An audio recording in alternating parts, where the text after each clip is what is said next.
This question is a tough question. You look like a tough lady with your leather jacket. So this one comes from Steve Cambian from Truth Seekers. On your website, there's a picture of a genuine alien taken to the moon, and the image that you used was from a 2005 video game called Area 51. Cambian, so Steve Cambian is referring to himself, and the third person, Cambian from Truth Seekers, emailed you as the proof that what you're selling was from a video game, and then you refused to change. So whatever, there's some accusations there. Do you mind explaining to the audience what that picture is about, its provenance, and perhaps why you would not take it down if someone showed you it was video game art? What are you talking about? Okay, I can show the image. I don't have it printed here, but I can show the audience the image at some point. So you don't know what is being referred to here with the video game cover art of Area 51 and that being used as a genuine image on your website, apparently. I have no idea what you're talking about.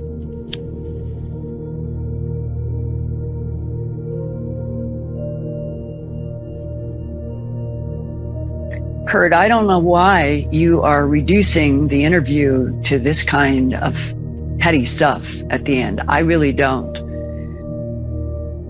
I have been working as a professional journalist since 1968. I started at KNBC television. I went to ABC in Boston. I was hired to be director of special projects at the CBS station in Denver. I have corrected 1 million scripts. I have no idea, 40, 50 years, how many scripts. Information. That is just elementary to being a professional journalist. And I have a tremendous number of awards that are even in boxes, 35, 40 professional awards as a journalist. Why you would end up with some kind of a stupid question like this is beyond me. It's hostile, Kurt. Why would you do this? It's meaningless. I mean, why are you playing, now we're going to trap Linda in some...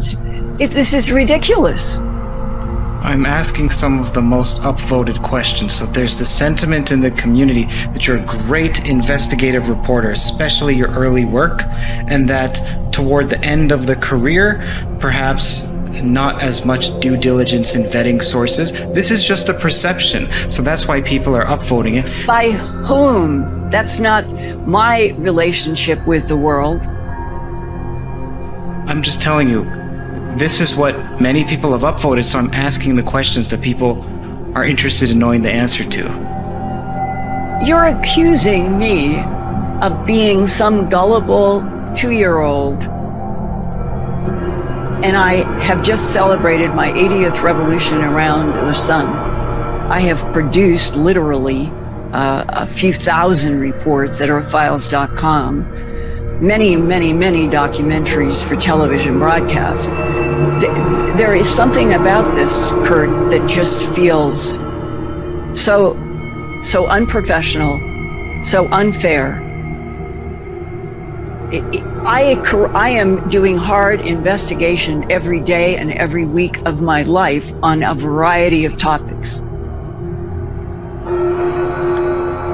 I ask even Luis Elizondo, I ask many people similar questions about NDAs and is this piece of evidence proof? Is it proof? Do you have a public record of so-and-so? It's not as if this is such a strange question. You just said it's because you have a reputation essentially of being gullible. I argue with that from the face of how much I have produced. That is between my books, my documentaries, the 3,000 Earth Files reports, and on, the 15 years of the work I've done with ancient aliens.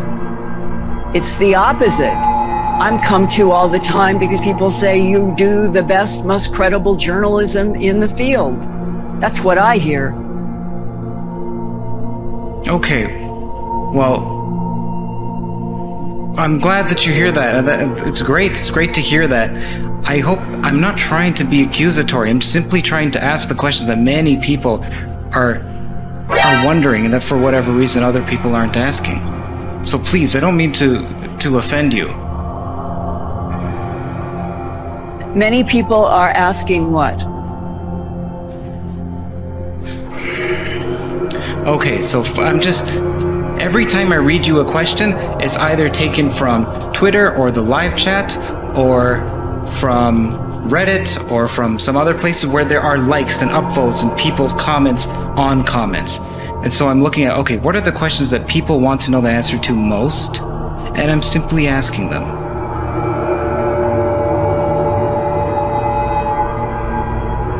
Is that not fair? Nothing about the last 20 minutes have been fair.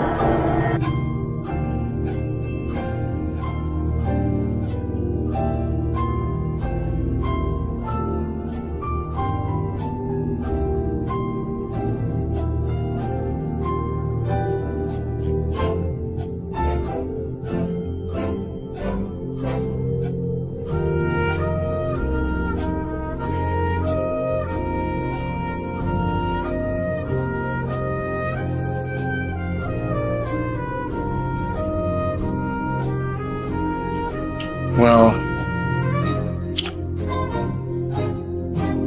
all right. Okay. Well, we'll just end this, and I apologize that you felt like it was hostile. That was not my intent.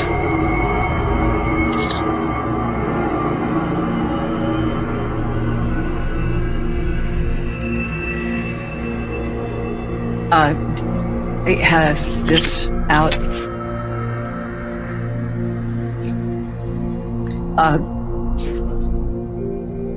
I'm a professional producer, writer, director, editor. I have a tremendous number of awards. From my point of view, I know how hard I work for facts, and that I take on subjects that some people won't touch because they're afraid. That's my answer. Thank you, Linda. Thank you so much for coming on. I appreciate it.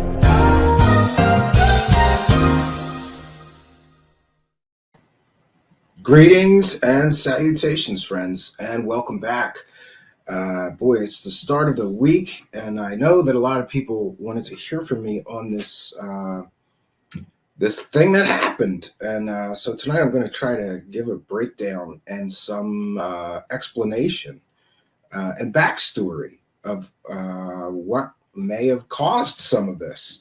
The first thing that I want to do is explain to you the anatomy of a hoax.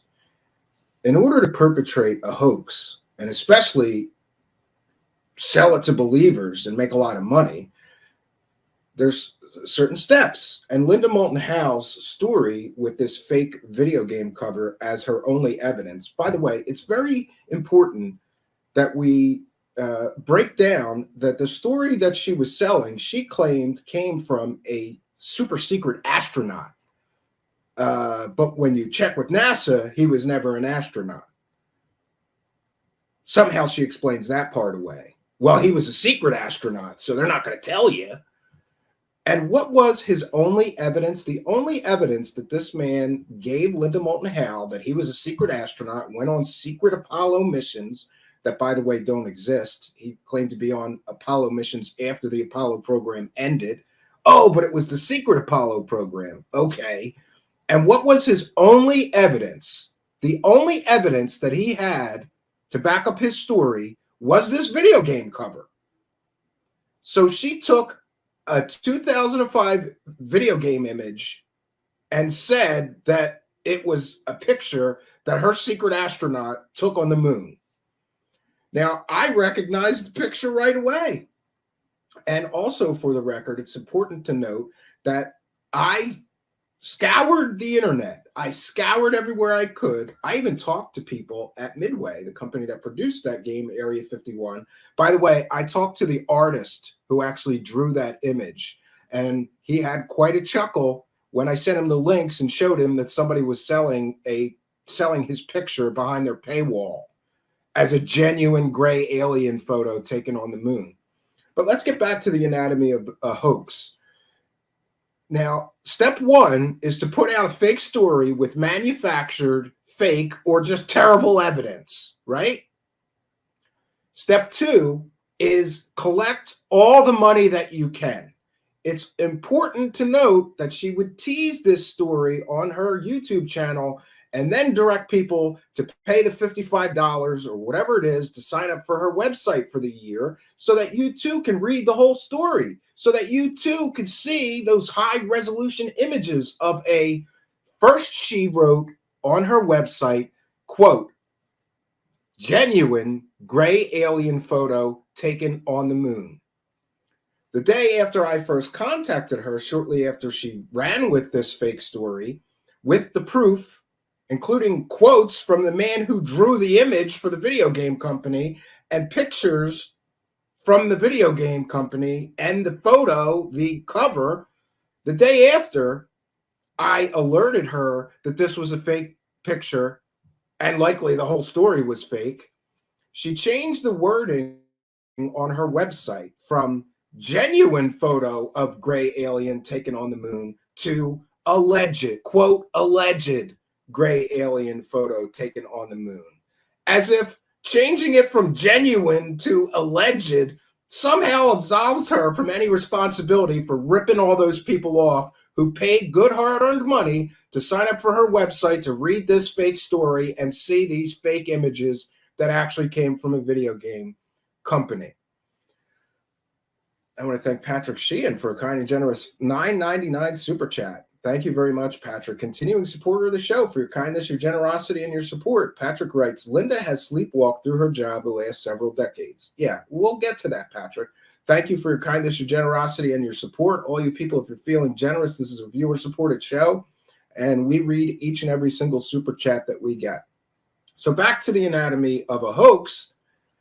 Step one, you put out a fake story with manufactured or terrible evidence or fake evidence. Step two is you collect all the money that you can while that hoax is still rolling and people think it might still be true. Now, step three, when the hoax starts falling apart because people start picking apart your weak, fake, or manufactured evidence, you got to double down. That's step three. Double down, triple down, provide alternate explanations, do the mental gymnastics for the viewers. Give them a whole bunch of alternate explanations for why the story may still be true. Get ridiculous if you have to, and if all else fails and you're really stuck for an explanation, you got to bring in the men in black.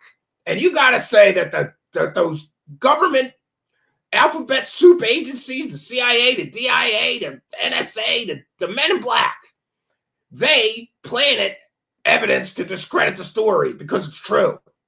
That's what you do when you're really desperate. And she did all of these things, friends. Now, after bringing in the men in black to explain why her evidence was completely and totally fake and made up and from a video game, she did that. Step four is in the anatomy of a hoax or how to run a hoax. Step four is when the heat from the hoax being fake and being a hoax gets too great for you to defend it anymore, you got to drop that story like a hot potato and move on to the next fake story you can sell stupid people. Linda Moulton Howe did all four of these steps in my anatomy of how to run a hoax. She did all four of them. This was a hoax. I stand by my opinion that this was a hoax and my analysis that she followed every step every hoaxer uses when they're perpetrating a hoax in order to steal money from gullible people. It's very important to note that she profited from this story in more ways than one. Monetized YouTube videos talking about it, taking super chats and getting ad revenue. She spoke about this story at conferences. And by the way, I'm not sure if this is accurate, but it would seem to be in line with other things I've been told by conference organizers. I'm told that for big conferences, Linda Moulton Howe gets somewhere between $5,000 and $10,000 to give a talk and do her lecture. She lectured on this story and took that kind of money from UFO conference organizers and presented this garbage story for that kind of money.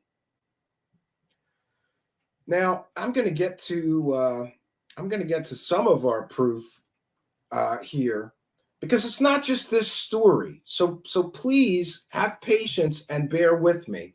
And before I forget, I want to make sure that I mention, because I got accused of trying to humiliate this woman by asking that question or gotching her or setting her up. Nothing could be further from the truth. Kurt is a very good guy, and he's interested in this subject, but he's not entirely engrossed in it or super educated on all these different characters and personalities. So he relies on other people that are interested in this subject and maybe have been following it longer, in my case, decades longer than he has, for their insight into some of these characters and what might be good questions to ask his guests. It's not just me that sends in questions, but it does appear to be me that sends in the questions that makes these UFO celebrities all lose their minds. Look, I'm not going to apologize for that. I want to ask these people hard questions that other people should ask them. How many UFO shows has Linda Moulton Howe been on? And how many hosts of those shows have asked her about these issues of her selling all these fake garbage stories? She's been peddling fake stories for decades. Her website, which she charges money for, is filled with hundreds of provably fake stories. I know. I signed up for a membership just to see what was behind her paywall. It is filled with hoaxes, fake stories, and nonsense like this. It's important to note, again, that she teased this story and then directed people to sign up for her website for $55 a year so you can read the full story, so you can see all the pictures, the high-resolution images of this alien photo that her secret space astronaut took on the moon. By the way, I checked with NASA. The guy wasn't an astronaut. I checked into his background. A lot of what he said didn't pan out. So what we have here is a case of Linda Moulton Howe running with a story where her only evidence was some guy telling her stories that wasn't an astronaut. She said he was. He wasn't. And a picture from a 2005 video game cover. That was her only evidence, friends, to run with this story. And we'll see in a moment how she doubled down and tripled down on this still being true, even after I contacted her. Now, the timeline here is very important because she posts the original story and starts talking about it in November. As soon as I saw that image, I have huge bookshelves full of, I kept all my old games like Xbox 360, whatever. I ran to my shelves and I pulled that game down. I played that game. I recognized that image immediately as being from a game because I love that game. It's a great game. You want to run around Area 51 and kill aliens? It's awesome. First-person shooter, aliens, right? What's not to like if you're interested in aliens in a game like that? So I ran to my shelf, pulled the game out, and went, I cannot believe she got fooled this badly. I scanned a picture of the image, sent it to her, and what I got back from her was excuses. I got excuses and let's see, I got step 3 of the hoax from her. When the hoax starts falling apart, because people start picking apart your weak, fake, or manufactured evidence, double down, triple down, provide alternate explanations for why the story may still be true, get ridiculous if you have to, and if you're really stuck, bring in the Men in Black. So that, my friends, is exactly what she did when I emailed her.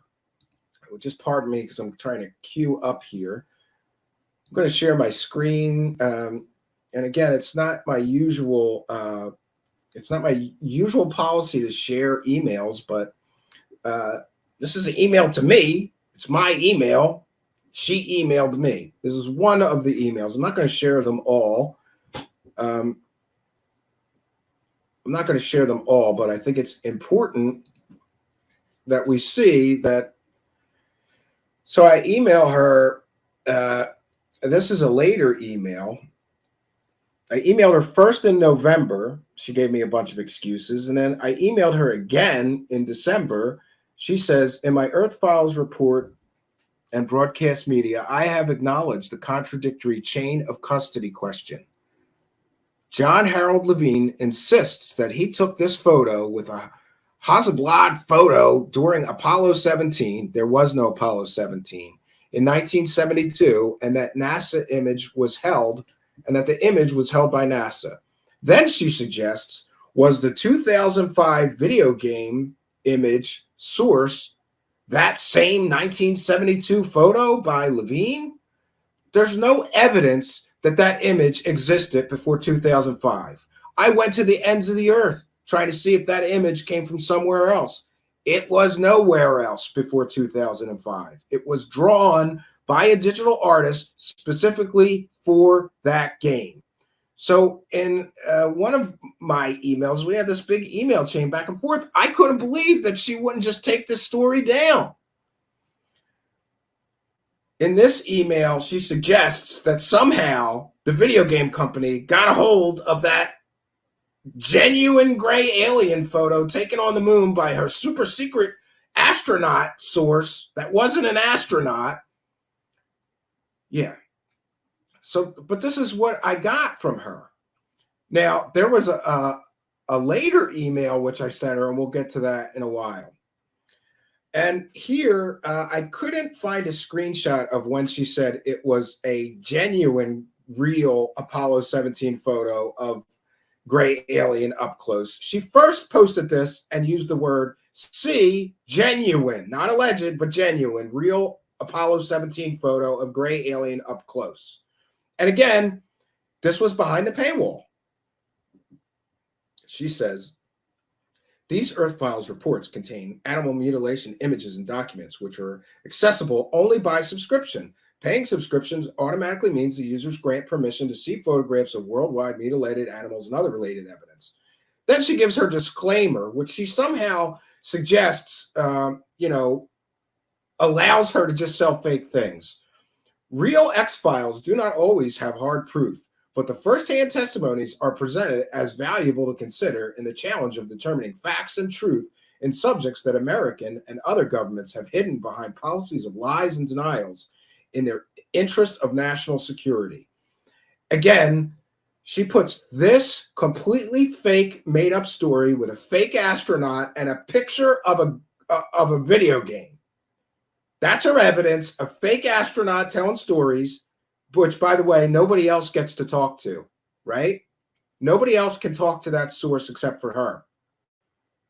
But even still, he's a fake astronaut. She put out what she said was his real name. Checked with NASA, he was never an astronaut. And of course, the NASA person kind of had a laugh when I said he was on Apollo 17. The guy said, there wasn't an Apollo 17. Of course, yeah, I know. But Linda Moulton Howe doesn't know that.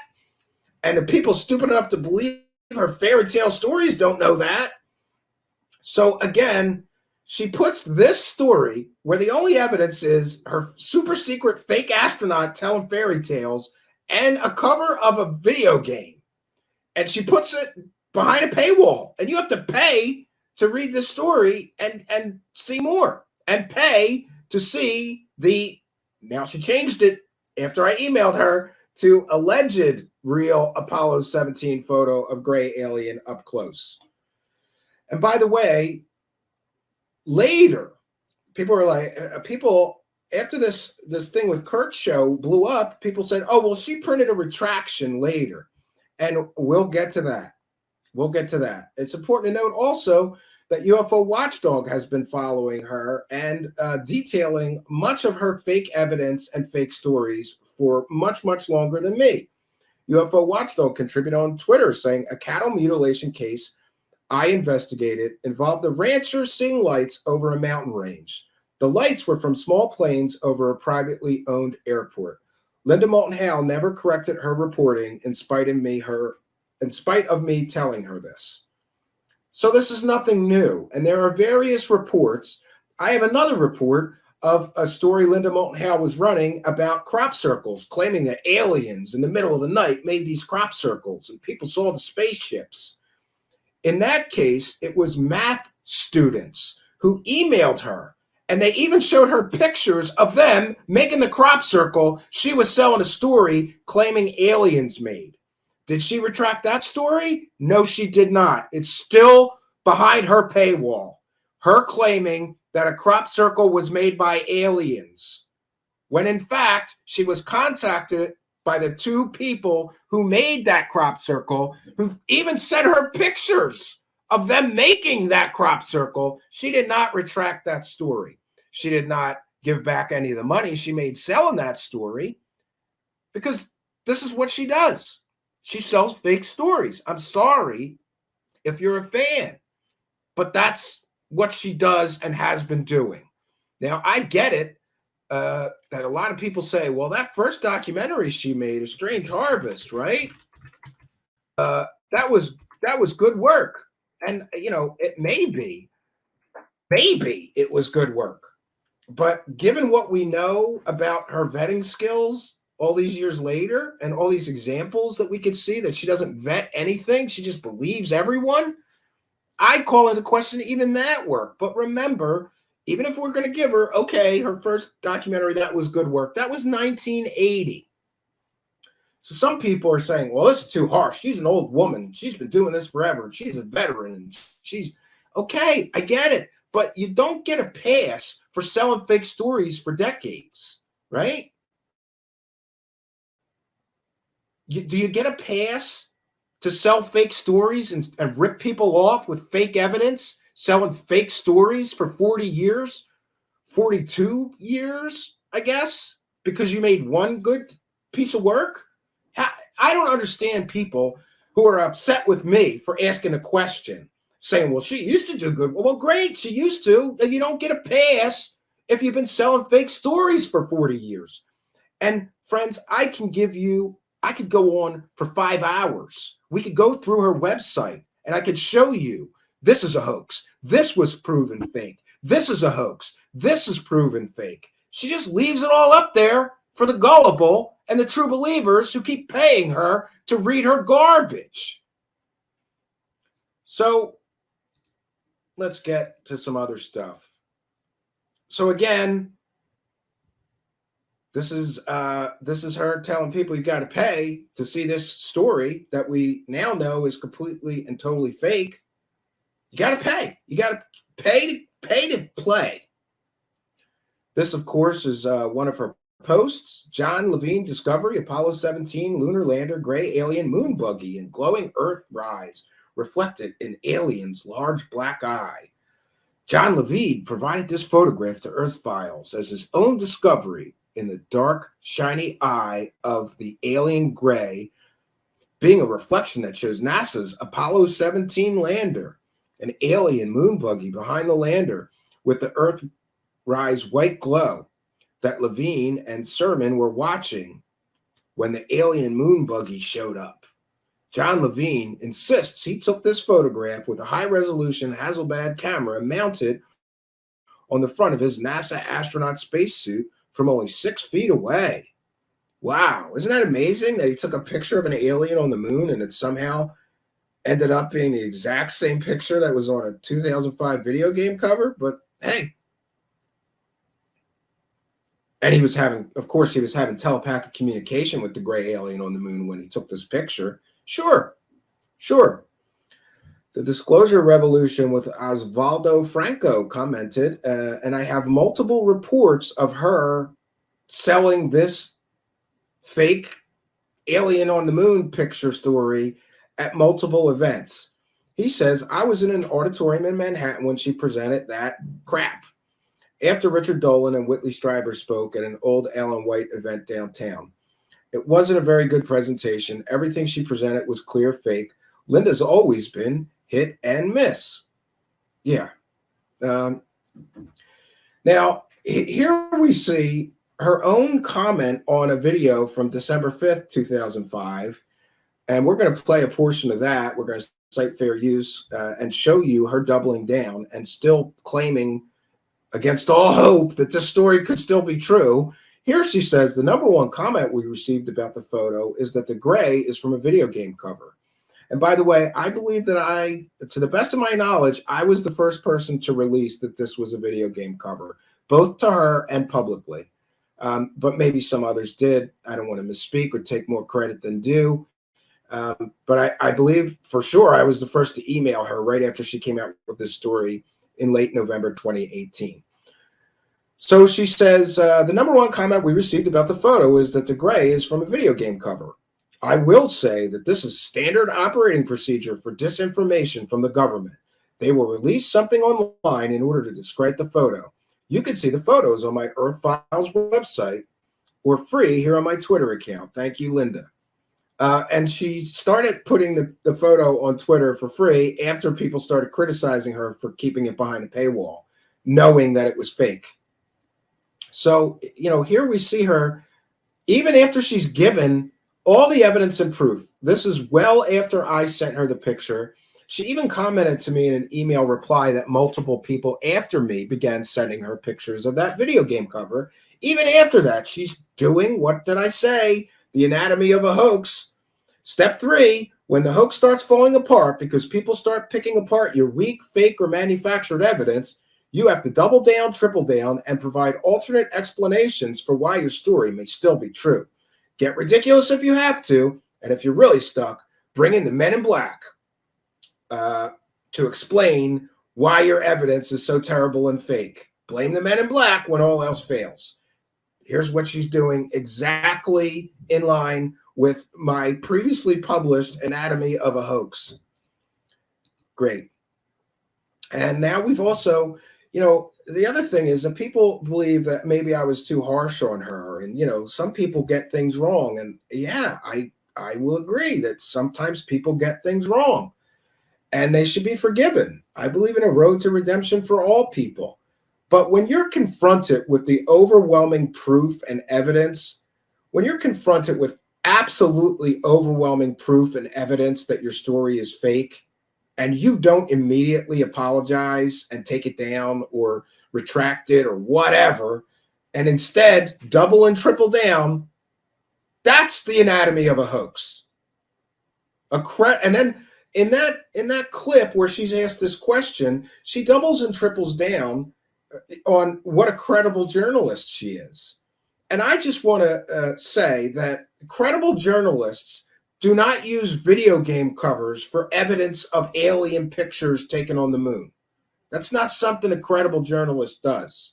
A credible journalist also doesn't take down a crop circle story, doesn't leave up a crop circle story, and where they're saying that the crop circle was made by aliens when the hoaxers of the crop circle contact them.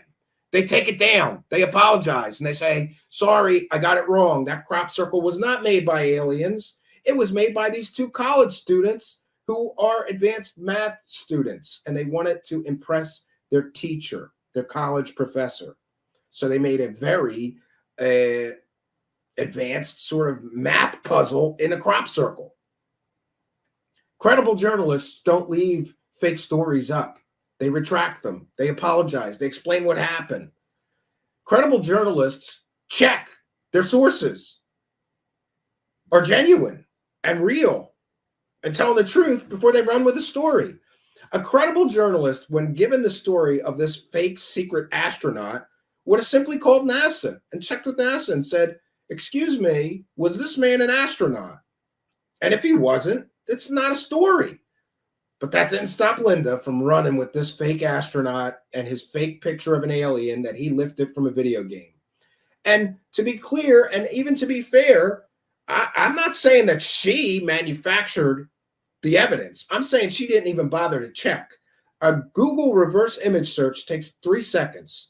In 3 seconds, anybody looking at her pictures could do a Google reverse image search and find the absolute source of that image was a 2005 video game cover. She didn't even bother to take the 3 seconds to do that. But it gets worse, friends, because one of her other famous stories that I believe she has made tens of thousands of dollars selling is this Spartan 1 and Spartan 2. You know, the secret base in Antarctica, and she's got a Navy SEAL for a source. Well, isn't it great that even without divulging any details, because that's an anonymous source, that's another one of her plays. Let's just use two anonymous sources, Spartan 1 and Spartan 2. And she's real big on telling everybody, don't worry, though. I vetted him. I have his DD-214. That means all his medical records. But does anybody ever notice that she never releases those DD-214 so other researchers could vet her sources and tell if the sources are true or real sources or if they're fake? Never. Never will she release those DD-214s. We've got Spartan 1, she claims she has DD-214s for. Nobody's allowed to see them. We've got Spartan 2, another one of her anonymous sources. She claims she has DD-214s for. That guy's a Navy SEAL. Nobody's allowed to see those records and vet her source. And we've also got the CIA deathbed anonymous, Cooper Stein, who she claims she's got those DD-214s. And again, these are three of her sources, all anonymous, that she claims she vetted and saw their military records, their detailed military records, and she's got them, and she vetted the sources. Then why wouldn't she release that and let other researchers confirm that her work is good? There's a reason she's using anonymous sources and refusing to release any proof that her anonymous sources aren't manufactured, friends. It's because they are. That's my opinion. That's my belief. Having dug into her modus operandi and the way that she sells fake stories, what I believe to be fake stories, and let me be very clear in that the only stories that Linda Moulton Howe has that I cannot definitively prove to you are fake are the ones where she's using anonymous sources. Because if she's not going to let me vet her sources or let anybody vet her sources, then nobody knows if her sources even exist. Now, some would say, oh, she wouldn't just manufacture and make up sources. Look at this video game cover story. If she's willing to do that to make people sign up for her website and sell a story that terribly vetted, that terribly researched, that terribly evidenced, you're going to tell me she wouldn't just make up imaginary friends and claim she has these military sources? But here's where it gets good. Because in the case of Spartan 1 and Spartan 2, one of those Spartans, I forget which one, I think she's got more Spartans. Every time she needs to sell a new fake story, there's another Spartan around, fake anonymous source nobody's allowed to talk to except her. But in the case of this Antarctica story, and again, she made tens of thousands of dollars telling this Antarctica story at Contact in the Desert, Conscious Life Expo, all these other huge UFO conferences. And by the way, again, I'm told that her speaking fee is between $5,000 and $10,000. So it is not a stretch between the $5,000 and $10,000 speaking fees and let's see, YouTube ad revenue, memberships to her website. She's got that story in one of her books, I believe. It's not a stretch to say that I don't know how much money she made with this fake gray alien photo on the moon story, but in the case of Spartan 1 and Spartan 2 and that secret base in Antarctica, yeah, you can say that she made tens of thousands of dollars. She talked about that at conferences for literally years, taking people's money for a story based on fake sources. But you don't have to take my word for it that the sources are fake, because let me tell you how fake her sources are and how bad her vetting is and how little she actually checks into anybody's background. Because in the case of one of these Spartans, Don Shipley, God bless Don Shipley. I love this guy. He is a real, verified, real Navy SEAL. He was really a Navy SEAL. And Don Shipley doesn't like fake Navy SEALs. And I don't blame him. You know how hard it is to get to become a Navy SEAL? You know what kind of training you got to go through? It's called Hell Week for a reason. So real Navy SEALs don't like fake Navy SEAls. And Don Shipley especially doesn't like fake Navy SEAls telling stupid alien stories. In the case of this Spartan 1 and Spartan 2 story, Linda Moulton Howe won't release the people's names. She won't release their military records so other people can verify that she's telling the truth, that they really were in the military.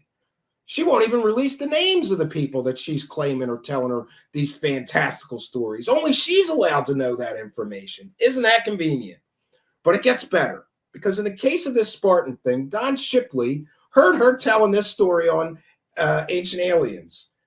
And immediately he knew that that anonymous Navy SEAL source of hers was completely and totally fake, even without knowing his name. Don Shipley could rip that guy apart and tell you that he is not a Navy SEAL, he's a fraud, and that Linda likely knows he's a fraud. Don Shipley contacted Linda Moulton Howe, said he was going to put her on blast because that fake Navy SEAL that she was using to sell that story was 100% provably fake, not a Navy SEAL.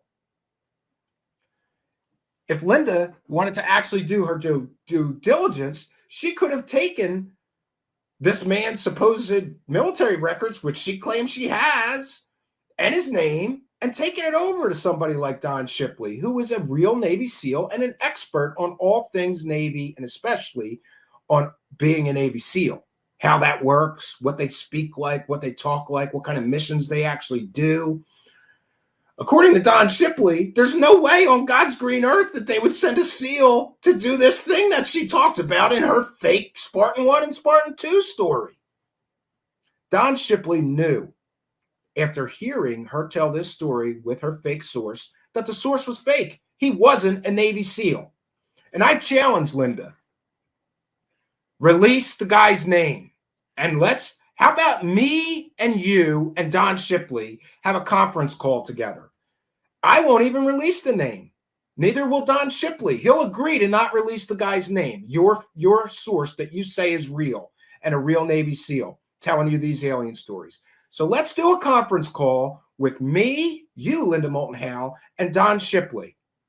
You release his name to Don Shipley, and in 3 minutes flat, Don Shipley will be able to check and tell you and me if he's a real Navy SEAL or not.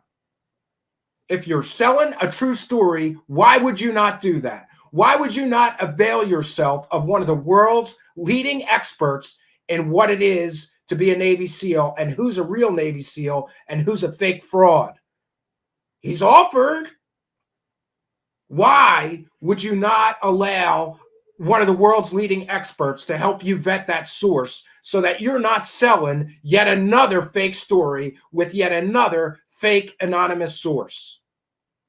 No, I think Linda Moulton Howe likes those anonymous sources. She likes not letting experts or even amateur researchers like me vet her sources, because her sources fall apart anytime they're vetted.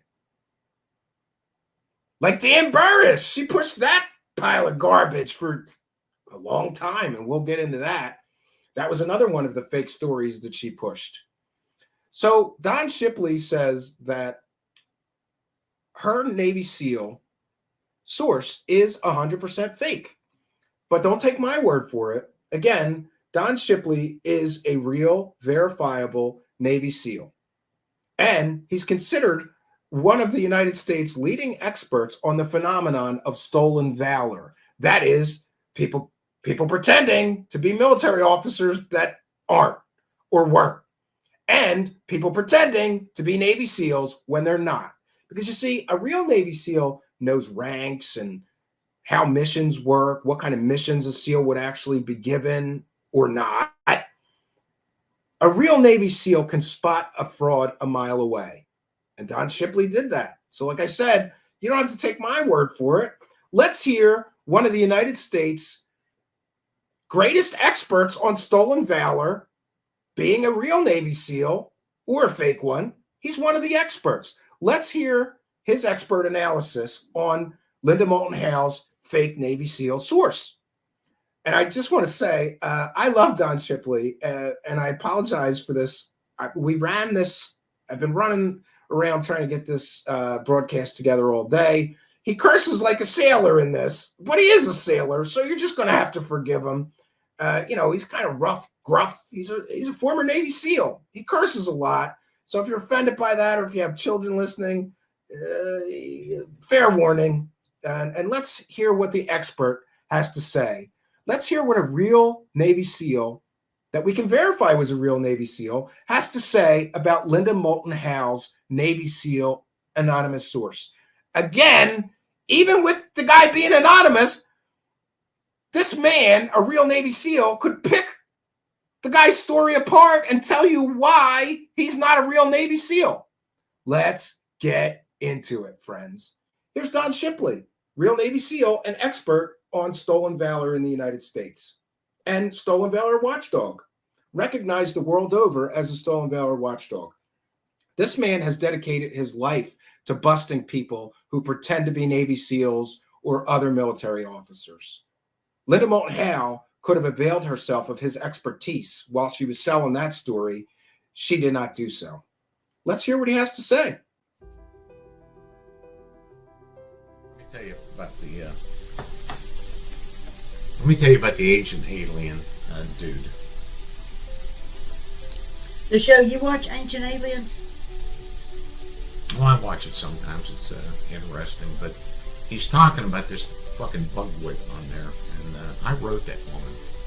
That has come out a long time ago. I was working on a video, and all I'm going to do is open up another can of Bill Brockbrader. There are people that Linda Moulton Howe, I know exactly. I've seen the videos, and it's this seal in Antarctica that is. Let me. I'm getting ready to come out swinging about a whole bunch of shit. We're going right back to where we come from. I've taken a nice break from the YouTube thing, but when somebody hides their identity, it's for a fucking reason.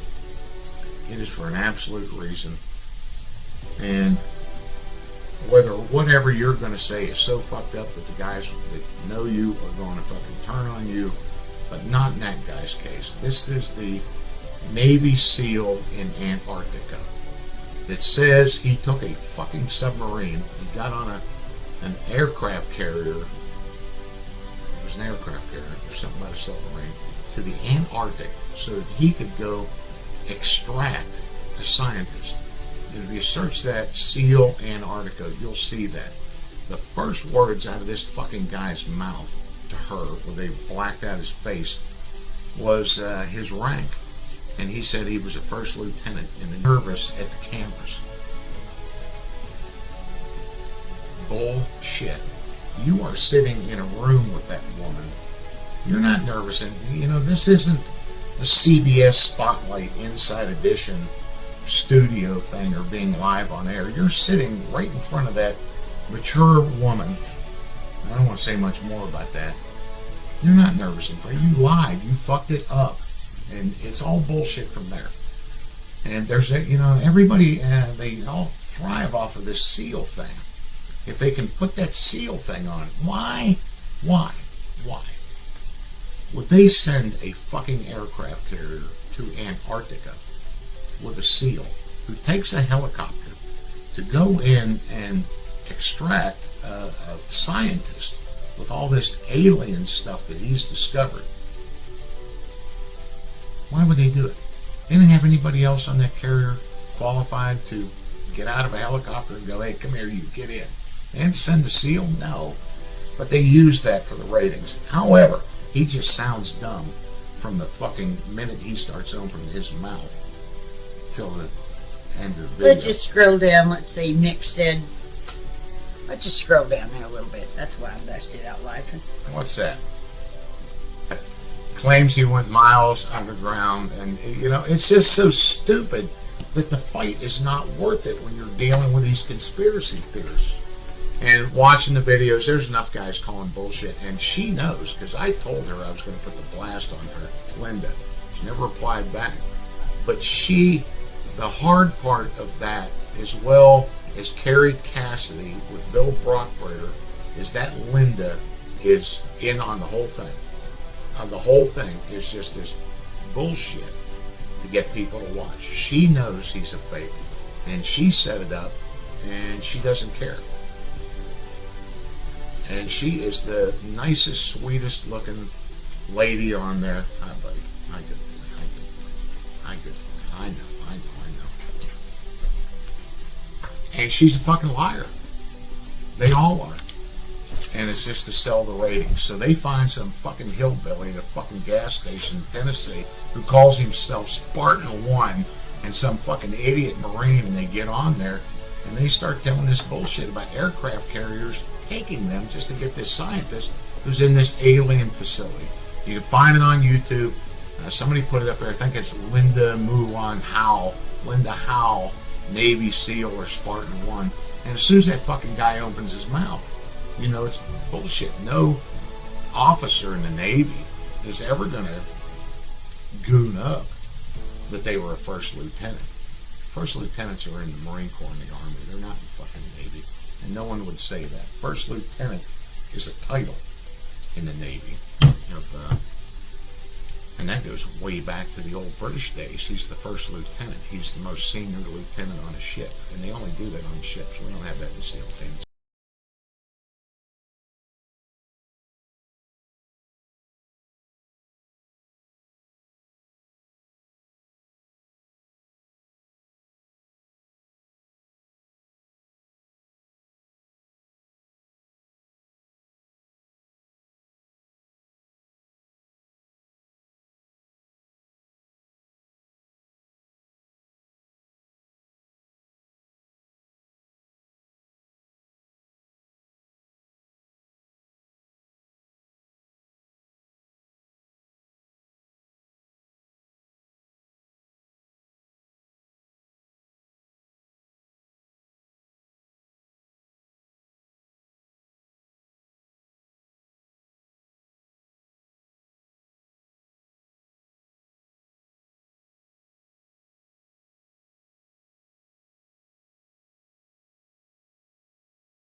So there we have it from an expert in Navy SEALs.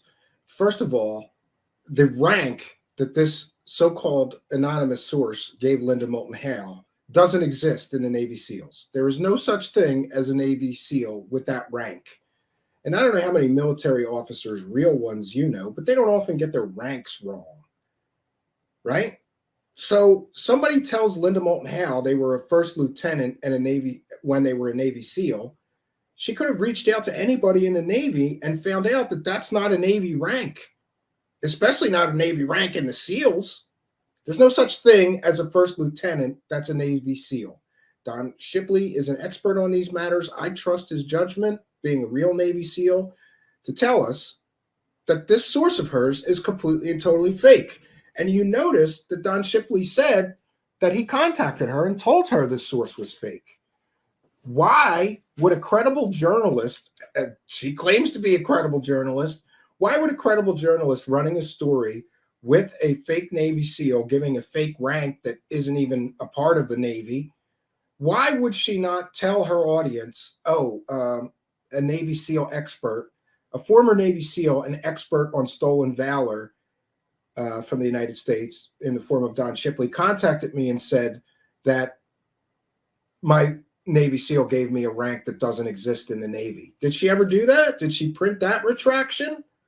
Did she give any of the money back that she made selling this Spartan 1 and 2 garbage story? No.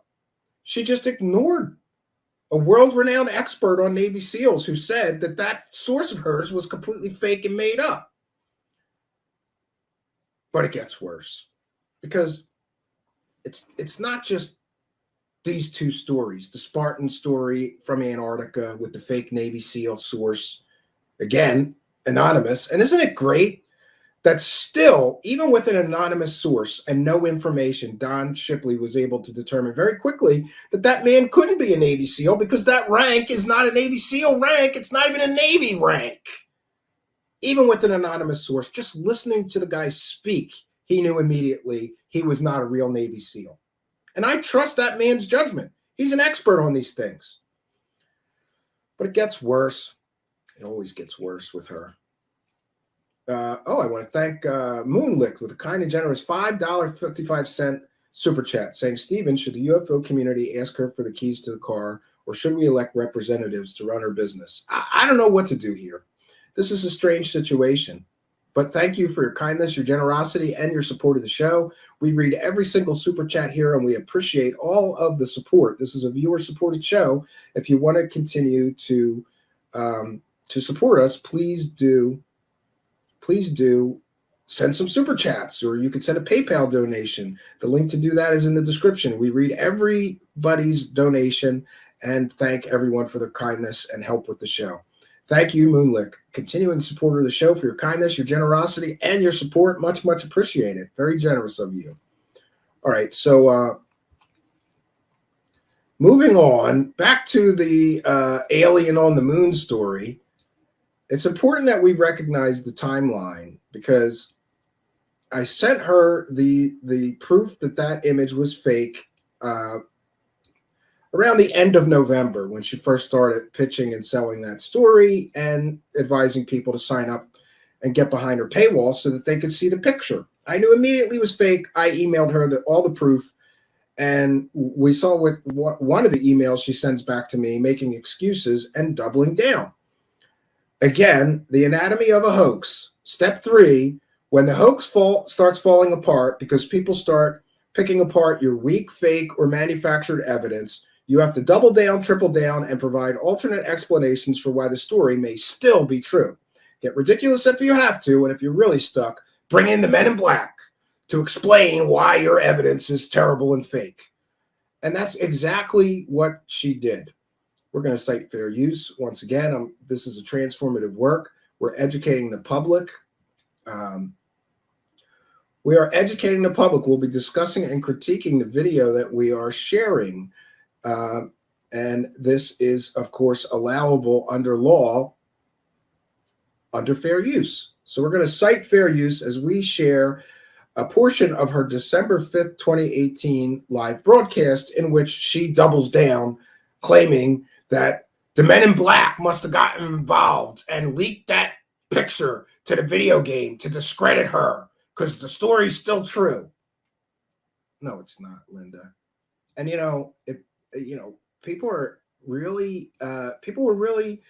some people were very nasty about me even asking these questions.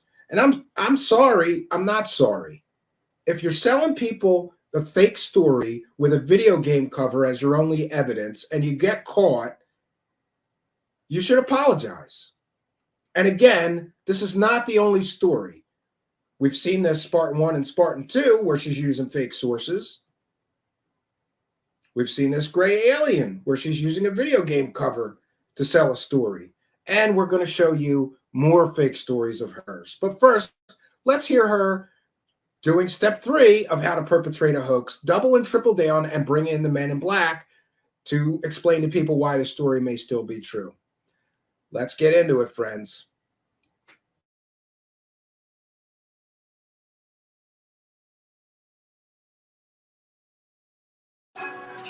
Hi, everyone. My cold is nearly gone, and I want to thank all of you who sent me wonderful emails to get well. It really does mean a lot. And Chocolate and Fluffy are healthy, happy, and they are playing downstairs tonight. So I want to begin with the 3 real X-File reports that I posted at Earth Files and on Coast to Coast AM last Thursday, the night of November 29th to 30th.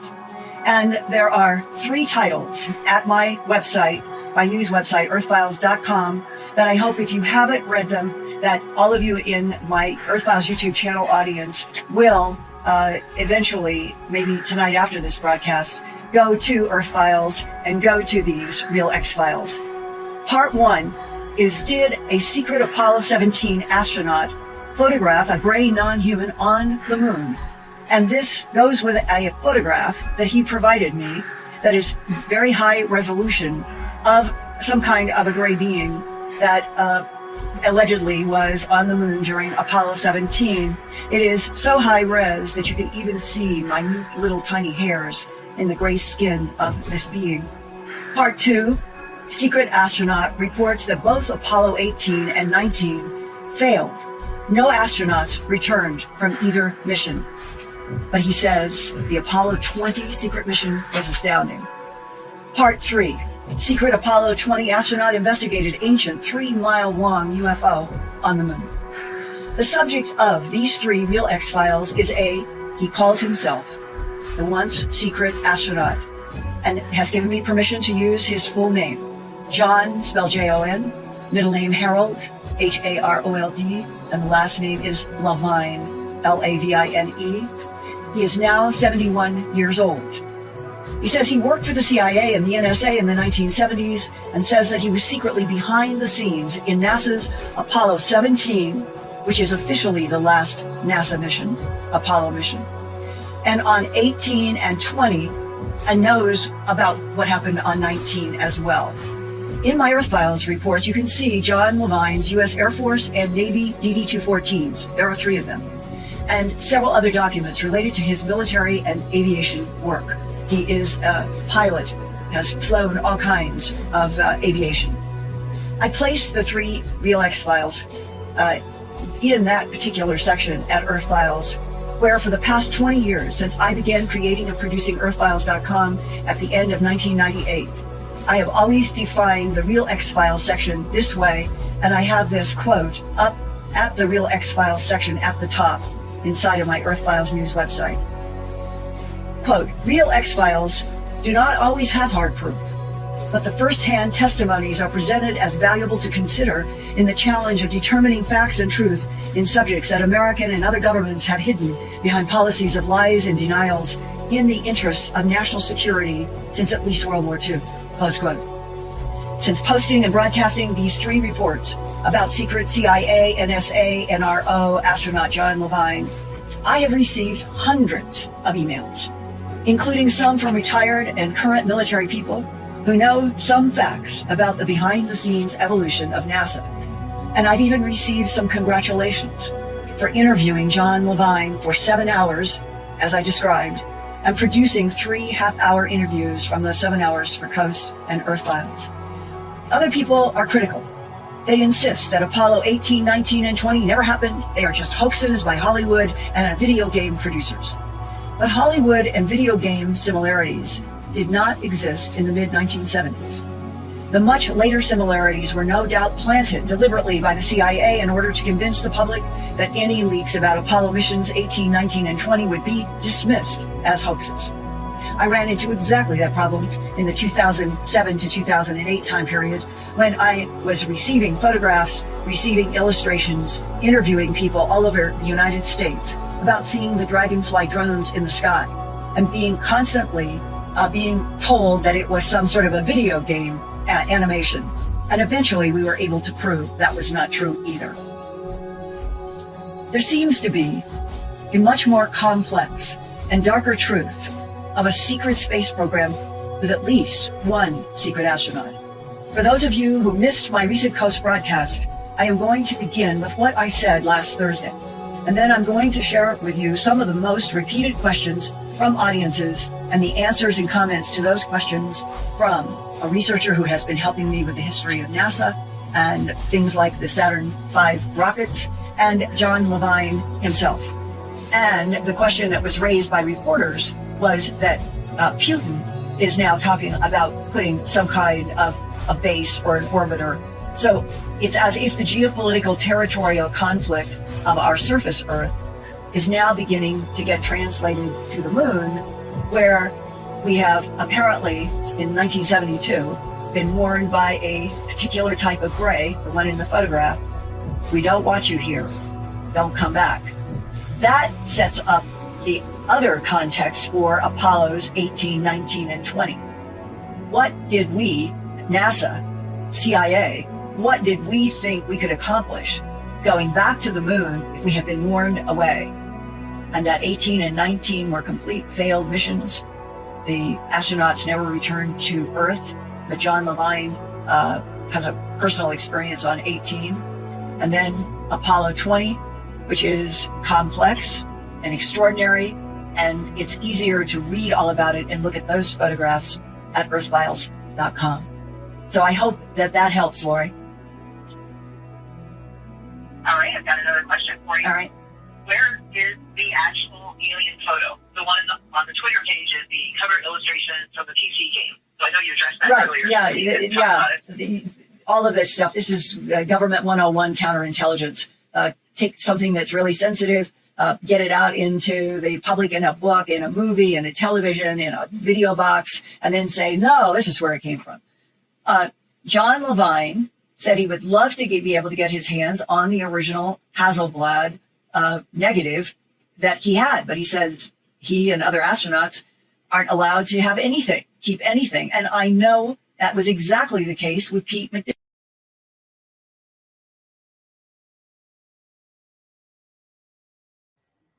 And we're back. Sorry, rough edit. So here we see Linda is doubling down and tripling down and bringing in the men in black to excuse why it's on a video game when she claims it's real evidence. After this broadcast, I kind of lost my mind a little bit, and I sent her a final email, which was dated December 19th. And in the email, I expressed to Linda my concern that what she was doing was consumer fraud. First of all, she's putting this story behind a paywall on a series titled The Real X-Files. So apparently her real X-Files have evidence like a video game cover to prove that they're the real X-Files. But in my email, I expressed to her my concern that what she was doing could be considered consumer fraud and theft by deception. After all, she's telling people genuine. Well, first she was telling people it was sign up for my paywall and see a genuine, quote, genuine gray alien photo taken on the moon, unquote. She changed it later to, quote, alleged gray alien photo taken on the moon after the heat started up. And after people kept sending her copies of the video game cover saying, what are you doing here? This is fraud. So December 19th, I sent her my final email, which she didn't reply to.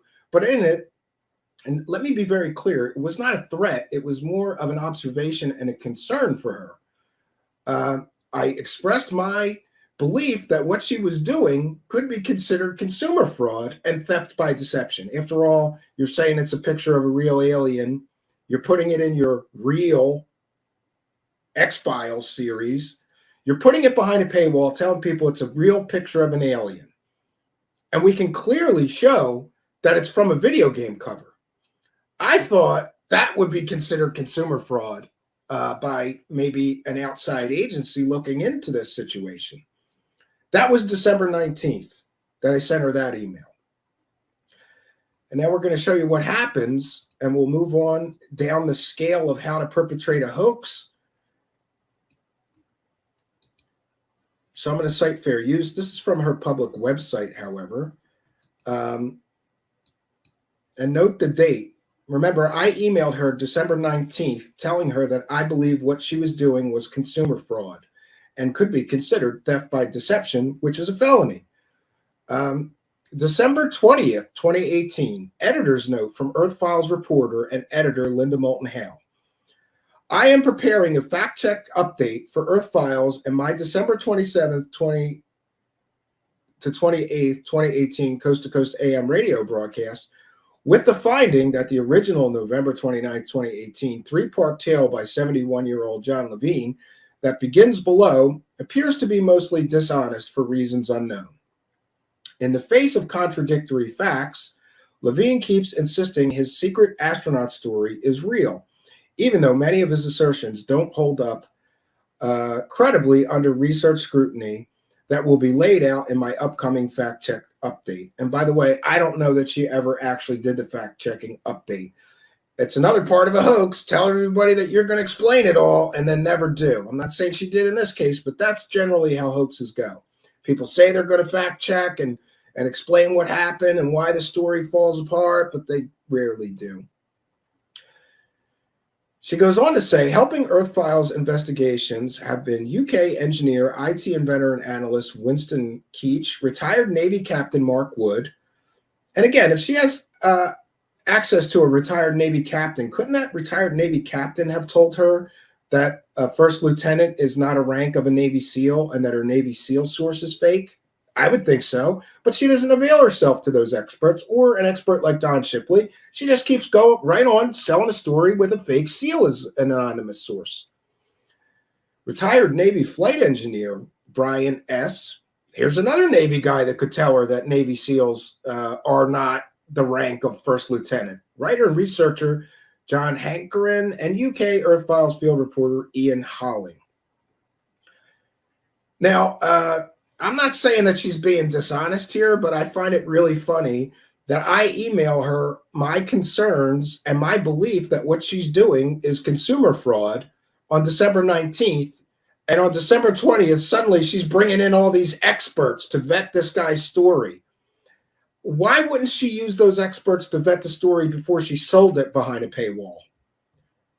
Again, due diligence. Again, good research. If you have access to experts and you're actually a credible researcher or credible journalist, as she claimed to be in that Kurt interview, you would avail yourself of your experts to vet your sources before running with the story. That's the way you're supposed to do it. But apparently, she ran with the story where the only evidence was a video game cover and a guy telling fantastical fairy tales about his secret moon missions. And then she decided to vet the guy after I sent her the proof that that picture was from a video game. Great job. Great job, Linda. And again, in fairness, everybody gets something wrong. But to get it this wrong, to run with a story with evidence this weak, this laughable, what it says to me is that Linda Moulton Howe just decided a long time ago that aliens are real, they're visiting us, the government's covering it up, and everybody telling her stories, fantastical or not, about aliens is telling the truth. She does not vet anybody. She just runs with the story if she thinks she could sell it. Now, finally, also a point of clarification. I mentioned earlier that there was no such thing as Apollo 17. She was correct in this clip. Apollo 17 was the last real official Apollo mission. But her secret space astronaut claimed that he was also on Apollo 18 and 19, which don't exist. So Apollo 17 is the actual real last Apollo mission. And her source claims to be involved in that mission. By the way, again, you could reach out to NASA, check his name. He was not anywhere in NASA at that time of the Apollo 17 mission. He did not work for them. He did not get any credit for doing anything for the Apollo 17 mission. And she would have known that had she reached out to a NASA media spokesperson and checked her facts. She didn't.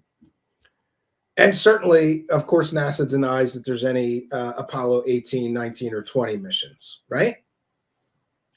So this is where we find ourselves. This is where we're at. Oh, I'm sorry I was sharing that so small. I didn't realize. 1 second. That's better. In case anybody actually wants to read her retraction, which she magically made one day after I warned her that what she was doing could be considered a form of consumer fraud. And I believe it is. And again, I'm not, I'm not law enforcement. I'm not a lawyer. So that's just my opinion. But it sure looks like fraud to me. It looks like you intentionally deceiving people and taking their money based on lies. That's fraud. All right. And I want to thank Lord Ludicrous Plaid for a kind and generous $1.99 super chat. Thank you for your kindness, your generosity, and continued support of the show. Lord Ludicrous Plaid, longtime show supporter and friend of the show, says, wasn't she also behind Serpo along with Doty? Yeah, I believe she pushed the Serpo stuff for a long time. And we all know that that was a hoax. Well, we should know by now. I believe that the Serpo story was a hoax perpetrated by none other than Richard Doty, who put out those fantastical fairy tales, again with no evidence, again with no proof. So she runs with some random fairy tale story of that is basically the same story of Close Encounters, that we exchanged people with an alien race and our people went to that planet and all of these things. Yeah, it's the exact plot of Close Encounters, right? The movie Close Encounters. And there's no proof. There's just posts on the internet. She ran with that story and sold that for quite a while. I believe so. I hope I'm not misspeaking. I believe that I've heard her giving lectures or talking about Serpo at one point.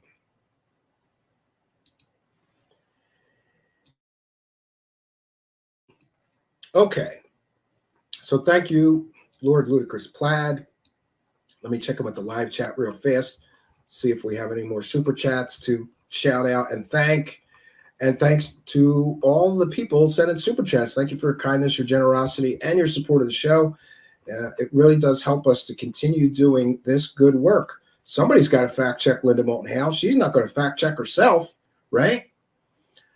All right. But moving right along. Maddie 81 says, but Steve, she has boxes of awards for being a UFO grifter. Yeah, not impressed. All right. So now, even if we just ended things here, these two provably fake stories that she's peddled should call into question every story that she's ever sold people. And let's not mistake this. She makes a lot of money telling these stories at conferences. She makes a lot of money telling these stories on her monetized live streams. She makes a lot of money from memberships to her website. And this, my friends, is the quality of her work, of her vetting skills, of her ability to discern if someone is truthful or a real or accurate source or some screwball just making up stories that was never even in the Navy, let alone a Navy SEAL. And again, the challenge is open. She can call me. We'll conference call Don Shipley, and Don Shipley, in 2 minutes flat, will tell her and me if her fake Navy SEAL is really a real Navy SEAL. I'm betting she's not going to take me up on that and avail herself of a world-renowned expert in Navy SEALs. And that's unfortunate. Shouldn't she want to know if she's peddling garbage? You know, she's the one making the money here. She's the one that should call Don Shipley and find out if her source is fake or real. She's not going to do that. Why ruin a perfectly good alien story you could sell with stupid things like facts and evidence? All right. Now we're going to move on to UFO Watchdog, who has been following Linda Moulton Howe for decades. But before we do that, I do want to mention next week we're going to have a great researcher, and he's going to be talking about the recent Mothman sightings in and around the Chicago area, which is going to be exciting. But it's interesting that he chimed in on this story, and that would be one Lon Strickler, who says Linda is a hack, has stolen reports and information from me for years. And I believe him, because I've heard various other people claim that Linda ran with their stories and sold their stories without attribution or credit. But that's just a little thing. And I wanted to mention that Lon will be here this Thursday at 7 p.m. Eastern time. And I'm going to make a note right now to remind me to ask him about Linda Moulton Howe lifting some of his research without permission and running with his information and reports. It's another problem, right? And again, we could end things right here, and this should be enough for anybody to call into question every story that she's ever sold. If her vetting skills are this terrible and she's so willing to believe anything, I just think at some point you have to say, no more. You're not going to accept somebody peddling this kind of garbage. And let's be very clear in the fact that she has made probably millions of dollars with this level of so-called journalism. And that makes me really sad. It makes me really sad that somebody can make millions of dollars peddling this level of garbage. It's absolute garbage. I'm going to tweet out the link to the show right now. 1 second. And we're going to get to more proof I'm just going to do one of them. You can go to UFOwatchdog.com, and there's 2 separate articles about all of her fake stories. And they're pages and pages long, because that's how many fake stories Linda Moulton Howe has been involved in. But what we're going to do is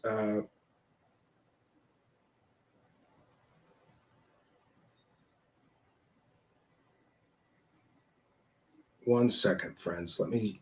Again, we're going to cite fair use. We're going to discuss the article that we're sharing from UFO Watchdog, but he's a friend of the show. I'm sure he won't mind. So here is some information titled Aliens Abducted My Common Sense, a classic UFO Watchdog article by Royce Myers III. Endorsing another UFO tall tale, some question Linda Moulton Howe's dwindling credibility and the credibility of others trotting down similar paths. Is the need to believe killing common sense, the value of solid evidence, and competent investigation by twisting fallacy into fact? Just exactly how does an investigative journalist conduct an investigation without investigating the facts? Maybe we should ask Linda Howe. The one-time pillar of scientific UFO research seems to have fallen straight off the cracker truck within the last few years. This is an article from some time ago, I should mention. Plunging headfirst from forward fact-based journalist to what some call a sensationalistic hocus-pocus promoter who supports cases that appear to fit her views and beliefs of the government having knowledge of extraterrestrial visitation. Many will recall Howe's previous and much applauded work in the field of animal mutilations, namely her excellent documentary, A Strange Harvest. But frankly, Howe's recent work has suffered from a complete lack of credibility as she continually trips over bunk UFO cases she has publicly promoted and appearingly endorsed. Most recently, Howe was taken with the tale of Dan Burish. And we all know Dan Burish is a proven hoax. It's been proven time and time again that guy was a complete wackadoo. He wasn't who he said he was. His education wasn't what he said he was. He didn't work where he claimed he worked. In fact, he was working as a security guard at the same time that he claimed he was working at Area 51. What was it? What was the name of that alien? I'm blanking now. Anyway, Dan Burris told a fantastical story. It was fake. And Dan Burris was a man claiming to be a microbiologist working on a top secret black ops military project unveiling, there it is, an alien named J-Rod. Oh, the J-Rod story is so fake. Howe wrote several stories for her website about Burrish, personally interviewed Burrish, and made appearances on radio shows addressing the claims of Burrish as being factual, even referring to Burrish as a doctor and a government whistleblower. In a radio interview, Howe was asked if she had verified the background claims of Burrish. By the way, I know for a fact that she didn't. Specifically, Burrish's alleged education. Howe responded by saying she didn't need to see such proof because she believed Burrish was telling the truth due to his sincerity. Well, now everyone knows Burrish's story is an absurd work of bad fiction after the tale was exposed by UFO magazine. Howe failed to return multiple calls for comment on the findings of UFO magazine, according to his publisher. And again, why would Linda Moulton Howe not return the call of UFO magazine, who ripped apart Dan Burrish's story as being completely and totally a fake, fraud, made-up fairy tale? She was selling this story for quite a while. How do you make a proclamation without having any hard supporting data? Since when do we substantiate sincerity for pardon me. Since when do we substitute sincerity for solid evidence? Some people said Lee Shargel was sincere. Taking sincerity on its face value and having a blatant disregard for the facts or investigation of facts is becoming an all too often favorite pastime of those who dare associate their name with the title investigative journalist in the UFO field, let alone those claiming to be UFO researchers, investigators. She also was very big on the Dr. Reed story. For those that don't know, Dr. Jonathan Reed is about the fakest, stupidest story that I've ever seen. It's so laughable and stupid. The so-called evidence for the Jonathan Reed is a joke. It's like him with a dummy in his garage claiming it was an alien. And there was also another video which Dr. Jonathan Reed got busted on. It was like the Link video. He had some kind of bracelet from an alien, and he did a video where he like teleported, but somebody caught him using sound effects from the movie The Illusionist. He took a woman gasping sound effect and put it on his video where he was activating. She believed that one too. Saying about Reed, we soon began a dialogue in which I found Dr. Reed to be very sincere, quiet, and soft-spoken person. By the way, Dr. Reed was not a real doctor. He made up his education. She didn't even check his education. Dr. Reed wasn't a doctor. He was a fraud. MUFON Orange, writing in support of the Reed UFO fraud after finding Dr. Reed sincere. Oh, I'm sorry. She didn't say that. Somebody else did. But speaking of people claiming the title investigative journalists and disregarding the facts, Jaime Moulton climbed aboard the Dr. Reed train, claiming the case was not only authentic, but to have personally verified all the witnesses, to have conducted real scientific analysis of evidence, and to have been warned by his alleged government contacts that the case was real and dangerous. Moulton was not alone, as many other so-called investigators joined in promoting Dr. Reed, including Dan Ayera and Ron Garner, among others.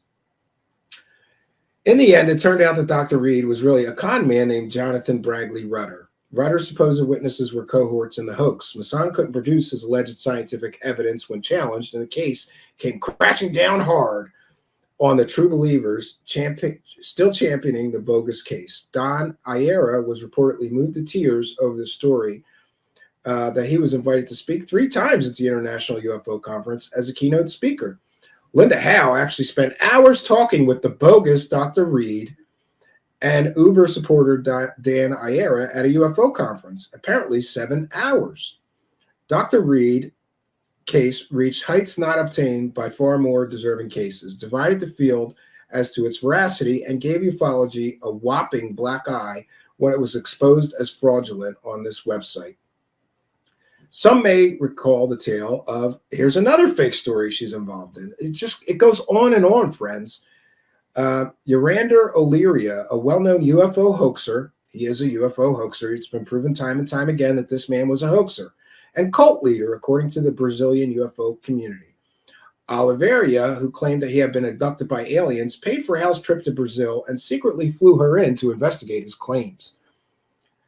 Hal reportedly did not contact established Brazilian UFO investigators, where the consensus is Oliveira's UFO claims are anything but legitimate. So she didn't even bother to check in with other researchers in that country. She just believed the guy's story. Oliveira provided Hal with his supposed evidence, some burnt bedding, and some rocks. Hal did have the items examined, and the original scientific report concluded there was nothing extraordinary about the evidence. The rocks were found to be Moque marbles. Or is it Mokai? I don't know how you say that. Moqui marbles, a common rock popular among New Age shops. Hal then sought out other professionals for answers, apparently not satisfied with the original scientific findings, in spite of having used original examiners on their cases without question. So Linda Moulton Howe takes evidence from this UFO hoaxer who says it's something alien when it turns out to be common rocks popular in New Age shops. She has an expert look at it who tells her it's a common rock, common in New Age shops. She doesn't believe that.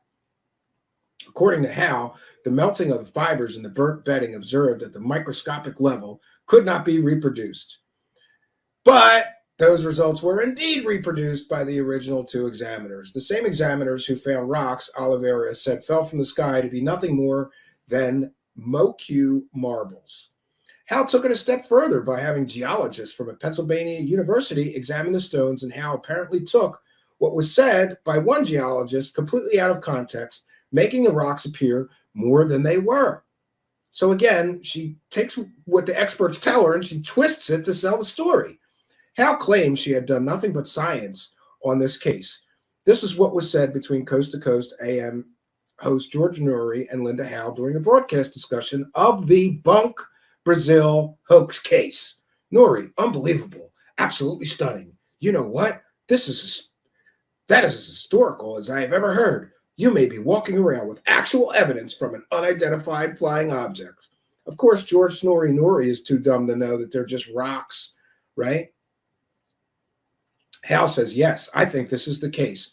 Despite the controversy that it never deserved in the first place. I've always felt, you always go for the physical evidence and you see what the science says, and then you let the science stands for where it leads. But in this case, she didn't, because experts told her they were just rocks, and she's still trying to sell it as alien rocks. It's so stupid. The science done in the first place led Hal down the path of Oliveria's evidence being mundane. But the science apparently didn't appeal to Hal. Why haven't we heard any follow-up of the examination of the stones that Hal was conducting, let alone the rest of the case? Last we heard, Hal was having the rocks examined and would report the findings. We haven't heard anything yet. And this is another anatomy of a hoax. You tell people you're going to get more scientific study, more evidence from experts, and then you never do. You just keep selling the story. And if anybody ever calls you on where those reports are, you tell them you're still working on it. She never produced anything proving that these things were anything but rocks. The experts told her they were rocks. She didn't believe them. She goes on Coast to Coast talking about her alien flying saucer pieces.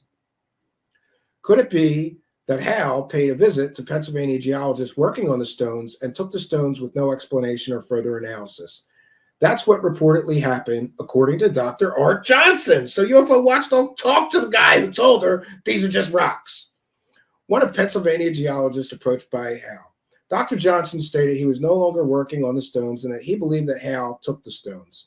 How about another Hal favorite, the notorious Art's Parts, alleged Roswell UFO debris? By the way, that stuff's making the rounds again. It was proven to be nothing out of the ordinary back when she was selling that fairy tale, but now new people are going to do new analysis. Hal is still claiming that these pieces of metal are anomalous and levitate when given an electrical charge. Hal's opinion was okay.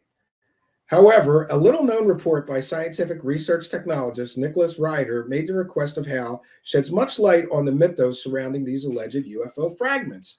Hal asked Ryder if he could reproduce the structure of the material, bismuth and magnesium. The technologist did just that, and Hal was unwilling to accept the result because it apparently did not look exactly like the original pieces and was not as thick. Ryder stated in a letter to UFOWatchdog.com, given more thickness, I feel confident that I could have pretty well produced the piece given to me by Linda Moulton Howe. You can read Ryder's report here. And again, I'll try to put a link to that in the video description. So she goes to a scientist, a materials scientist, who reproduces the materials that she claims came from a flying saucer and couldn't be anything but alien technology. The guy reproduces it. She doesn't like his opinion. That expert says Hal's opinion was that I had offered no resemblance to her sample, but she never did make any detailed and accurate reference to it either. Scientific research technologist Nicholas Ryder on Linda Howell's requested examination and replication of Art's parts. So he was able to replicate them. She didn't like that. Is Hal inserting her own theory or belief as to what the UFO phenomenon actually is? In some cases, she reports, even when findings are mundane regarding something originally thought of as being mysterious. Either a case in New York where a deer was found resting in a tree, while the cause of death found an annual pathologist turned out to be an arrow killing the deer. Hal somehow tried to turn this known event into an encounter with the unknown, making a dizzying leap by somehow trying to connect an older Bigfoot report to the original story, which was absolutely no mention of a Bigfoot. So what is going on? Where is the common sense factor in this and all of these cases and other cases that have plagued the UFO field? Are people weaving their own agenda into these stories, or are these reported cases of bad investigation? Yeah, and I definitely think this is cases of bad investigation and not doing the least little bit of work, right? And the death of common sense and true investigation begins when people accept any sensational UFO claim based on nothing more than a story, flimsy evidence, and someone's sincerity. We see more and more investigators doing this in spite of all the evidence to the contrary. Those in the UFO field are not the only ones guilty of such egregious violations. The skeptics also have more than their fair share of flim-flam cases and explanations for dismissing anything that dares to creep out of a tight-knit box. When we see these investigators come forward with a UFO case, hype it up, make the media rounds, and by the way, make the money on that story, And he goes on to say, present a case of astonishing or as the smoking gun, but they have yet to fully investigate it. We later see the case fall apart after someone picks up the pieces of a disjointed investigation, and the completed puzzle reveals a case full of lies, inconsistencies, innuendos, and complete lack of evidence. Of course, when this happens, the modus operandi of the original investigator is usually one of the following. And here's where me and UFO Watchdog agree. This is a lot like my How to Run a UFO Hoax step-by-step guide. This is what he says the hoaxers do. Lay low until the furor blows over and resurface with new sensationalistic case. Yeah, we've seen Wilcock and we've seen Linda Moulton Howe do this. That's what they do. Lay low until the furor blows over and resurface with new sensationalistic case. 2, act as though nothing ever happened and ignore all inquiries. 3, cry cover up or blame it on an agenda of jealousy by others in the field. 4, play victim and then claim credit for exposing the truth. All too often, a UFO case or story is made public, but the investigation is not complete and the public is left with an initial story, an investigator throwing their name around, and little more. The public is left with promises of further scientific analysis on alleged evidence and follow-up reports to be issued. How many times have we heard this only to hear nothing ever again? Too many times. In the cases of Dan Burrish and Dr. Reed, the tales continue to be woven without a more thorough check by those making the most noise about the cases. Instead of investing common sense to look into the background of the story, those enamored with the story get caught up in the foreground and claim the story is far too complex. Common sense, yes, common sense is still applicable to the uncommon and the complex. This is about investigation, not need. However, I've found all too often that the need to believe is the most powerful and dangerous factor in this field. The need to believe, where a desire and willingness to believe in and or promote something is placed ahead of common sense judgment and investigation of the facts. When we begin doing this and not asking or attempting to answer hard questions or hold people accountable, this is when we start to become part of the problem and not part of the solution. This is when we actively engage in spreading disinformation. That hot button word UFO and conspiracy buffs have associated with evil cabals and propaganda machines aimed at silencing another overused catch-all, the truth. And he ends with a quote, "They told me I was gullible and I believed them." So there we have it, friends. That's about all I have for you. And again, there's more. There's more articles about all the fake stories that she has been involved in over the years. I could go for another 3 hours here, but I think we've proven our point in that, just because you did good work once doesn't mean you get a pass for 40 years to sell fake garbage. And that's all I was saying with my question. And that's all I was asking. And I was trying to get to the truth behind why she would run with such a flimsy garbage story and double down on it and triple down on it. I said it before and I'll say it again. The purpose of this video and in me asking that question was certainly not to defame her or humiliate her or damage her legacy. I mean, honestly, I don't think she has a legacy. She has a legacy of being involved in fake stories for decades. But I did apologize to Kurt from Theories of Everything because, I knew she was going to get upset at the question that she was being asked. But I never thought that she would lie and act like she didn't know what he was talking about. We can see from her public internet post, this is only a few years ago, and she famously tells everybody that she has a photographic memory. Dodie told me that she does actually have a photographic memory. She can memorize whole pages of things. But somehow, when confronted with evidence that she faked a story with a video game cover, this woman that has a photographic memory suddenly comes down with a case of selective amnesia. So I apologize to Kurt from Theories of Everything, and I'm here apologizing to him publicly because he was very upset. He was like sick to his stomach over this because he never had a guest react that badly to a question. And I felt terrible because I told him she's not going to react well to this question. You should put it towards the end if you use my question. But I also, I knew she was going to react. I told him she's not going to react well to this, but even I had no idea that she would react that badly to being confronted with her fraudery and forgery and fakery. And so I apologized to Kurt. If I had known that it was going to go like that, I would have just said, I'll skip this one, but I had to press the issue, because I think that this is a teachable moment, especially for new people entering the field and wanting to be whatever you want to be. Do you want to be a podcast host that talks about these subjects? Do you want to be an investigative journalist? Do you want to, be a researcher? Do you want to be a writer and write about these things? This is a teachable moment. Don't do it like her, because, I'm sorry. It's laughable work. It's not work. She has gotten by selling garbage to people and made millions at it. And, there's people that are doing really good, credible research, really good, deep dive, digging, investigative journalism that don't make a tenth or a fifth of what she makes selling this garbage. And that makes me sad. That makes me absolutely sad. I get it. Controversy sells, fantastical stories sell, but at what cost? I think at the cost of the soul of the seller. It can't be good for you karmically to be stealing money from people, selling this fake garbage to true believers. And that is what I believe she does. Her audience are all people that believe all this is real and every story is real and everybody's telling the truth about their stories.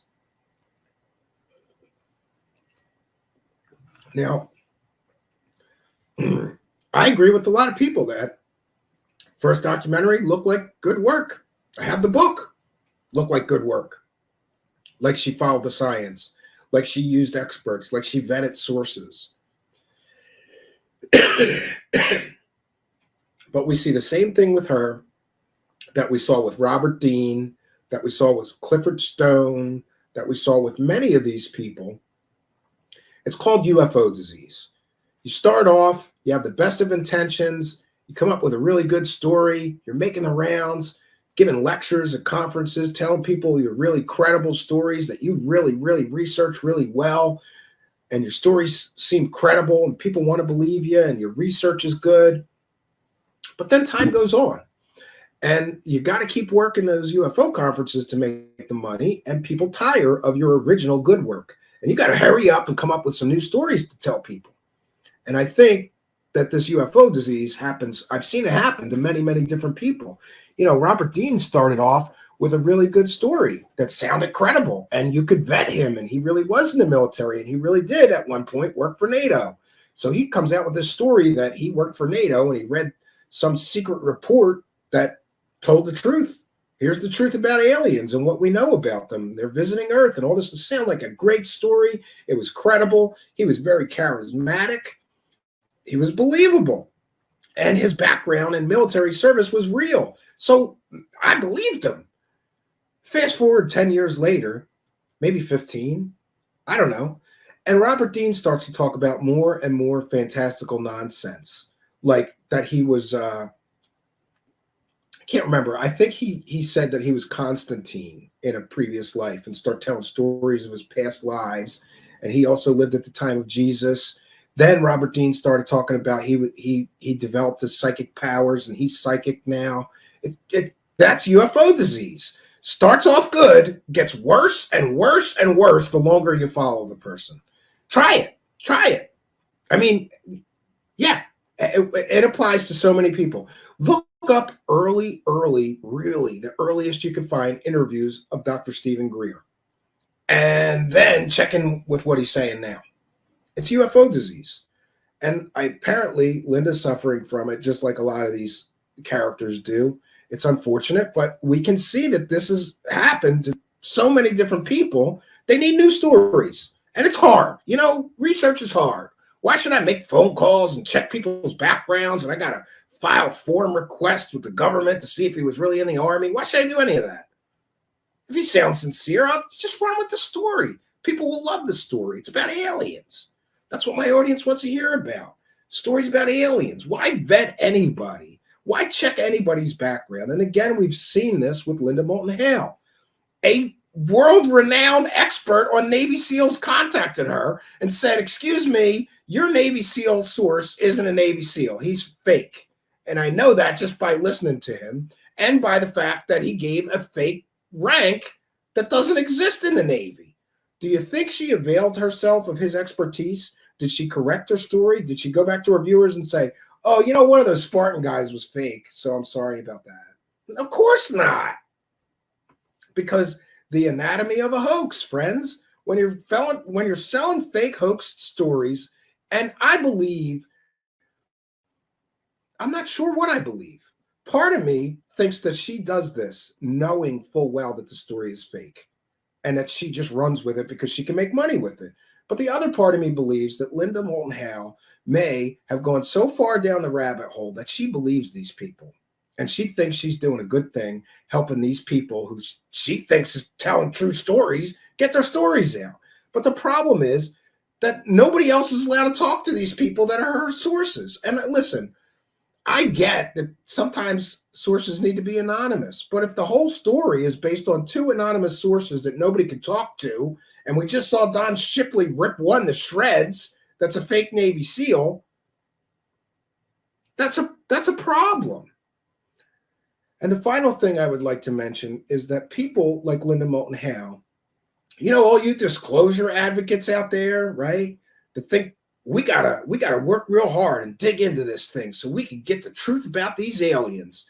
Listen, to all of you disclosure advocates, people like Linda Moulton Howe are everybody's enemy here, because normal people, or let's say academics, right? What if Eric Weinstein started looking into Linda Moulton Howe's stories, right?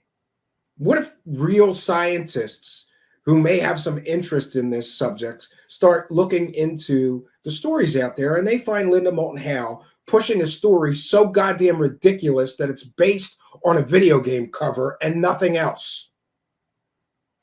What if they start looking into these stories and they find Linda Moulton Howe and they see that she's using fake Navy SEALs that are anonymous sources, but even then, a real Navy SEAL could tell that the Navy SEAL she's using as an anonymous source is fake? What if those people look into Linda Moulton Howe and see her pushing this Dan Burris story, and then they look into Dan Burris and find out that guy's education is fake, his work history is fake, and everything about that guy, Dan Burris, is fake? Are they really going to want to contribute their time and energy to this subject? Or are they going to say, yeah, this shit's all fake because look at this woman. She's at the top of her game. She's a woman making $5,000 to $10,000 for one conference appearance, one lecture. She's the top of the food chain here. And look at her so-called evidence. It's laughable. It's a joke, her so-called evidence that this is real. She damages the entire subject. And I'm sorry to those people who, she's your hero. You know what? Pick better heroes. Pick heroes who don't lie to people to make money from true believers, stupid people. And, I don't even say stupid, gullible people or true believers. They believe her. They want to believe that this stuff is real. So when she comes to them with a story about aliens, even if it's based on something as stupid as a video game cover, that's her evidence, they believe it. I get that. And I also get that a lot of people are like, oh, she's such a legend in the field. I'm sorry. Legends in their fields don't use fake evidence to sell stories. And as far as her rant there, where she's telling everybody about all the awards she won, she got a regional Emmy that the whole organization that she was a part of got. It's not like she won an Emmy. She says Emmy award winning. No, you didn't win an Emmy. The news organization you were part of won a regional Emmy. Not quite an Emmy for Linda Moulton Howe. And I don't know, what was the other one? I guess she has a Peabody for something. And that's the only awards that I could find for her. And someone else commented on Twitter that the rest of her awards were all from UFO organizations or people or conferences that she chose to work with. So sorry, not impressed.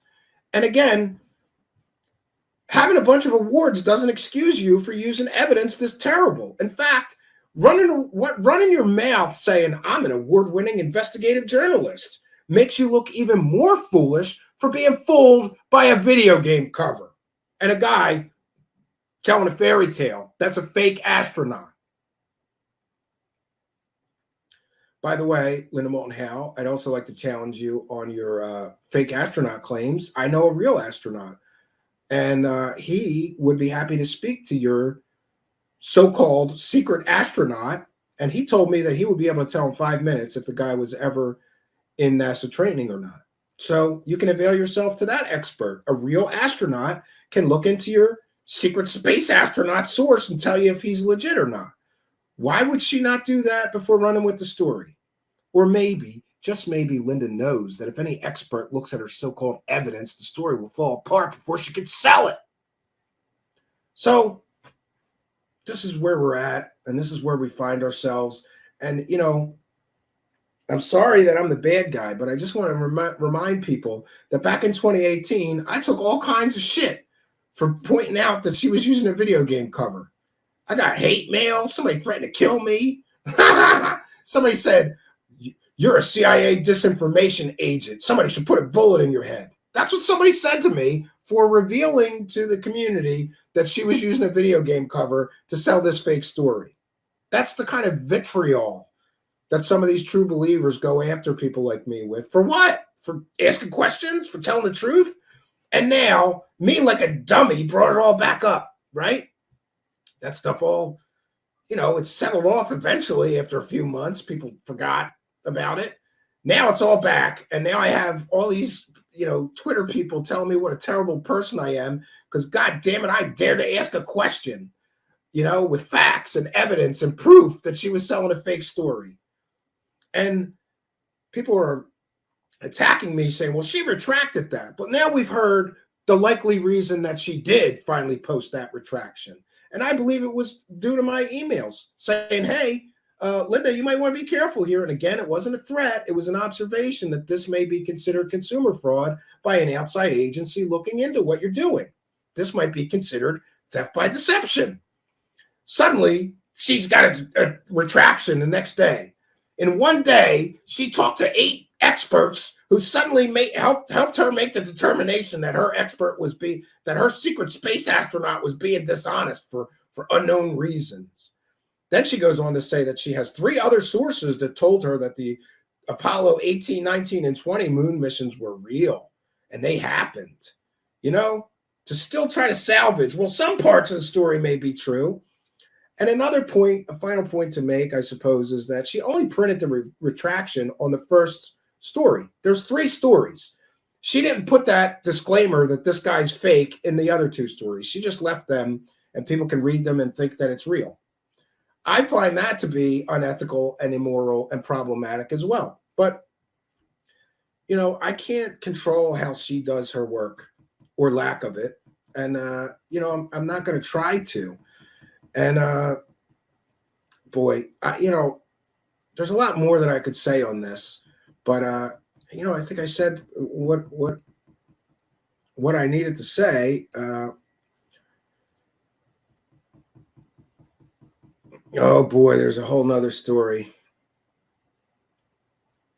We could do a whole nother part 2.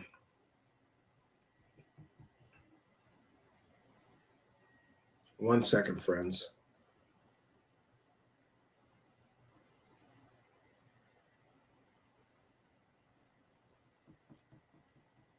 Oh, okay. So this is about a time. There was another time.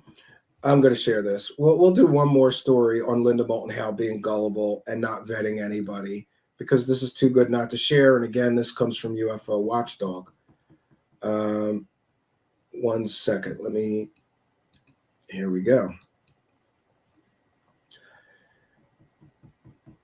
So this is a post. Okay, this is one for the books right here. Linda Moulton Howe received an anonymous letter at the New Age convention, allegedly from a former CIA agent claiming that he had been in a highly classified department dealing with extraterrestrials and something called Element 12. Watch the video below where Hal talks about the note. Oh wait, we gotta do that. So Bear with me because I didn't share the audio. We'll share it one more time. And I'm citing, wait a minute, I got to put up the fair use banner one more time because people loved it.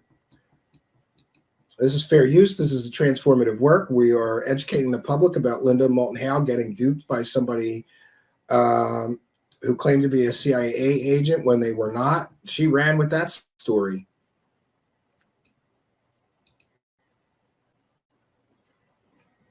Who will tell the truth about canis familiaris? Canis, C-A-N-I-S, and familiaris. Here she is on a panel. Yes, yes, from there's a CIA person here, former CIA. There's always CIA person. I got handed a note yesterday about this, and I had never heard of element 12 in relationship to dogs, that dogs were a placement of an advanced life form on this planet. And I've never heard of this before, but I did get the note yesterday.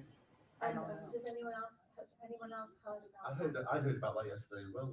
So I'm in the research. But we never stop learning. No matter how old and how long we've been going on with this subject, we're always in perhaps the person from the CIA will go up to Linda and maybe. Yeah, I'd like to know more. That would be My great. question is that connected to all the dog man sightings that are going on now? Dogman. No, and I don't think they want. So somebody gave Linda Moulton Howe a note claiming that they were a CIA agent and they worked on a secret program with aliens and Element 12, and that had something to do with dogs. I don't know. Say who they are. But could I add something that's really interesting, and I'd love to know if anybody in the audience has had this experience. I know that our government has had the problem that we have collected various alien technologies from a lot of crashes, but they are made of self-activating software, and they are made with a program to return to their original source, whether it's in the Milky Way galaxy or someplace else. And that there's a man named Lou Baldwin who wrote a book, very important book. And No, we're going to skip ahead. Another story with no evidence. I believe that, I mean, I can only say from when I was doing some work, I wasn't always a parapsychologist. I was an engineer when I first left school. All right, we're going to stop the video here, but we'll go back to the article because the article details another case of Linda Moulton Howe running with a completely and totally fake story. I remember this.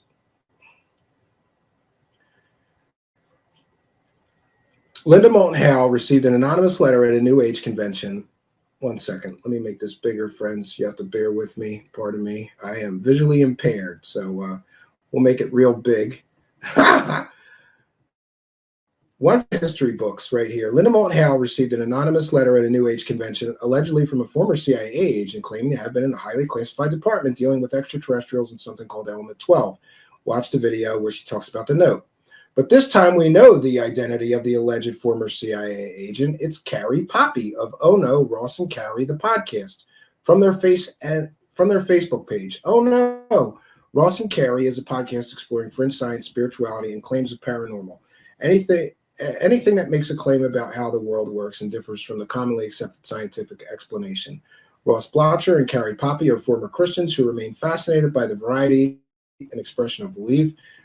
And try out there's various claims firsthand, so you don't have to. They report the results, share all the details, try to find the wisdom and the humor, and rate each topic on scientific validity, danger, creepiness, and pocket drain. Oh, and hot drinks.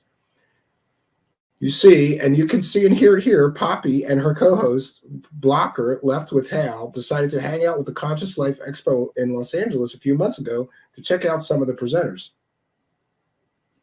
Poppy decided it was time to test Hal out and wrote a note to Hal that was passed on anonymously through radio host Jimmy Church.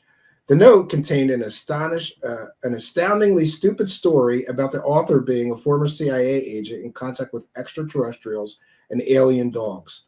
You really do have to listen to the whole podcast for this and way more. During a panel discussion, Hal tells the audience about the contents of the note and states it with a straight face. Little does Hal know the author of the cleverly bogus note is in the audience recording it all happen. Now, some may chalk it up to Hal getting older. The problem is Hal has been doing this sort of stuff for years. In 2002, Hal tried to make a mundane and explained deer death into something it wasn't. In 2003, Hal ignored scientific analyses refuting the claims of Brazilian UFO abduction. Hal promoted known UFO fraud Dan Burrish. The list of all the nonsense Hal has spewed is endless. Let's not even get into the whole aliens in the Antarctic dumpster fire Hal started. Yeah, so there we have it. She doesn't check if it's a CIA agent, but she's telling everybody, oh yeah, it's a CIA agent. I just want to remind everybody that there's two ways to support us. You could throw money at us. We're a viewer-supported show, either through Super Chats. Hold on a second there. Oh, maybe not. My panel participants bounced out of here, but that's okay. I can speak to them offline. So two ways to support us. You can throw money at us, which means send a Super Chat. Sign up for our Patreon for as little as $1 a month, or send a PayPal donation. There's links in the description on how to do that. The other way that you could support us, and this is just as important, friends, maybe more important, actually, and it costs absolutely nothing. And that would be to like, comment, subscribe, and share these videos. Tweet them. Put them on your Instagram. Put them on your Facebook. Retweet them. If you see these videos, share them on your social media. Please do that. It really does help. And make sure that you like, comment, subscribe, and share. If you're listening in audio podcast land, I want to remind you that you're listening to a replay.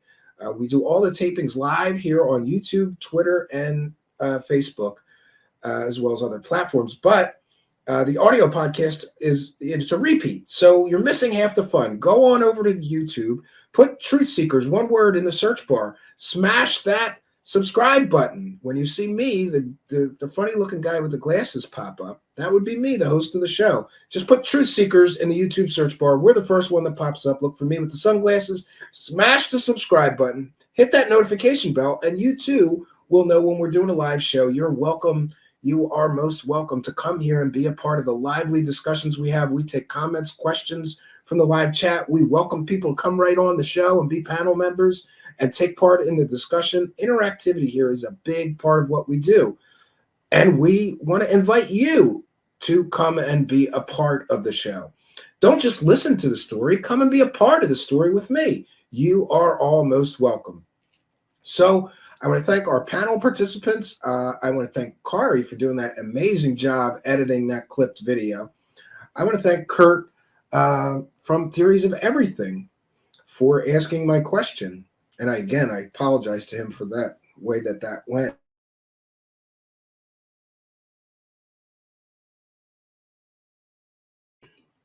Apologize for the dead air. So what can I say? This is where we leave. This is where we find ourselves. There are people out there that for decades have been selling garbage, fake stories to people. But as I mentioned, there is a growing chorus of people, and I've noticed most of them are the younger crowd. They're tired of this. They start getting into this, and then they find out that half these people are selling garbage, and they don't like it. Nobody likes it. And the time in which people could do that stuff is rapidly fading. I've often said that we cannot fix a problem. And for anybody involved in this to tell you that this isn't a problem in this field is a liar. I find it funny, almost comical. I find it highly entertaining that there's so many new UFO shows and new UFO show hosts, and not a one of these people is asking the same questions that we're asking here. Well, almost no one, right? And you cannot fix a problem until you at least acknowledge it and talk about it. Most of these other show hosts, I mean, no offense, I just don't see any due diligence on this stuff. You mean to tell me that the top tier, all the top UFO celebrities are all working for criminals and a company that promotes a kiddie porn guy, and you're not even going to talk about it on your UFO show? But see, this is the game. It's a big club, and I ain't in it. And some of these people are in the club, and they can't say shit because they get a lot of views and attention from those UFO celebrities that come on their show, that they softball and give a pass for doing things like selling a story based on a video game cover as their evidence, or selling a story with a totally fake, anonymous, made-up Navy SEAL. No, friends, we have seen tonight that some of these people have no shame. There's no shame in some of their game. They'll sell whatever garbage they think people will buy. And when caught, they scurry off, right? Do the hoax shuffle, scurry off, right? Ignore it, let it blow over, and come back with a new fake story. Seen it time and time again. But I'm hopeful that we're going to be seeing it less and less, because more and more of these people are starting to realize that there's people like me out there that are not going to accept this garbage so-called evidence that they have to share, that are not going to accept this lazy, do-nothing so-called investigative journalism work that these people claim that they're doing. No, we're not accepting that anymore. At least I'm not, and I hope you won't either, because it does nothing but damage the subject and make it more worthy of ridicule when people look into this and they find garbage like that, especially coming from the so-called top people in this so-called field or subject. But this is where we find ourselves. It's a crossroads of sorts. And I, for one, am happy that we've at least reached the crossroads. And I'm hopeful that we're going to see some positive change in the future. I did say I'm going to try to be kinder and gentler. Tonight, I was as fair, as calm, and as diplomatic as I could be in this situation.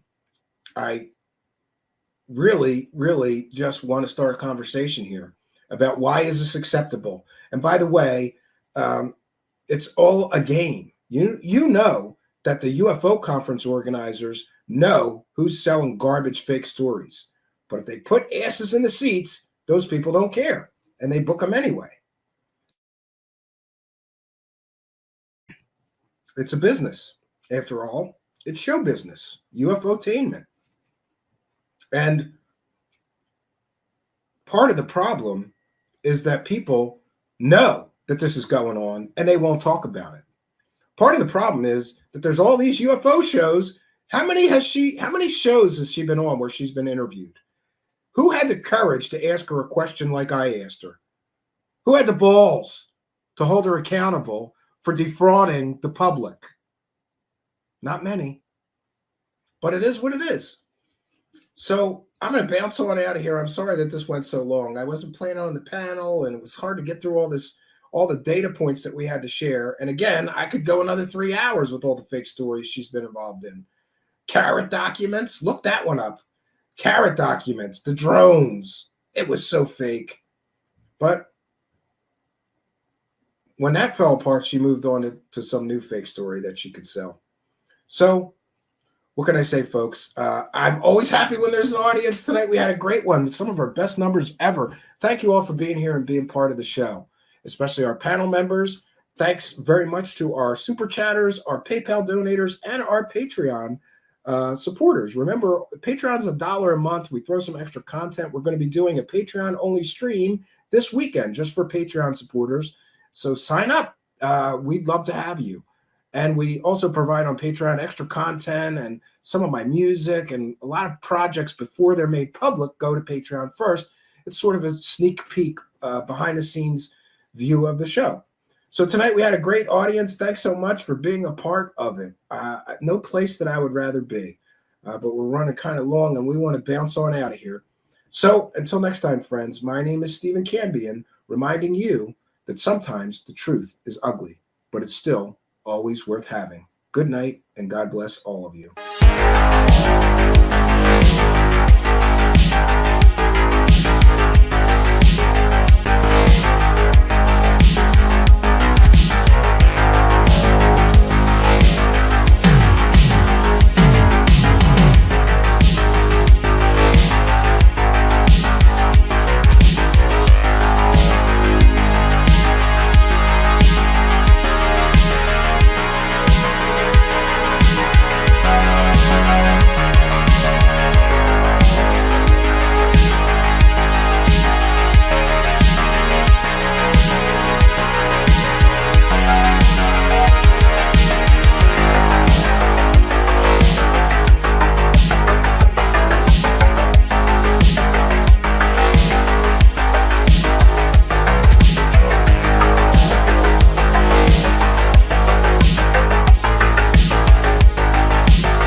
This question is a tough question. You look like a tough lady with your leather jacket.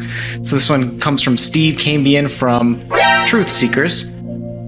On your website, there's a picture of a genuine alien taken to the moon, and the image that you used was from a 2005 video game called Area 51. Cambian, so Steve Cambian is referring to himself in the third person. Cambian from Truth Seekers emailed you as the proof that what you're selling was from a video game, and then you refused to change. So, okay, so whatever. There's some accusations there. Do you mind explaining to the audience what that picture is about, its provenance, and perhaps why you would not take it down if someone showed you it was video game art?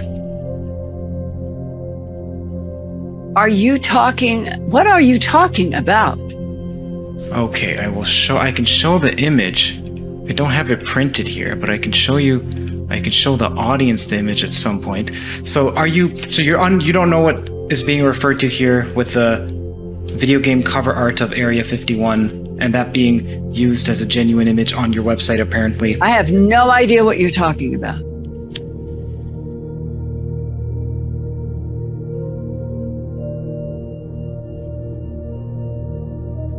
Kurt, I don't know why you are reducing the interview to this kind of petty stuff at the end. I really don't.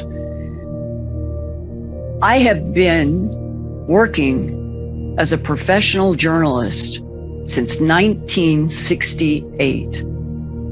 I started at KNBC television. I went to ABC in Boston. I was hired to be director of special projects at the CBS station in Denver. I have corrected 1 million scripts. I have no idea, 40, 50 years, how many scripts. Information. That is just elementary to being a professional journalist. And I have a tremendous number of awards that are even in boxes, 35, 40 professional awards as a journalist. Why you would end up with some kind of a stupid question like this is beyond me. It's hostile, Kurt. Why would you do this? It's meaningless. I mean, why are you playing, now we're going to trap Linda in some, this is ridiculous. I'm asking some of the most upvoted questions. So there's the sentiment in the community that you're a great investigative reporter, especially your early work, and that toward the end of the career, perhaps not as much due diligence in vetting sources. This is just a perception. So that's why people are upvoting it. By whom? That's not my relationship with the world. I'm just telling you, this is what many people have upvoted, so I'm asking the questions that people are interested in knowing the answer to. You're accusing me of being some gullible 2-year-old, and I have just celebrated my 80th revolution around the sun. I have produced literally a few thousand reports at earthfiles.com, many, many, many documentaries for television broadcast. There is something about this, Kurt, that just feels so unprofessional, so unfair. I am doing hard investigation every day and every week of my life on a variety of topics. I ask even Luis Elizondo, I ask many people similar questions about NDAs and is this piece of evidence proof? Is it proof? Do you have a public record of so-and-so? It's not as if this is such a strange question. You just said it's because you have a reputation essentially of being gullible. I argue with that from the face of how much I have produced. That is between my books, my documentaries, the 3,000 Earth Files reports, and on, the 15 years of the work I've done with ancient aliens. It's the opposite. I'm come to all the time because people say you do the best, most credible journalism in the field. That's what I hear. Okay, well, I'm glad that you hear that. It's great. It's great to hear that. I hope I'm not trying to be accusatory. I'm simply trying to ask the questions that many people are wondering, and that for whatever reason other people aren't asking. So please, I don't mean to offend you. Many people are asking what? Okay, so every time I read you a question, it's either taken from Twitter or the live chat or from Reddit or from some other places where there are likes and upvotes and people's comments on comments. And so I'm looking at, okay, what are the questions that people want to know the answer to most? And I'm simply asking them.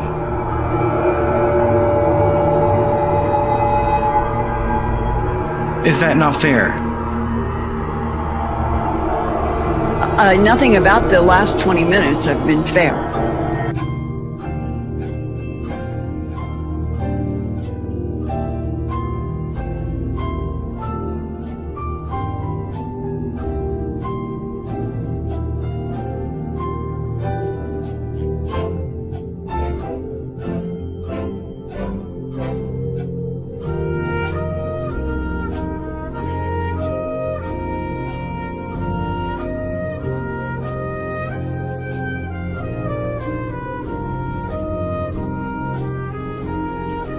Well,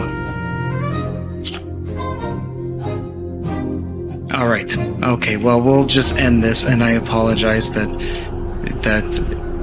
you felt like it was hostile. That was not my intent.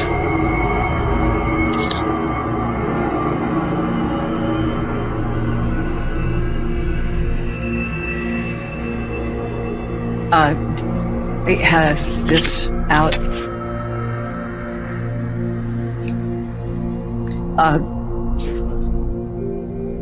I'm a professional producer, writer, director, editor. I have a tremendous number of awards. From my point of view, I know how hard I work for facts, and that I take on subjects that some people won't touch because they're afraid. That's my answer. Thank you, Linda. Thank you so much for coming on. I appreciate it.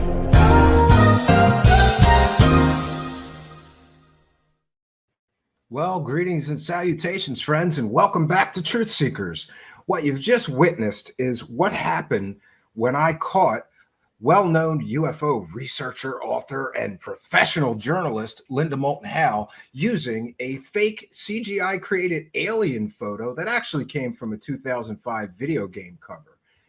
On her website and in her so-called special reports, she showed this photo, which I instantly recognized because I had played this game. Maybe it was on PlayStation 1 or 2. I don't recall exactly what console it was on, but it was a great game. It was a shoot 'em up where you ran around Area 51 and you shot at aliens and you killed those evil aliens. I couldn't believe when I first saw that she was using this picture, and she titled it, quote, "a genuine gray alien photo taken on the moon," unquote.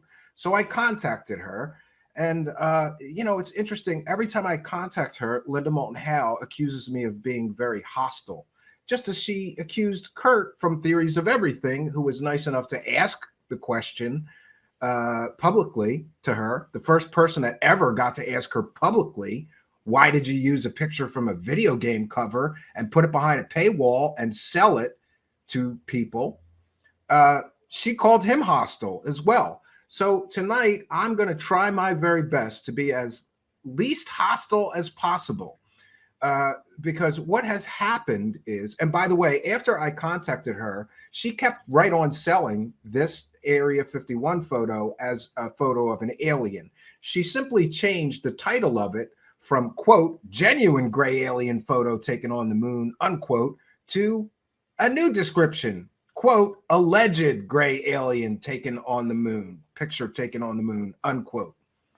So she went right on selling it. She doubled down and suggested that perhaps the Men in Black, or, the secret cabal government who are covering up UFOs gave that to the video game producers. But I have since been in contact with the person that actually created this artwork, and he says nobody contacted me. This was my job, creating artwork for the video game company I was employed by. So what we have is Linda Moulton Howe, who claims right here that she's completely and totally offended that anyone would suggest that she is gullible or that she doesn't do great professional investigative work. Friends, it takes 2 minutes to do a reverse Google image search. Actually, it takes 10 seconds. And there are specific sites available that you could do that. She could have found out in 5 seconds that this photo was from a video game.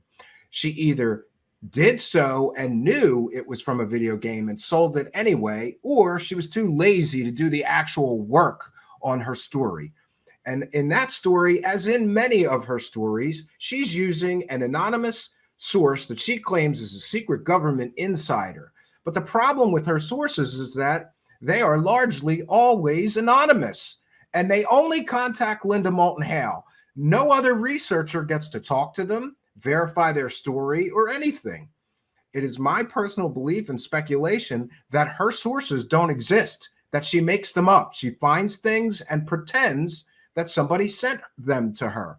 And I would personally challenge Linda Moulton Howe, give me the phone number of this guy who sent you this photo claiming that he took it on the moon. Let me interview him and verify that he indeed gave you this photo and that you didn't just find this photo and concoct this whole story.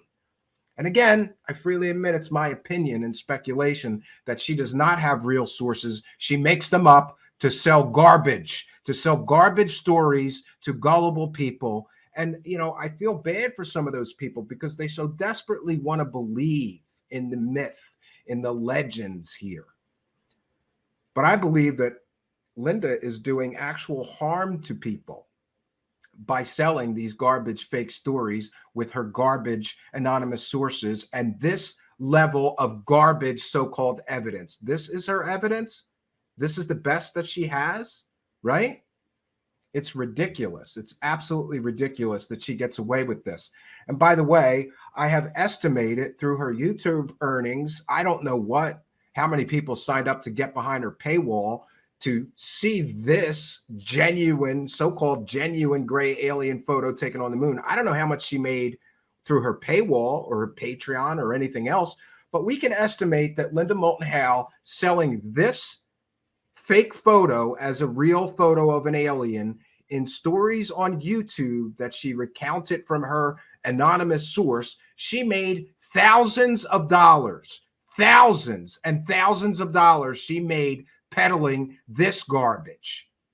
Now, you would think that Linda Moulton Howe would have learned her lesson, especially from, I suppose, the question that she got asked publicly. And that had to be humiliating for her, and I'm human. So I understand that may have been humiliating for her to have to face the music. But did you notice? She claimed she knew nothing about it. Friends, I have the emails between us proving that she got the photo from me and then argued with me about why it wasn't from a video game. I had to send her the artist's contact information who actually created that image. And she still didn't take it off of her website. She still did not print any sort of retraction or apologize for deceiving her audience, deceiving the public, and deceiving YouTube. By the way, Miss Linda Moulton Howe, I'm not sure if you're aware of it, but there is something called YouTube terms of service. And doing what you did with that fake photo is a violation of those terms of service. You could lose your entire YouTube channel. And that's a whole nother issue, because somebody needs to explain to me how this woman can do this garbage level of work, this garbage level of vetting sources, this garbage level of providing evidence, and have 215,000 subscribers. But I've said it before, I'm going to say it again. When you have no morals and you're willing to sell garbage and fake information to stupid people, you can have a huge following. It's sad, but it's true. We have handicaps here. Like, I always joke that I'm expected to run a marathon along with these people with 2 broken legs. I can't lie to my audience. I can't shovel fake pictures at my audience and pretend they're real. I can't lie and say that somebody else sent me a fake photo and make up a fake story. And again, this is all my opinion that she makes up these stories. Nobody gets to talk to her sources but her. And again, I'm challenging her, not only for that source, show me the source, print his name, telephone number, information, email me at truthseekershow@gmail.com. We'll have him on the show and we'll verify whether he, number one, exists, and number two, sent you that photo that you made thousands of dollars with that we all now know came from a video game cover. Does that source really exist? And don't even attempt, Miss Howe, to hide behind journalistic integrity. When you get caught doing something like that, you got to come clean. Print the source, tweet it out, email it to me publicly on your YouTube, name the source and his contact information so that me and other researchers can verify that you're not lying when you say somebody else sent you that photo and told you those stories about the fake moon mission he was on. And by the way, later, she did print a retraction of sorts, claiming that her source was unreliable and dishonest about that story. But by then, she had already made thousands of dollars off of that fake story, and she didn't give any of it back to her subscribers. She didn't give any of it back to the people signing up for her Earth Files website just to see the picture. And by the way, that's also, in my opinion, a form of consumer fraud. She's teasing this picture saying, if you want to see this picture of a genuine gray alien taken on the moon, sign up for my website for $3 or $5 a month or whatever it is, and you could see this genuine gray alien picture taken on the moon. It's completely and totally deceptive. And if she's going to claim that she didn't know, or she's great at claiming that she's such a great investigative journalist. Let me tell you something, Linda. Great investigative journalists don't make amateur hour mistakes like this. This is clown shoes. This is terrible. I would expect better work from a high school journalism, somebody that's on a high school newspaper could have done the research to find out where that photo actually came from. You didn't bother to do it. So don't tell everybody about your awards and what a great researcher you are. You're not a great researcher, and that's evidenced by that story being completely and totally fake, made up garbage, in my opinion. Now, we're on to why we're here tonight. We're here tonight because, and let me make sure I make this point. Making an amateur hour rookie stupid mistake like that once, Linda Moulton Howe, is a mistake. And you should have just owned up to it, accepted responsibility for essentially stealing money from people to see a picture off of a video game cover that you claimed was a genuine picture of an alien. You should have just owned up to it, but you didn't. You doubled down saying the Men in Black.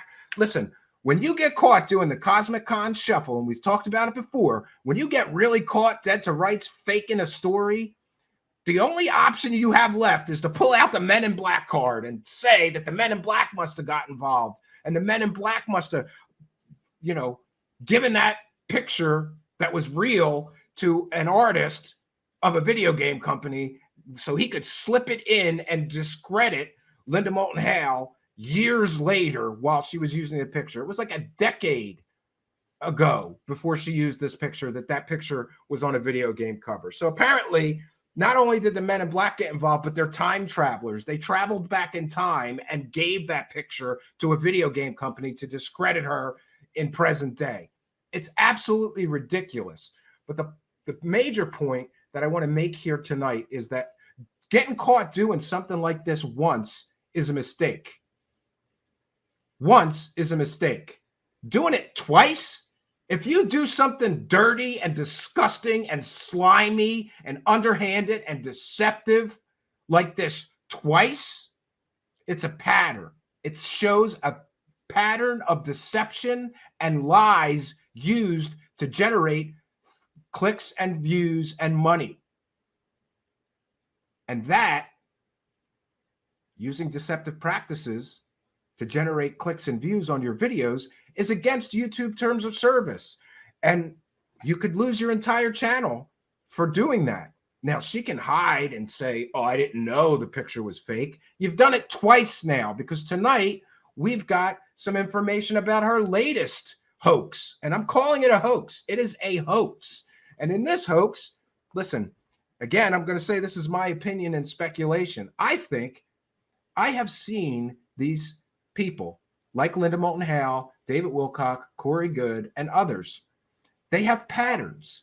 And when they figure out something works to generate a lot of money, they do it again. They do it again. You can see this with David Wilcock running the multiple GoFundMes, PayPal donation scams. You know, you create a need, you tell everybody in the community you got to donate. In one such version of that, David Wilcock generated $60,000 for Pete Peterson. And in the Emery Smith version of that, which was a PayPal donation scam, they generated $50,000. So you see, these people figure out if something deceptive that they're doing is working to generate those UFO dollars, they do it again. And in my opinion, Linda Moulton Howe learned nothing from being called out and caught this first time with this video game cover from 2005. She learned nothing, except that works to generate money. So let's do it again. And that's exactly what I believe that she did. Recently, Linda Moulton Howe went live on her channel with some 250,000 subscribers. And here, that's another thing. Somebody with a channel that large has a massive responsibility to double check their work and not present garbage to their audience. Do you think she cares? I don't think so, because what we get is Linda Moulton Howe pushing another completely and totally and provably fake photo of an alien made by an artist. Again, made by an artist. It's an artist rendition of an alien. She took that photo and claimed it was a real picture of a so-called, quote, orange gray alien, unquote. Then she tells a fantastical story that kind of does make sense. I have to give it to her. It's a great story. And the story is that all these gray aliens aren't really gray. They're really orange underneath. And the gray that you see is some kind of a exoskeleton that they're merged with and they keep on most of their lives. But she is going to reveal to us what's beneath the veneer of the gray aliens. Great story, great clickbait, great garbage fairy tale. Linda Moulton Howe is the mother goose of UFOs. If you want a good bedtime story that's fake, go to Linda Moulton Howe. She'll give it to you. And I also just want to make sure that I mention that a lot of people have said to me, leave her alone. Who's she hurting? She's hurting everyone and all of us, because I can't generate revenue by doing dirty, slimy things like she does. And that's not fair. That's not fair that I have to play it right.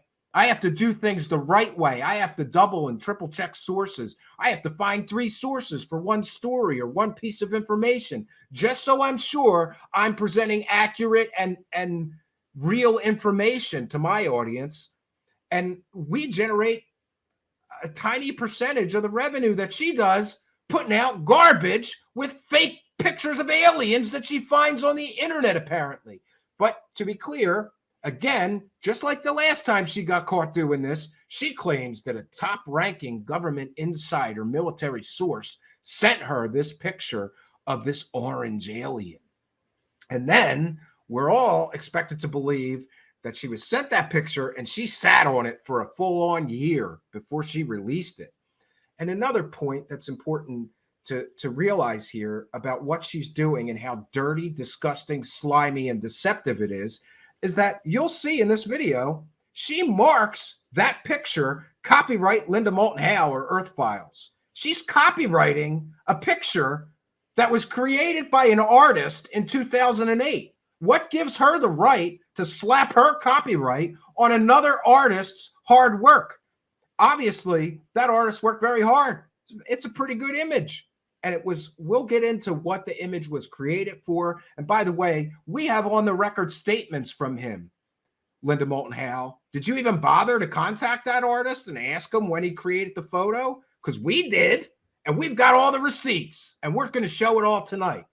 But before we begin, let's listen to Linda Moulton Howe's fairy tale. And it's very important that you know that this photo she's using was created by a Brazilian artist in 2008. And we have checked thoroughly through Wayback and other internet means to verify that that photo was created and existed on the internet in 2008. But again, she's going to claim that the Men in Black got involved somehow to discredit her. Sure they did, Linda. Sure they did. It's not that you just, don't do any work for your thousands and thousands of dollars. Oh, that's another point. So far, I estimate, and this is a very, very low estimate. We're going to go on the low estimate range, but based on the number of views she has gotten, and she said she's doing 4 parts of this story. She's already done 2, and she's made approximately $1,500 just from YouTube ad revenue. That doesn't count all the super chats she got while she was telling these fairy tales and showing this picture and slapping her copyright on it, which she has no legal right to do. And this artist, would be well within his rights to sue you for copyright infringement. He created those images. You don't own them. You have no right to copyright them. But this is what we get from Linda Moulton Howe, right? So let's hear Linda's fairy tale, and let's hear her try to explain it. And by the way, in the clip we're about to share, first of all, I'm citing fair use. This is fair use. I'm educating the public, Linda Moulton Howe. Don't you dare try to copyright claim me, because I've got a lawyer standing by to fight any copyright claims. We're going to reveal this tonight. We are going to educate the public about the deceptive practices that you use to fraudulently generate YouTube ad revenue. It's not fair that you get to do this and the rest of us can't just lie through our teeth and put fake photos up on YouTube pretending they're real. So this is fair use. It's a transformative work. We're going to be discussing the clip of her from her show that we're going to play tonight and educating the public. This is the textbook definition of fair use. And again, I have lawyer letters standing by for any false copyright claims that are levied against us. We will not be intimidated. We will not be silenced, and we will not be stopped from revealing to the public exactly what you do, Linda. Let's get into it, friends.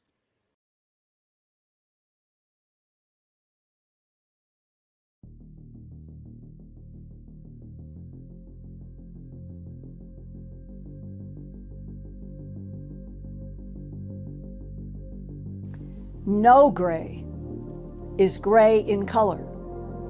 Even drone engineered grays like this 4-fingered hand in this photo are pale in color, similar to human skin.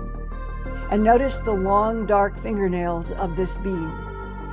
Linda, in your book, An Alien Harvest, on page 59, you quote abductee Judy Doherty describing 2 gray entities that were dissecting tissue from a mutilated calf taken from a pasture outside Houston, Texas in May of 1973.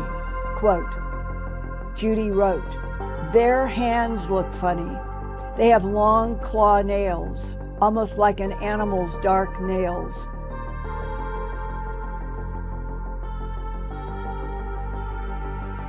The original tall grays used this same nanotechnology for similar reasons, but seldom use it while in space traveling, nor did they use it while evolving in their home system of Epsilon Indi due to lower gravity there. The original grays from Epsilon Indi have a very slight tint of orange in their pigmentation.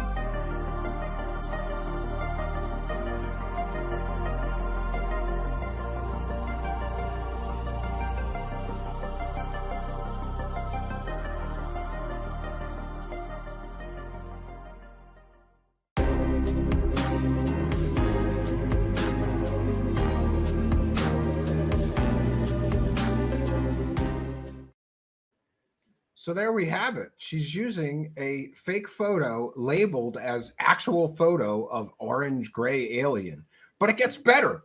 because the day of or the day after her broadcast, of course, people sent me this knowing that I busted her the first time she got caught using a fake alien photo. And people asked me, is this a fake photo as well? So what I did is what I said, a simple Google reverse image search. And after a little bit of time, I found a Brazilian website that was not in English, but we're going to see tonight that it's, even if you don't speak Portuguese, you'd be able to read fictional. It was right on the website that I found. So I sent her this website. Others sent her this website, but she was planning a 4-part series on this. And by the way, if her views trend or continue to trend the way they did for the first part of her 4-part story, Linda Moulton Howe is going to make somewhere between $3,000 and $5,000 by my estimation. Now, I admit I'm not an accountant and my numbers may be off, but on the low end, let's say she's going to make from this 4-part series $3,000 from selling this fake picture as a, quote, actual picture of a orange-gray alien. She's going to make somewhere between $3,000 and $5,000 if the views continue to trend. She got 70,000 views for the first one. Anybody can look and see what the average per 1,000 views you get paid from YouTube for ad revenue. Those are monetized videos. She's going to make thousands of dollars. Let's just say it that way. Linda Moulton Howe, if she continues on this dark and dangerous path, doubling and tripling down on this garbage story, she's going to make between $3,000 and $5,000. Or let's just say she's going to make thousands of dollars. Let me know in the comments. Do you think it's right that she's going to keep thousands of dollars that she generated through this kind of deceptive work? Let me know what you think in the comments. But it gets better. The story gets better. So I sent her the links and a letter saying, Linda, you've done it again. This picture is not an actual picture of an alien. It's from a 2008 website that's even labeled fiction. And you can use, I included the links with Google Translate so it was in English, so it would be completely clear to her that this website was from an artist who was creating a fictional series about aliens and the Men in Black in Brazil. Even on the website, it's labeled, this is all fiction. She didn't care. Apparently, no reply. And I am aware of at least a few other people sent her that website and told her, you look stupid here, Linda. You did it again. This is the second time you've been caught using a fake CGI or artist rendering picture of an alien claiming it's real. So what does Linda Moulton Howe do? She's got to come out and double down. It's beautiful. It's beautiful. Because listen, if you get caught selling a fake alien picture as real, what you got to do is you got to double and triple down. You pull out the Men in Black. That's what you do first. And if the Men in Black aren't enough, you know what you do? You bring in a psychic or a remote viewer to tell everybody that, no, it really is a real picture of an alien. I can't believe she did this. But after being caught and people emailing her that this is a fake photo and here's the source way back in 2008, she doubles and triples down. Let's see what she has to say about this Portuguese website. And let's see what her remote viewer says. She brought in a remote viewer to view the death of a fake alien photo. But she's not gullible. She's a professional journalist. She's an award-winning and investigative journalist. Let me tell you something, Linda Moulton Howe. Investigative journalist, a good one, wouldn't fall for this crap. They wouldn't make these amateur hour mistakes. But you did. Or did you do this on purpose because it worked for you to generate thousands of dollars the first time? Let's get into her excuses, friends. Let's get into it.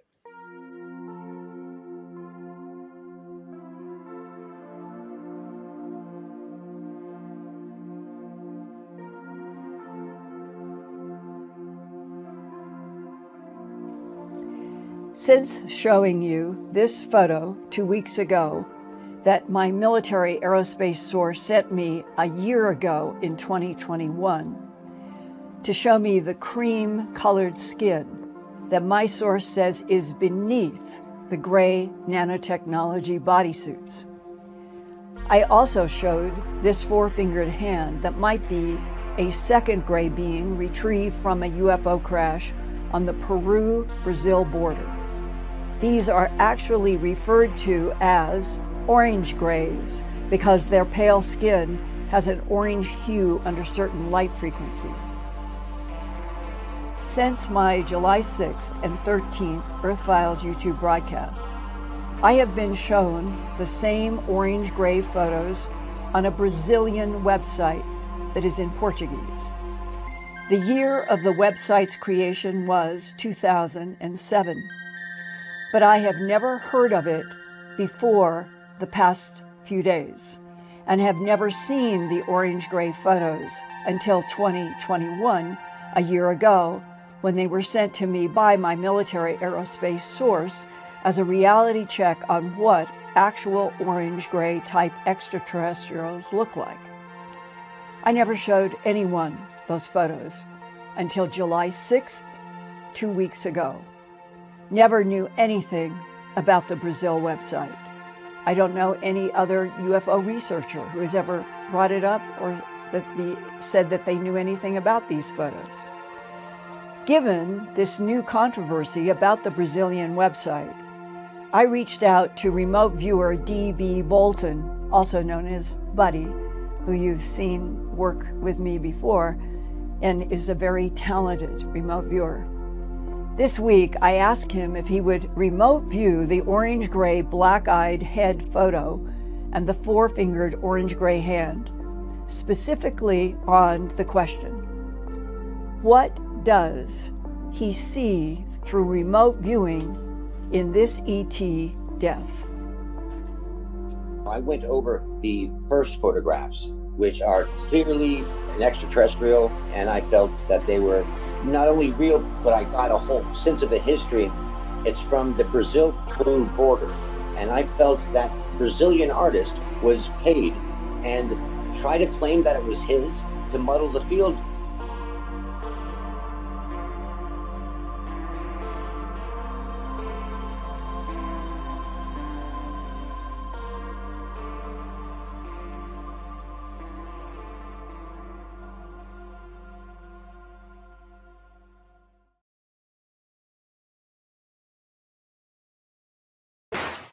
Oh my gosh!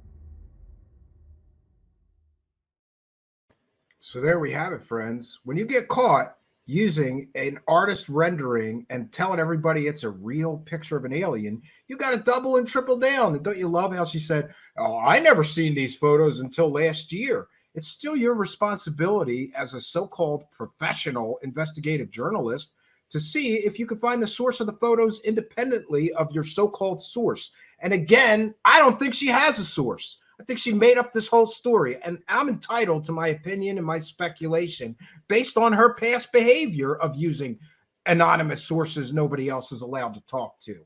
But, friends, here is also, it's very important that I mention this. The hallmark of a great researcher is that a great researcher can research something like these photos and find accurate information about them. Where was the source of the photos? Who generated them? When were they first on the internet? I found all that information. But we had a panel show shortly after her first broadcast with this fake photo, and Sixth Sense, big friend of the show and chat room moderator and all around great guy and researcher himself, mentioned on the panel show, he mentioned, well, anybody could do a reverse image search, and I bet you I could track down the source of those photos. I said, great, do it, Sixth Sense, do it. I didn't tell him I had already tracked it down. I wanted to test what I always say, which is that the hallmark of a great researcher is that anybody could go after the first researcher and find the same information. And that's exactly what Sixth Sense did. But Sixth Sense took it a step further, because Sixth Sense got an on-the-record statement from the artist contacted the artist and everything, and we've got all the receipts for all of that. But let's get into what Sixth Sense did to prove that this is completely and totally fake, made-up garbage. And by the way, I want to thank him for doing that. And I also want to thank Spooky for the edit that we saw at the beginning of tonight's broadcast. Excellent work. Listen, let's see what Sixth Sense found when he decided to look into the origin of these so-called actual photos of an orange-gray alien. Let's see what he found after me. Linda Moulton Howe. Everybody knows who she is, don't they? Yeah, she's like the famous, quote, journalist, right? Experienced journalist. Okay, here she has a picture of a actual real alien hand, okay? And then we have here an actual real alien on a table. Okay, really, Linda, really? Somehow I just don't believe this, and I'll show you why, okay? So I captured the image, and I went ahead and I inserted it into TinEye, and I ended up coming up with a classified UFO on both hits, at least those two images anyways. Okay, so I went ahead and I dug a little deeper, and then I found where it actually come from. Okay, here's the two pictures here. Okay, this is under Alien Gray, Fakes, Frauds, Disease, Misinterpretation, and Documentary Representation. So fake, in other words, right? Okay, and you probably can't read this, but it says, okay, there's a little pop-up here. It says, the fifth installment of Relato de MIB, Men in Black, okay? Let's see, it's a fictional series by Brazilian CGI artist Felipe Kling David. So let's go dig a little deeper here and see what this is all about, right? Let's go dig a little deeper. So here we have Felipe Kling David, and this is his channel, okay? And here's the videos, MIB, but I don't know how to say that, sorry. But I couldn't find a part 5 in here. I couldn't find part 5 because it was deleted, or actually it was put on private, and I don't really know the reason why it was put on private, but we can just leave that to speculation, okay? So I went ahead and I just said, okay, well, I'm going to check out at least one of them anyways, okay? And here we got this. And I don't have the sound on because it's in Portuguese. You can see the alien here, right? That's an alien. It's an alien. But wait. This is the important part, right? This is all fiction. He says it right there. He says it right there. This is all fiction. Fake. It's all fiction because the guy's an artist. He's a CGI artist. I mean, you know, what do you expect from that kind of thing? So I went and dug a little bit deeper, and this is what I found. Now, this is, I can't say any of these words, but okay. You can see the pictures. There's the famous Dell, monitor. Yeah, that Linda cropped out, but she left a Dell in there. Maybe she should have just deleted that. But anyways, these are the pictures. Dell computer, whatever. Then we get down to here. There's her famous, famous one. Okay, EBE. There you go. There's another one, and there's the hand. There's the hand. Now, if you look here, look. Fictional. Like we don't even know. Look at, I don't even know how to speak Portuguese, and I could see that. But I want to show you something in the translation here. I was doing some other translations and stuff like that, and it says, at least the comments, it says, man, this is still going to work. Juka even appears on the Discovery Show, I suppose the Discovery Channel. We're a group of, quote, experts. Yeah, experts. Yeah, we all know that the Discovery Channel has experts. We know how expert they are. Okay, to look for the videos on YouTube and try to find out if they're real. Well, if you did that, maybe that is why that one is kind of on private, right? Okay, anyhow, let's okay. Oh, I was going to do the translation there for you of that other thing. Just to show you, fictional. That is fictional. Fictional. Fake, Linda. Fake. Okay, so here we go. We got Linda posting this on her Twitter. Okay, there's the hand one. There's the supposed alien on the thing there. Anyhow, that's just ridiculous. Okay, so we got this right here, and these are another one of the comments. And here's Felipe commenting back, and I will show you the translation on the screen here. And it says, every time someone appears saying that your Juka is real, I crack up laughing here. Oh, well, I wonder why. Because you know it's fake. Seriously. This kind of thing makes people who are more laymen or just lazy, people think.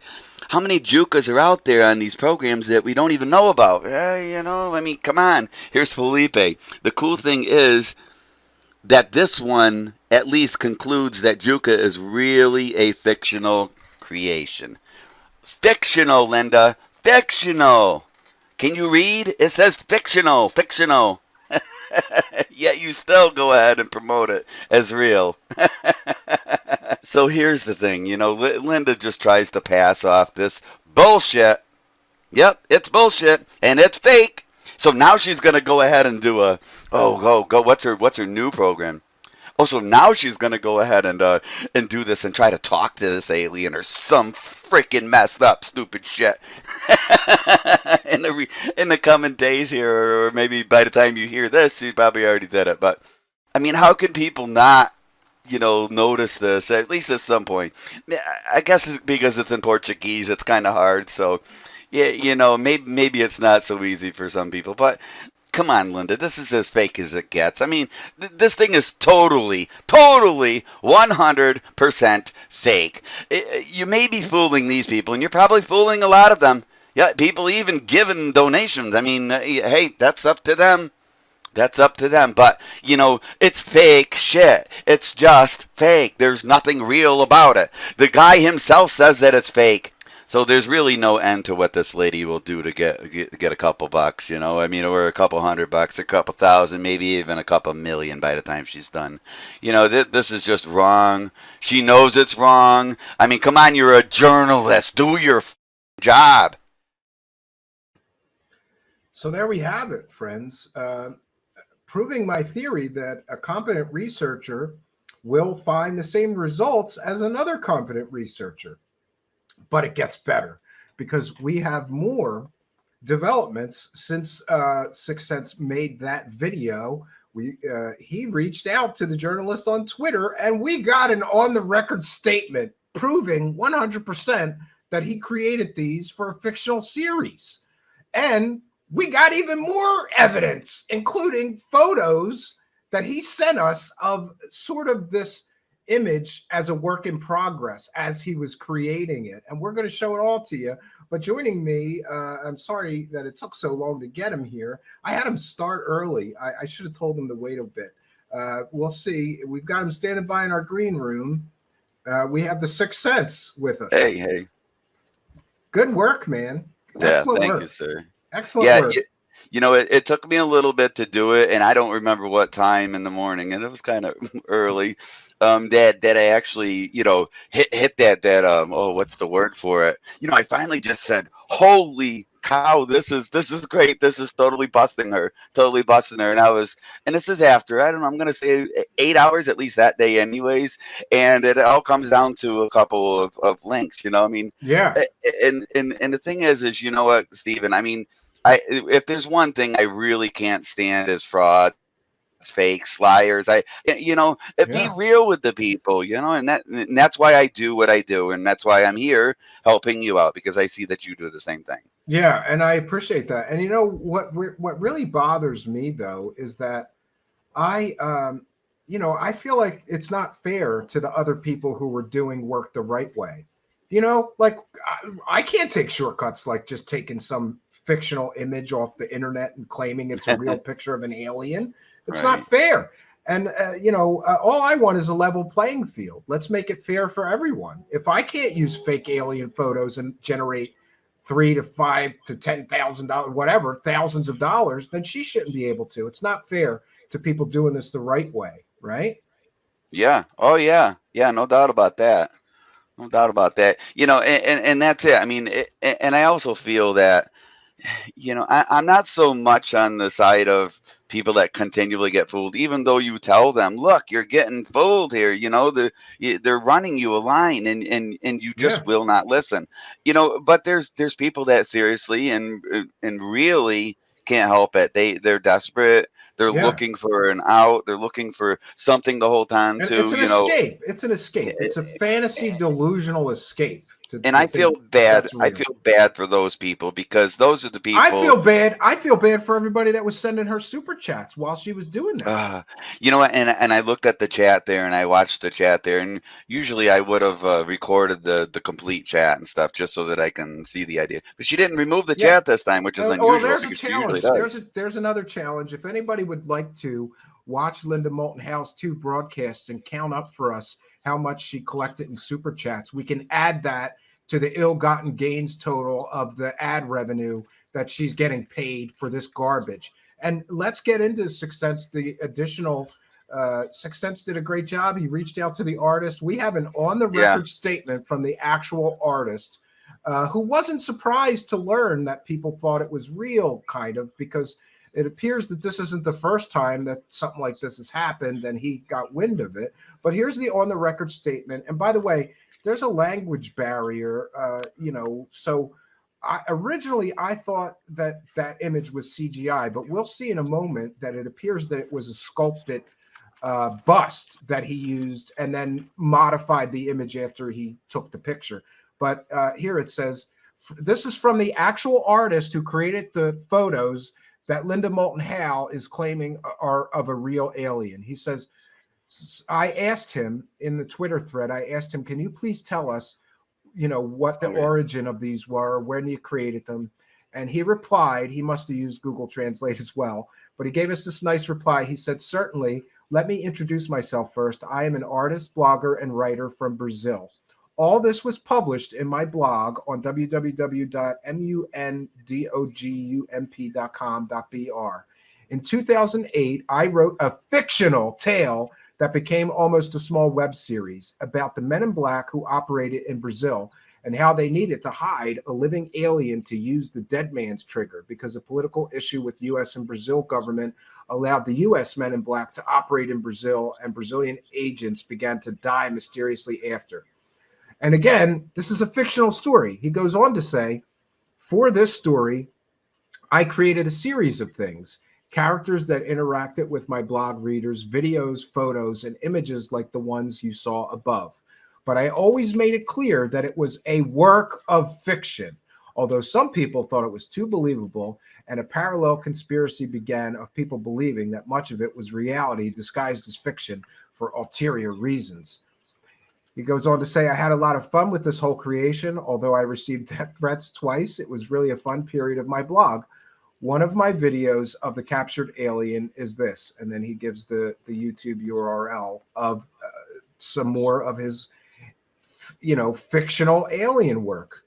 So, me and Sixth Sense sort of tag teamed on this guy to catch up and get the skinny of it, Yeah, I actually was surprised when he actually acknowledged that the 2 pictures that I sent him were his artwork. Because I need to make sure that this is the case. I just can't go, well, I think it is. I think it is.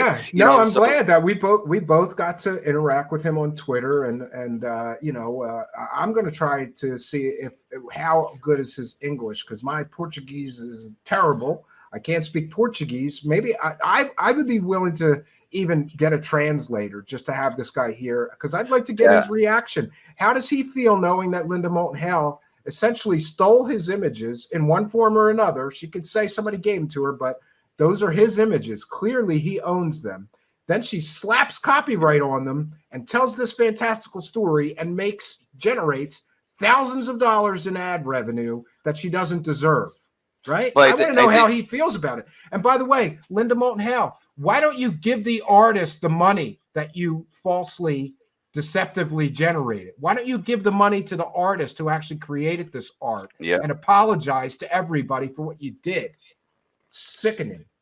I got to say that looking through his stuff, he does fantastic work. Yeah, amazing artist. I love pictures of aliens. Yeah. Even if I know, well, he does other things as well. Yeah. There's other things that he does. He likes to do the busts though, and I think that's one of his favorite things to do. But you're right about the language barrier, and I'll tell you that was a lot of it was translate and translate, and I want to see what these people are saying, and I don't know Portuguese, but and the thing is look, he's a really good artist, and for somebody like Linda Moulton Howe to just flat out rip him off, and here's the thing about her images, she cropped out things, I mean, so and this is all I can see is that when people do that kind of stuff and they modify the image, they turn it and this and that, and there's other UFO people that do that same type stuff. When they turn it like that and they modify it, they think nobody can find this now because I modified it. Nobody can find the exact thing of what I got. Some of the better reverse Google image searches will find it, even if you mirror it, rotate it, it doesn't really matter. Filter it, it'll still find it. Some of that AI is great. But let's get into some of the other. I was so happy because this guy interacted with us, and then I told him what was happening, that somebody in the United States is generating thousands of dollars claiming that his fake alien images are pictures of real aliens, and he sent us further proof that I think this is the smoking gun. And any of these fake excuses that Linda Moulton Howe, she can bring in 10 more remote viewers and psychics, it's still fake, right? And we'll talk about the ridiculousness of her excuses. But oh my God! He told us, me and Sixth Sense, to show the audience this. Show the audience this, because this is a work in progress that he created before the final image. So this is the alien hand photo that we see. And notice how many fingers it has. Look at how many fingers it has. It has. Very human hand. And then he goes over the image with computer graphics, takes off a finger, turns the fingernails black, and creates the image that appears to be an alien hand with a missing digit. So I never expected that he would actually, and this is really what I wanted. I wanted him to send us the unedited stuff, and he did. I was like, I never would imagine in a million years. So we've got her dead to rights again, and I'm not accepting this whole stupid excuse that's, well, somebody sent me the photos. That's no excuse.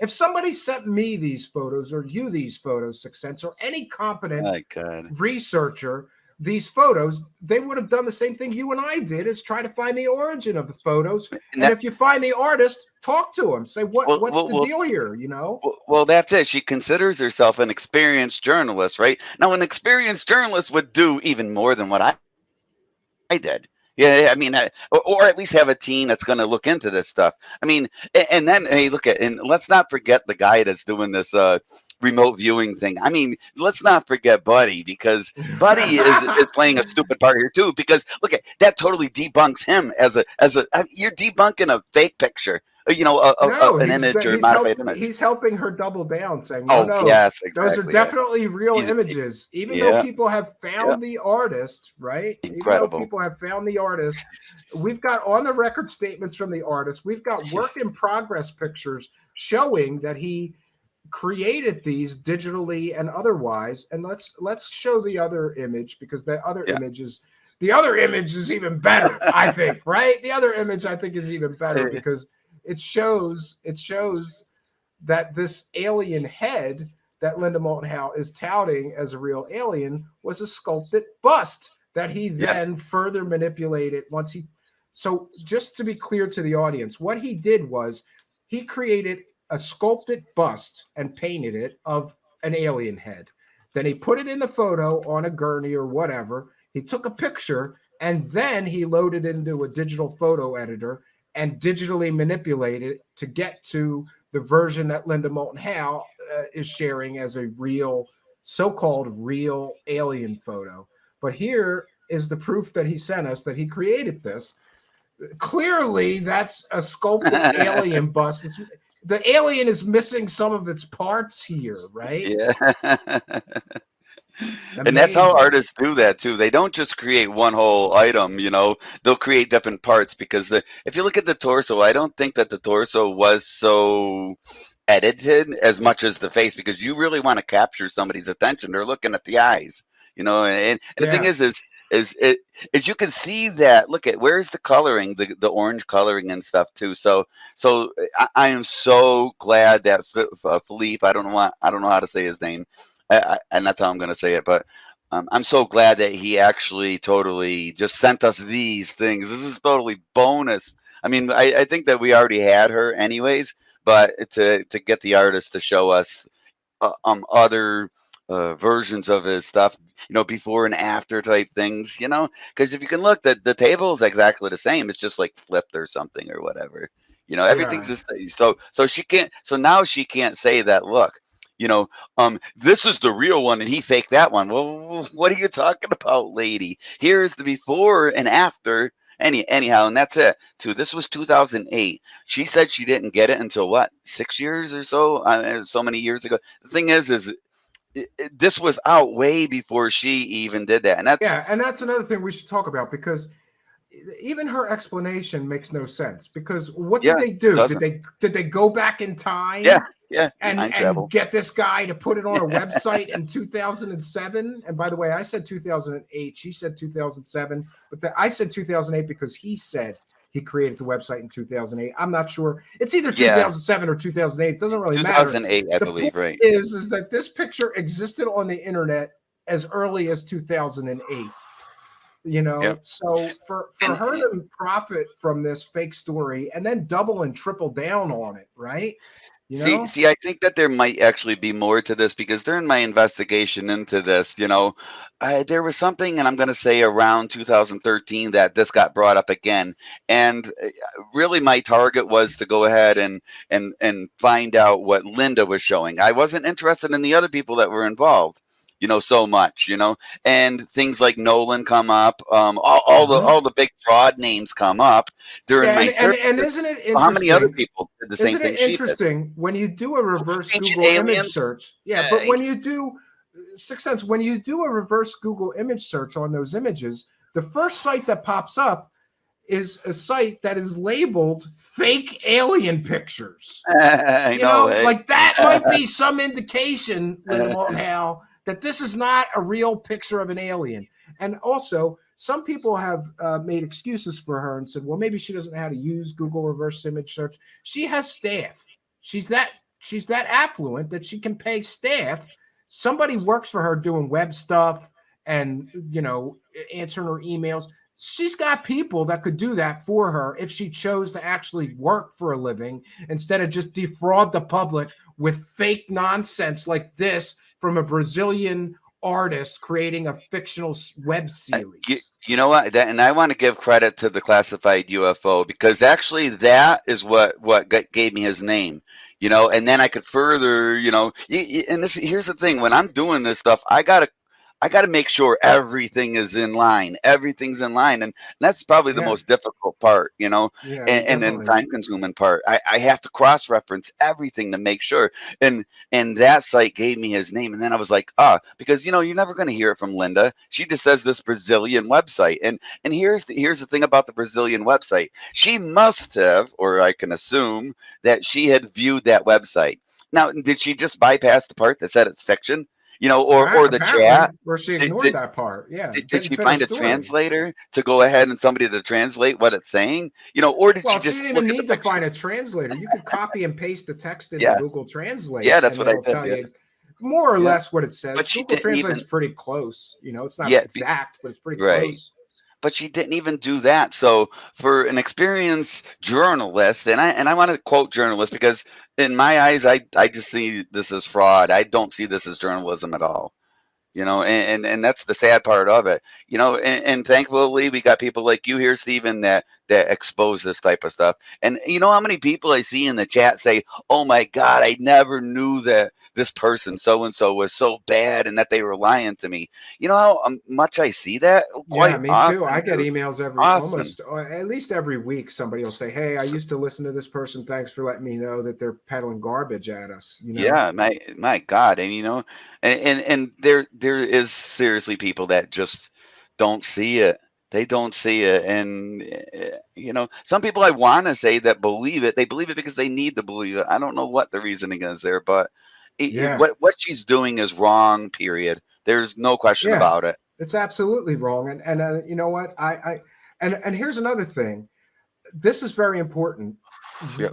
Getting caught doing this once is a mistake, and everybody can make mistakes. So I'll forgive you for a mistake, especially but only if you own up to the mistake and take responsibility, which she never did for the first one I caught her selling a fake alien picture, right? Oh my God. Now she she's thought done it. She's done it again. And in my opinion, and I freely admit it's my own speculation and opinion here, Yeah. she knew the last time that she tried this, she generated a lot of money. So oh my God, she geez. did it. Maybe she did it again. And I want to again publicly challenge her, give that money to the artist that Come you on the took that show. photo for, or come on the show and we'll clear the air, right? Everybody makes mistakes, but she better take responsibility this time and not pull out the Men in Black time travel, conspiracy to explain it away. And this whole situation brings up an awful lot of problems, because what I want to mention, and this is very important, is that when we talk about consumer fraud, if a judge or a jury sees that she's done this more than once, it's a pattern. It's a pattern of deceptive abuse. And I believe that it's abusive to YouTube. It's abusive to the community. It's abusive to her audience. She sat there collecting super chats for a photo that I sent her the proof was from a 2008 artist's website. And she went on again and collected more super chats, more ad revenue. This is wrong. There's definitely a pattern, at least, and I want to say this, just if somebody is really questioning me, check for yourself. And here's the other thing. This is my personal opinion on things, so don't try to sue me for defamation, because it ain't going to work. Sue him. Don't sue me. Yeah. I'll take full responsibility for everything that I say. Full responsibility. I mean, quite honestly, if she did, I would love that, because what people don't realize is that if she were to sue me, I would get subpoena power. And in other words, I would be able to subpoena all her email records to find out if somebody really sent her those photos or not. She doesn't want to do that and give me subpoena power. You don't want to give somebody like me the power to subpoena your emails, your text, your phone records, your phone logs. That would be a bad idea. But again, also, we definitely have to mention this. The last time I caught her with the Area 51 video game cover she was selling behind a paywall, a lot of other show hosts gave me shit, and they said, "Oh, she means well. Maybe she really believed that her source said it." They all made excuses for her. And what I said at the time is, none of us, we can't let her get away with doing this. Because if we do, she's going to do it again. And here we are. And I was right. She's done it again, because there was no consequences from the first time she got caught pulling something like this. See, that's the thing. And there's undeniable proof that she not only did she, I guess you can't really say that. Did she read the Portuguese, or did she get a translator? I mean, because she says that it's a Brazilian website, and that's apparently what they speak down there for the most part.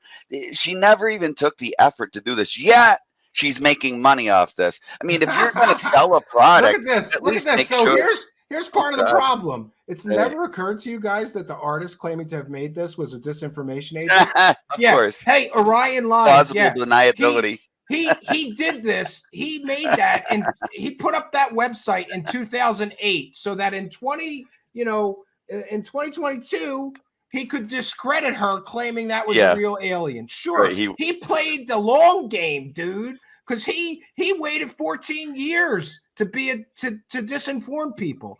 That is a ludicrous, ridiculous argument. We've got on the record statements, and you people that make excuses for her are part of the problem. You're part of the problem. See, look at and those recent pictures that he sent us. I mean, that just proves that look at the before and after. How can you deny that this is the case when he's showing you what it looked like before he did the editing and did his magic? Because he does really, really good work. Yeah, I like the guy. I don't speak Portuguese, but I still want to see that whole series that he made, because I love aliens and I like the Men in Black. I would watch that. Yeah. So here we have it again. You're telling me, Mr. Excuses, and by the way, your opinion is welcome here, but at some point you have to say, this Men in Black, ridiculous disinformation, somebody trying to discredit. Yeah, Linda Moulton Howe is so important that somebody in the government is planning a disinformation agent back in 2008 to put this stuff on a website to discredit her in 2022. It's a ridiculous argument. It makes no sense. But here we see, again, images from this gentleman that of his creation of this creature that is a sculpted bust of an alien, you know? And back to my point, though. All those show hosts that gave her a pass the last time, I want to ask them, how do you feel now? Because now there's more victims. More people have sent her money for garbage because many of you clowns let her get away with it the first time. I heard people on air making excuses for her when I caught her the last time. And you know, arguing, you know, oh, Stephen Campion's just being mean or what? No, I'm trying to save victims. People should not be sending her money for this garbage. You know, I want to say that, look at, you know, people, you know, just to cover asses, just to cover our butt here a little bit, you know, if they choose to donate, then that's up to them, you know, but we really want you to look at this stuff and see what she's really selling you. You know, they should be fully informed before they hit that money button in the live chat and know what they're buying and what they're supporting. If you send this woman money, you're supporting this level of garbage information that she's shoveling. She's been shoveling garbage into this thing for decades.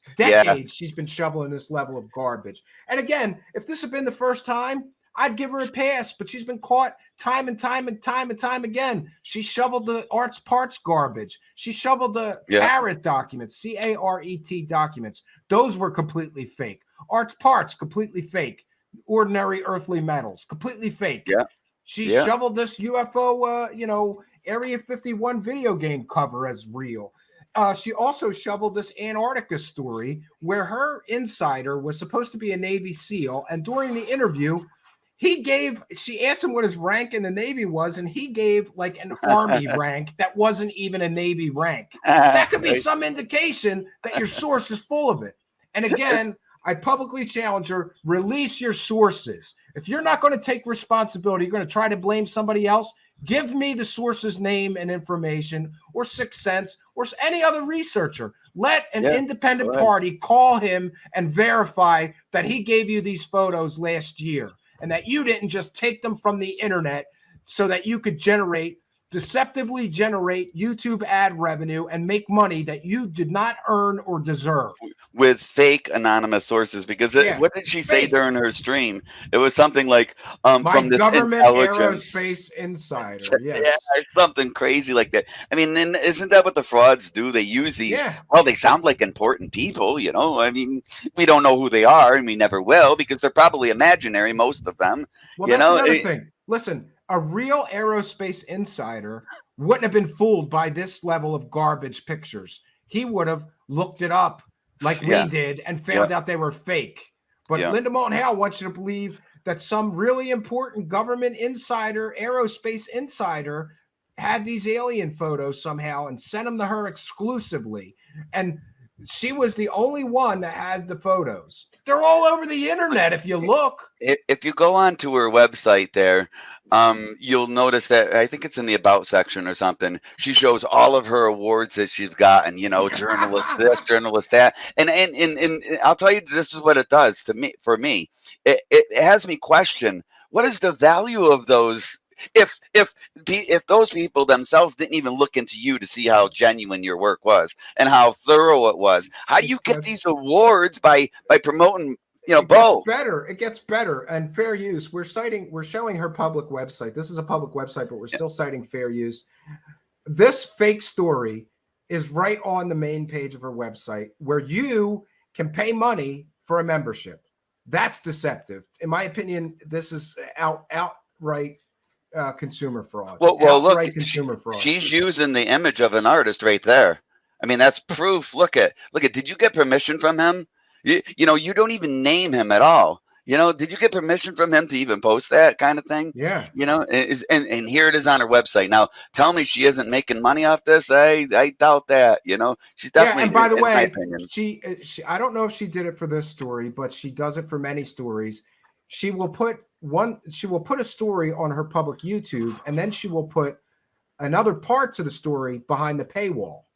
So if you were fooled by this image and Yeah. you thought this image was a real gray alien, you might have signed up for her website to see what other information she's presenting about this actual orange gray alien.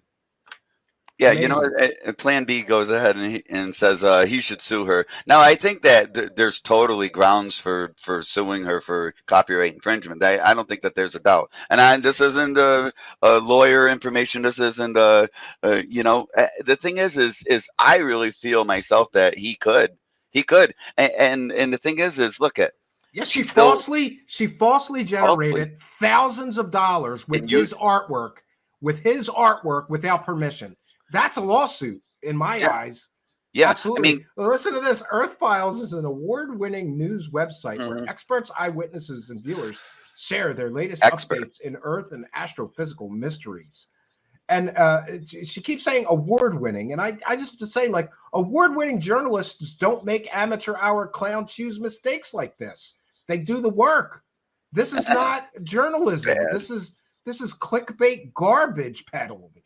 So how did she get those awards? I mean, granted, look at she's got them to show off. Okay, I'm not going to say that she didn't get them from however means, but how do you get something like that when all you do is promote Bo? I just can't fathom Well, that. and then there's another issue is that she talks about the stories she presents on YouTube at UFO conferences that people pay big bucks to get into. Right. So right. is she going to talk about these orange gray aliens at the next bunch of conferences that she's going to talk at? Because I'm contacting them, and I want on the record statements from everybody hiring Linda Moulton Howe as a speaker. Are you aware that she has twice now used fake alien images, and is that what you're presenting to your audience as true stories? The thing is look, if we were to go back and look at everything she's done, which is probably an incredible amount of work, I'm sure that we can find many more things that she's done that are just she's just very great. fond. She's very fond of calling herself an Emmy award-winning journalist, but she won a regional Emmy, and it was for sound. Thank you, UFO Watchdog. He's the OG of busting these clowns, and he should always be recognized. Go to UFOWatchdog.com. I got to twist his arm. I want an interview from him because he's been doing this for 10 years longer than me. We got to twist his arm and get him on here, Success. He's the OG of busting these guys.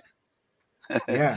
You know what, Steven, you mentioned about that when you first had me search for that and stuff. Now here's the thing is that's what really got me interested. I'm like saying, okay, if this one comes back and obviously it's from 2008 or actually originally I think it was 2013 I found older stuff. Anyways, and then I did more and then I did more and then I did more. I was like, oh my God, there's so much. I'll tell you, 9 out of 10 of every picture that I looked at that was concerning this was from a source that was way, way old. And that's how I come up to the 2008 one there finally. And that's what I was looking for, the oldest one that I could find. The very first mention of it on the internet, as best as I could. I mean, people are asking, can people not demand their money back for paying for memberships, etc.? Also, I don't know. Well, hopefully this at least shows some people, that are watching this that this happens way too often, and hopefully you learn from seeing this kind of thing, and you do what's best for you, and that's really I think what we're asking here. If you choose to support her, then that's up to you, and I mean, but look at the information. Look at what is presented.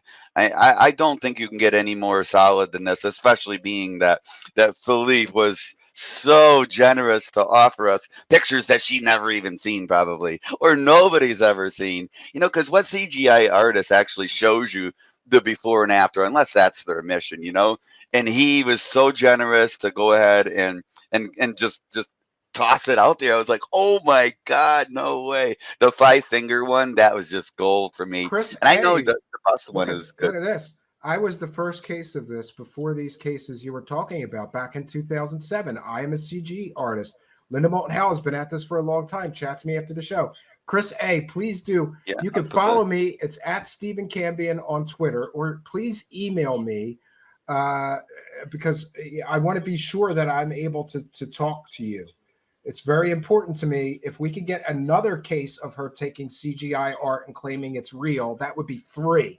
That Yeah. was 3 strikes, you're out, Chris A. So I'm be very interested in talking to you, right? And Yeah, here's my email address. It's in the about section of the video. It's just truthseekershow@gmail.com. Please make sure that you email me or DM me on Twitter. You can also contact me on Facebook just by my name, Stephen Cambion. We want to talk to you because we'd love to get another example of her doing this. We'd love to get another example. If there's any of you out there, thank you for being here, and we would love you to share your story because it would really help. It would really help. Yeah, if there's any of you out there that are being or know you've been scammed by anyone that we cover here, please just let us know. My DMs are open. Steven's DMs are open. Steven has an email up here. Get a hold of us and let us know what your story is, because this will further help us help other people. That are going through it.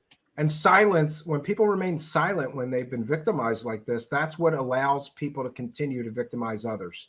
You got to speak up, Yeah. And I know there's, especially in this so-called UFO community, there's peer pressure for everybody. That's another thing. Here's another elephant in the room that we've talked about that other shows are all avoiding. They don't want to put her on blast, right? And I think that more show hosts should. It's ridiculous that this woman is making thousands of dollars from this garbage. Do you think Jimmy Church will put her on blast? Do you think she'll do a Kurt Jamingle? No, but I think she was just on Jimmy Church, and I was going to. Somebody wants me to cover that, but Jimmy Church might falsely copyright claim me again. Yeah, last time we won, I think I'm not sure, but I think if you falsely copyright claim somebody, the strike goes back to your channel. So. Well, I think they get flagged, or at least on the administrative side, they get flagged as if, okay, this didn't pass. So if you go through 3 or 4 of them, we're going to be all over Linda Moulton Howe, and we're going to start scrutinizing more of her stories. So if she was, I believe she was just on Jimmy Church, and somebody wanted me to cover it. We're covering it next week, and we're going to stay on top of her. If I can't use fake CGI stuff to generate thousands of dollars, then neither can she. We're going to level the playing field here. She's going to have to get up and actually work for a living after this. That's my wish. And all I want is, that's all I want. I want this to be fair. I can't do these things. It's not fair that other people, and look at the level of subscribers she has. But oh my God! What it is. Okay, look at and how many people did she have on that stream? I can't remember what the number was, or did I actually see? Probably thousands. But think of this: when they ran that poll, it turned out to be something like 77%. We forgot to talk about the poll. Yes, we forgot to talk about the poll. So how many? So maybe she has gullible people, or people just believe her. She has the believer crowd, because.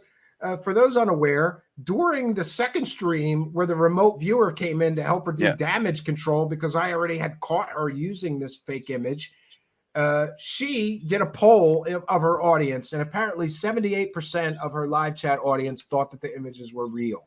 So that shows you how easy it is to fool people with fake images, right? And that's it. How many more potential victims could that be? I mean, and here's the thing, though. With looking at the chat, I did see a fair amount of people criticize her about it and say, hey, look at and I was never a fan of this, a picture of a picture on a monitor. I mean, how many people do that with the UFO stuff? It's like, you can't do that. Where is the original source? It's a way to grainy it up so that there's less detail there. Yeah, to take a picture of a picture. Sure, yeah.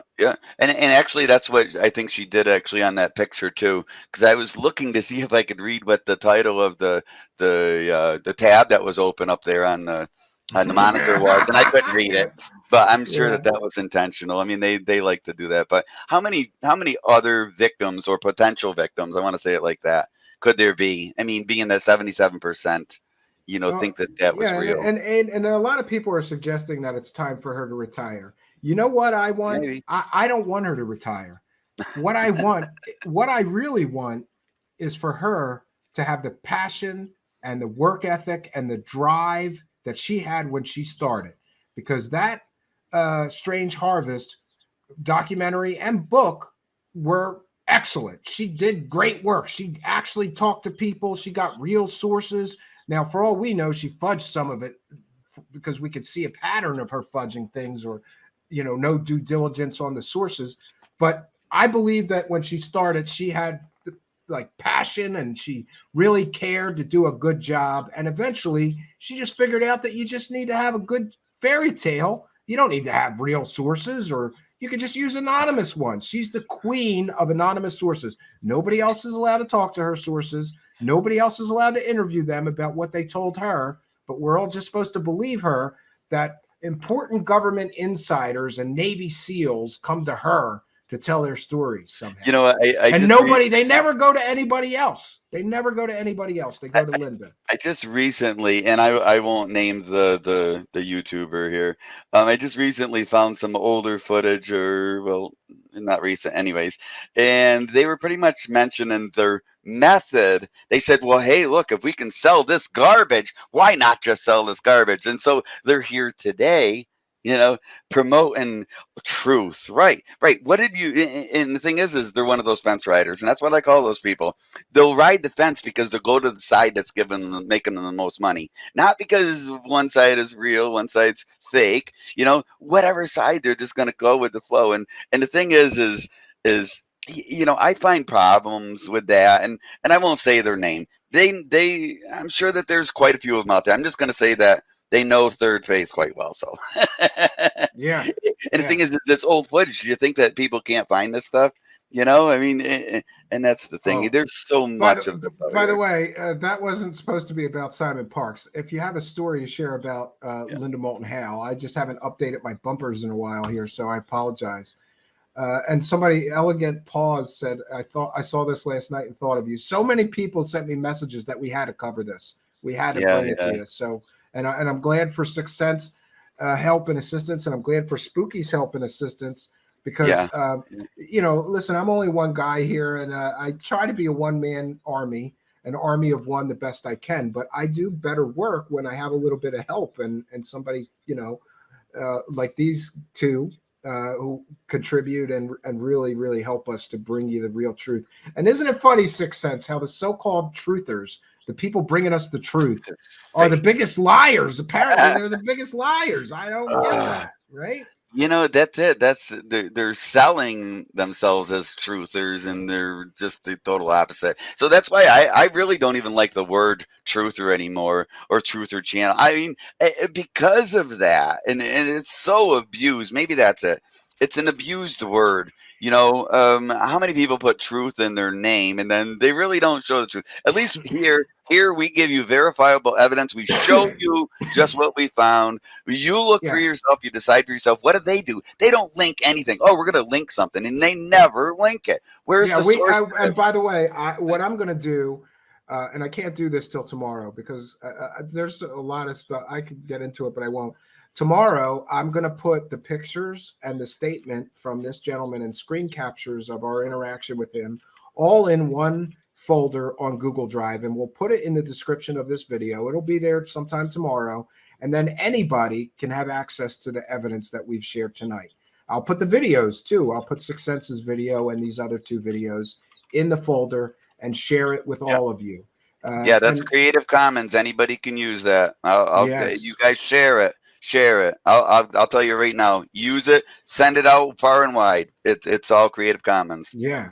Well, Sixth Sense, it's been a long week, and you know what? I'm very proud of the work that we did this week. We had an experiencer. Spooky helped us with some clips, videos, and by the way, there's a few more coming this weekend, I believe.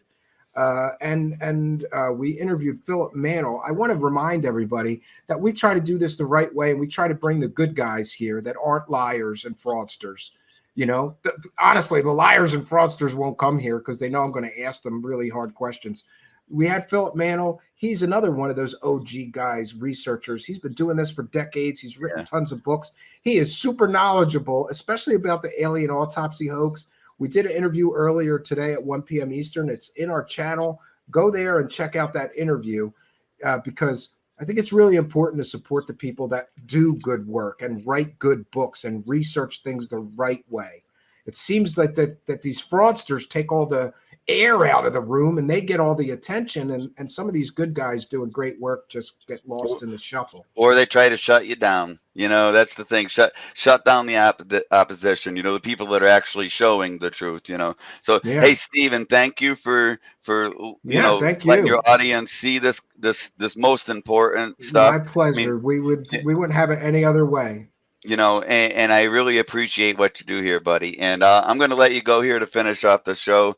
Thank you very much. I hope you all have a good night here. And please support. I'm going to link this guy. Please support him. Follow him. He does really excellent 3D artwork. Yeah, and actually let him know what you thought about our broadcast. Let him know what you think of his artwork and his pictures, because I think he would like to know. Maybe he found a whole new fan base out of her fakery and fraudery and people that will follow his work. I'm going to follow him on Twitter. I like everything that I saw. He's a great artist. Yeah. So thank you again there, Steve. And I'm going to let you go here. And I got to, I'm sweating my ass. It's like 91. I can't turn the fan on. It's like 91 in here. Yeah. Okay. All right. Well, you have a good night. And thank you for all your help and assistance. Yeah. Bye. All right. Later, brother. Now, listen. It has been a really tough week, and believe it or not, I'm supposed to be at my cabin right now. But I thought that tonight's broadcast was so important. For those that don't know, it's between a 2 and 3 hour ride to my cabin in the Pocono Mountains of Pennsylvania from here, which I've been building steadily for a few years now. I was supposed to go at 6 p.m. tonight, but I thought that tonight's broadcast was so important. And sometimes I get stuck in traffic and I didn't want to push it back to 10 p.m. or 11 p.m. or whatever, and we'd have less viewers. It's also always better to do the show from home here in my studio. My home studio is much better equipped and more comfortable usually. There's a heat wave. It's terrible in here. Like he said, I can't have an air conditioner on or a fan or anything in here.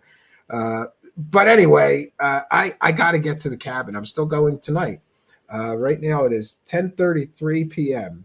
So I'm going to take a late night drive to the cabin, which for those of you that know, I'm visually impaired. That's the reason for the glasses. I have a paralyzed eye. I hate driving at night, but for you guys, I did this because I thought this is too important. We got to do it on the dot at 9 p.m.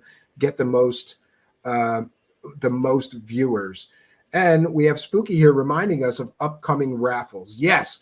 I have a bunch of these leftover from our Roswell 75th anniversary event. I have some of those prizes left over. I printed way too many of them. Oh, check it out. We're getting blurry like Bigfoot.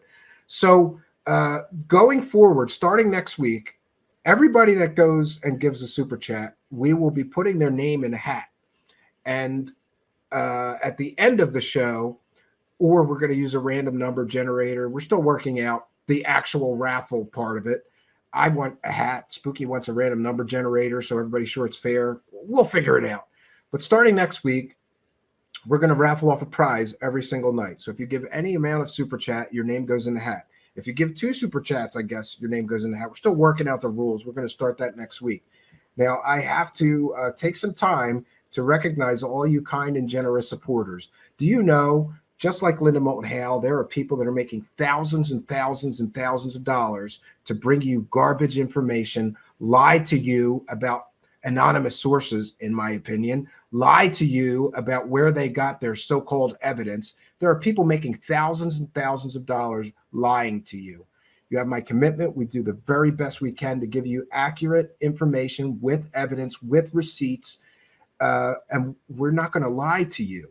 So we thank tremendously the fact that we have kind and generous supporters all over the world, really, who are helping us to continue this great work. I want to take a moment. We read every single super chats. Every single super chat we read, every single PayPal donation we read, PayPal pledge we read. If you become a new member during the show, we read that out loud. And Cash App people, we read those as well. But I'm going to take a moment to thank the super chatters. And to do that, there's just a money button down there. You can send any amount you wish. So I want to thank Lord Ludicrous for kind and generous $1.99 pledge and super chat. He says, you should make an offer for that alien head. Yeah, I may contact him. And with another $1.99 super chat, and kind and generous longtime show supporter Lord Ludacris, thank you for your support. He says, fantastic work, Sixth Sense and Steven, awesome job. And Spooky also contributed to tonight's broadcast, so thank Spooky as well. UFO John Doe with a kind and generous 99-cent super sticker. I think that's poop. Is that poop, UFO John Doe? UFO John Doe is our MVP, always throwing some money in the hat. Thank you for your kindness, your generosity, and continued support of the show. And here he is with another one. Kind and generous $4.99 super chat says, had to rewatch tonight's intro several times just to watch the mouth hit the floor. Great work, guys. Don't read this. Don't interrupt the show flow. Yeah, thank you, UFO John Doe, but we're reading it anyway. We read every single super chat, but what we do, sometimes when we have a presentation that's important, I don't stop and read every super chat, but we're going to be doing some of those shows next week where we will stop and read and put on the screen every single super chat. This we'll have to do for now.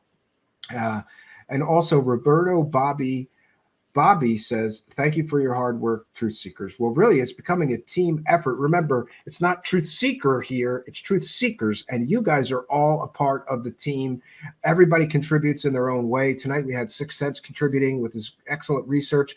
I was pulling for him. I said, I'm going to set him loose on this. And honestly, I did. I said a prayer. I said, please, God, let him find the same stuff that I found so that I can prove my theory that the hallmark of a good researcher is that another researcher can go after them and find the same information. And he did.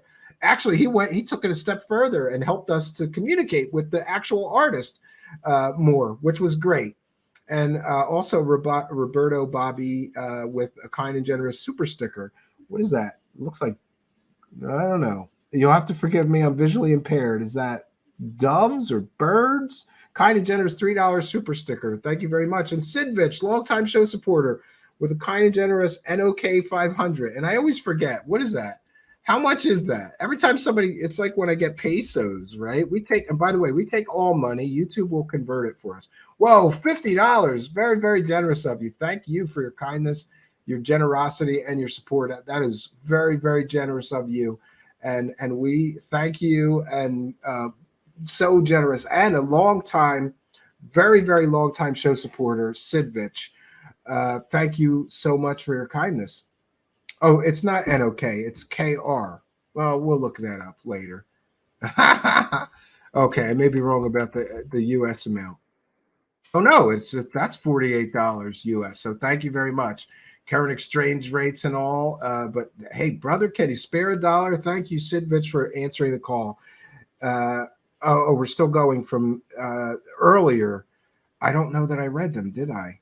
I don't know that we read our earlier broadcast, so I'm going to finish reading them. We have Space Cow with kind and generous $6.99 Canadian, says good stuff, Cambion and Philip. Great info. Yeah, I thought that was one of my favorite interviews I've ever did because I love the guy's books. I've read one. I'm sure I read one a long time ago, though. And I just find him to be a really good guy. He was a fun interview to do, and I was glad that I could take you all with me.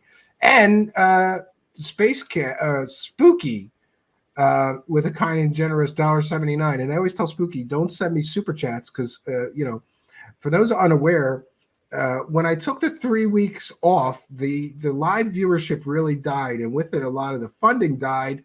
Not that I'm complaining, I'm just stating a fact. So Spooky was off doing her own thing, and I was left to my own terrible graphic skills to do these thumbnails. Spooky's now back, and Spooky and I have to talk about, I gotta break off Spooky some money. So I don't like the fact that, number one, Spooky is volunteering until we work out the financial details. I got to figure out what I'm going to pay her and how. But Spooky sent a $1.79 super chat, says, excellent interview. Phil is a great speaker. And thank you, Spooky, for all your kindness and generosity in time. Spooky donates a lot of time. Spooky's going to be the new clip producer here, as well as graphic artist or whatever else. But I feel like I got to find some money, right? I definitely got to find some money. Randy Redmond said, with a kind and generous $2 super chat, says, please wear the Howdy Doody mask. You mean Linda Moulton Howdy Doody Fresh and Fruity? Yes. Next week, Linda Moulton Howdy Doody is going to guest host and respond to me saying that what she did was wrong. We will do that, right? Spooky says, buy the real image copyright from Philippe. Checkmate Linda. Yeah, we could then copyright claim her for using our image without permission, right?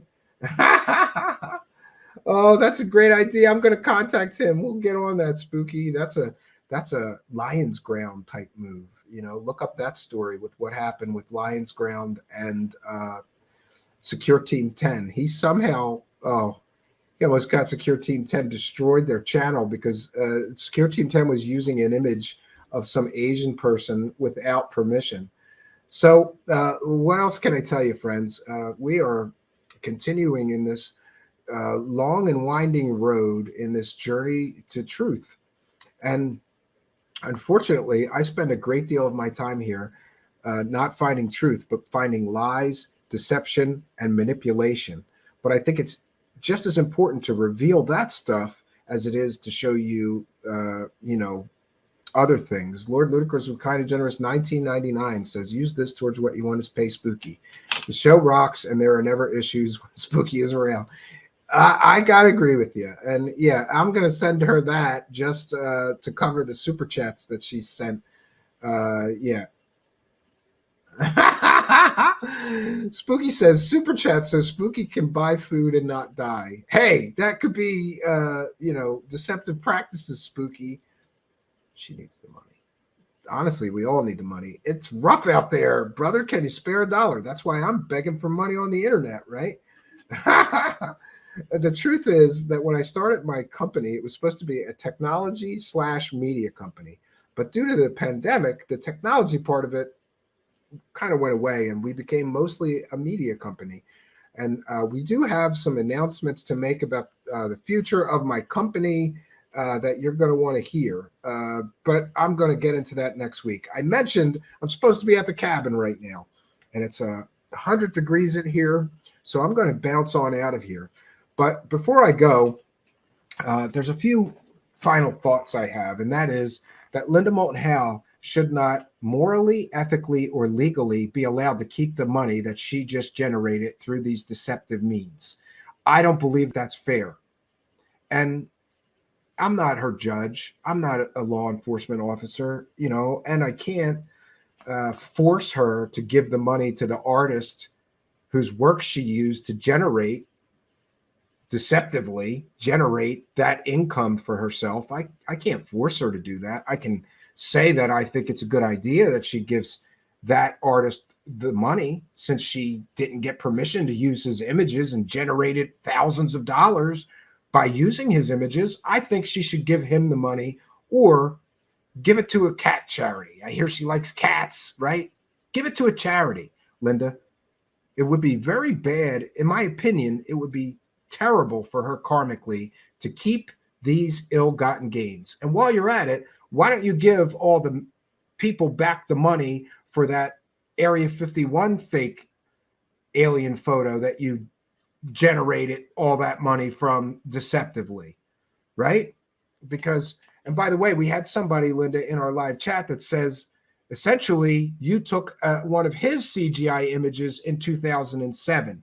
And I hope that we're going to hear more from that person. And friends and audience, we're going to bring you that story as well. So should Linda Moulton Howe be allowed to keep this money that she generated using an artist's image that she had no right or permission to use? Should she be able to keep the money since she essentially provided people with false information, claiming this was a real picture of an alien, when we all know now very, very clearly that that image was created by an artist? It's an artist's rendition of an alien. It's not real, Linda. I don't believe that she should be able to keep that money. And I don't believe that it would be in Linda's best interest if YouTube got wind of how she's generating these views and clicks on her videos. It's deceptive. It's against the terms of service. You can't do that, Linda, but you did, But again, I'm learning in my newfound sobriety, by the way, I haven't had a drink in 42 days, that I have to accept the things I can't change. And I'm going to do that. My hope, and this is a genuine, heartfelt truth, my hope for Linda is that she gets back to good work that she did back when she started. That alien harvest thing she did was excellent, excellent work. Well researched, well documented, well sourced, great interviews, good all around execution. Somewhere along the line, Linda Moulton Howe lost her passion for doing good work. I mean, it's human nature to be lazy. If you figured out you didn't have to work 60 hours a week to generate money, you could just come up with, fake anonymous sources telling you fairy tales and repeat them to make the same amount of money and not actually work, right? I guess it would be human nature that some people would simply take the lazy road. And that, more than anything, is what I think is happening here. It's either, there's only two possibilities here, friends. Three. Either she's so incompetent that she doesn't do the work because she just doesn't know how to do this work properly in the modern age of the internet. Maybe. I mean, the woman is, what is she, 80? She's like my grandmother, My grandmom can't work the internet either. My grandmom has since passed on, but I'm sure my grandmom, she couldn't work the microwave when it turned digital. I'm pretty sure she wouldn't have been able to work the internet. So the three possibilities: she's incompetent, but that still doesn't excuse what she's doing. The second possibility is that she's lazy. There's no excuse for laziness to me. And I tend to be very harsh on people, and I apologize for that. I'm learning to be kinder and gentler through my newfound sobriety here. I'm definitely a less angry, judgmental, vindictive kind of a man because I'm not always hungover anymore. And that gives you a lot more clarity.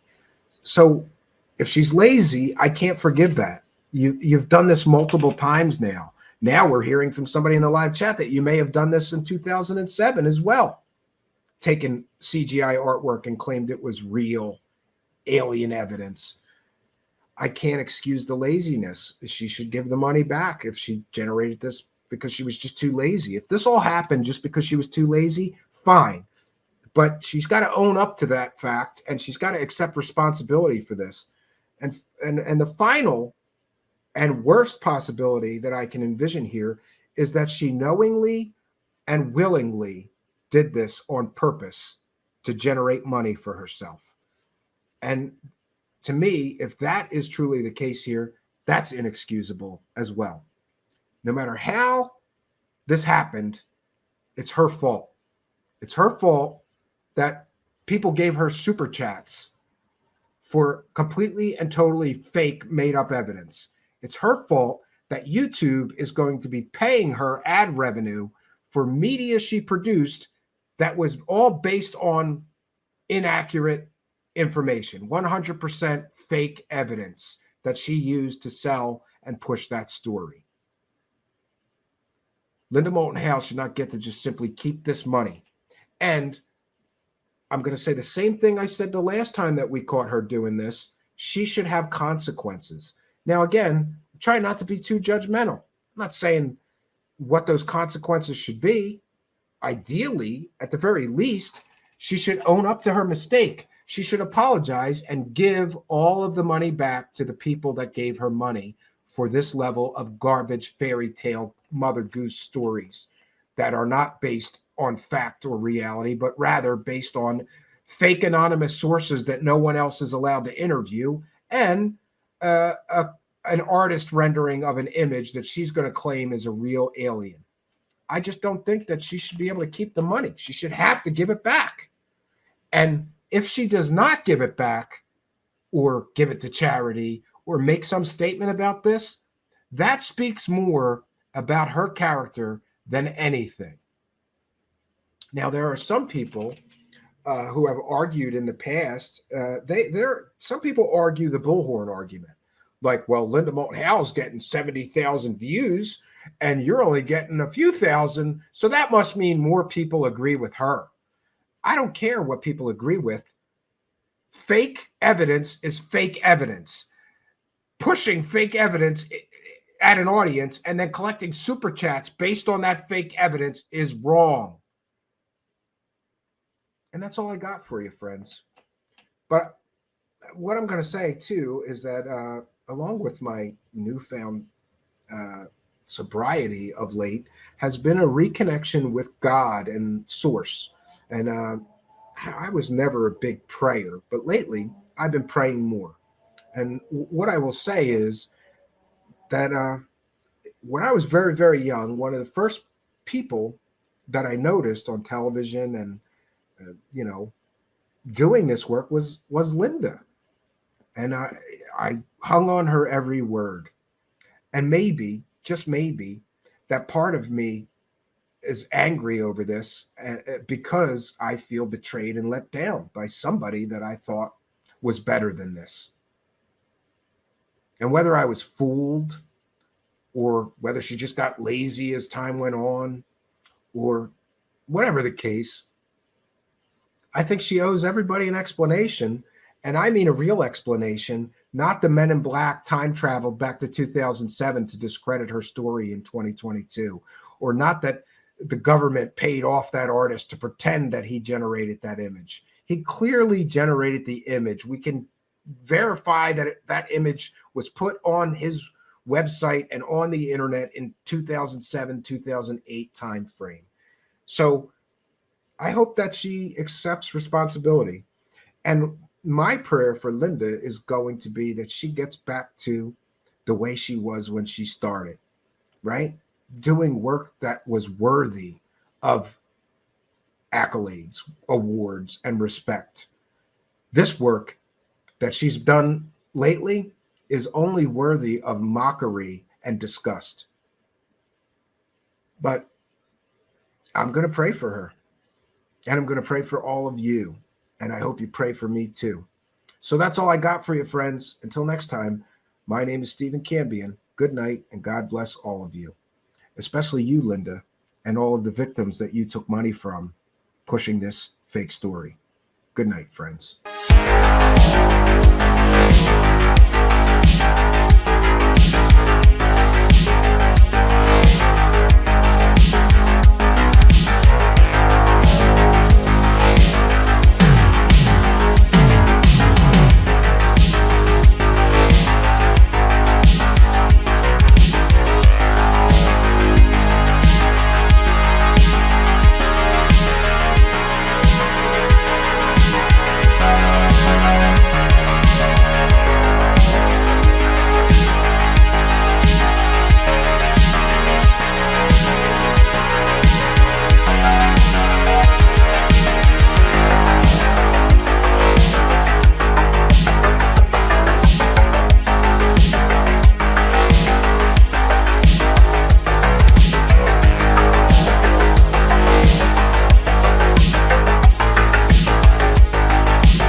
So you're going to be answering the questions in Portuguese because you just feel more comfortable. You understand English perfectly when I'm asking you the questions, but you feel more comfortable. So perfectly, but I can understand the.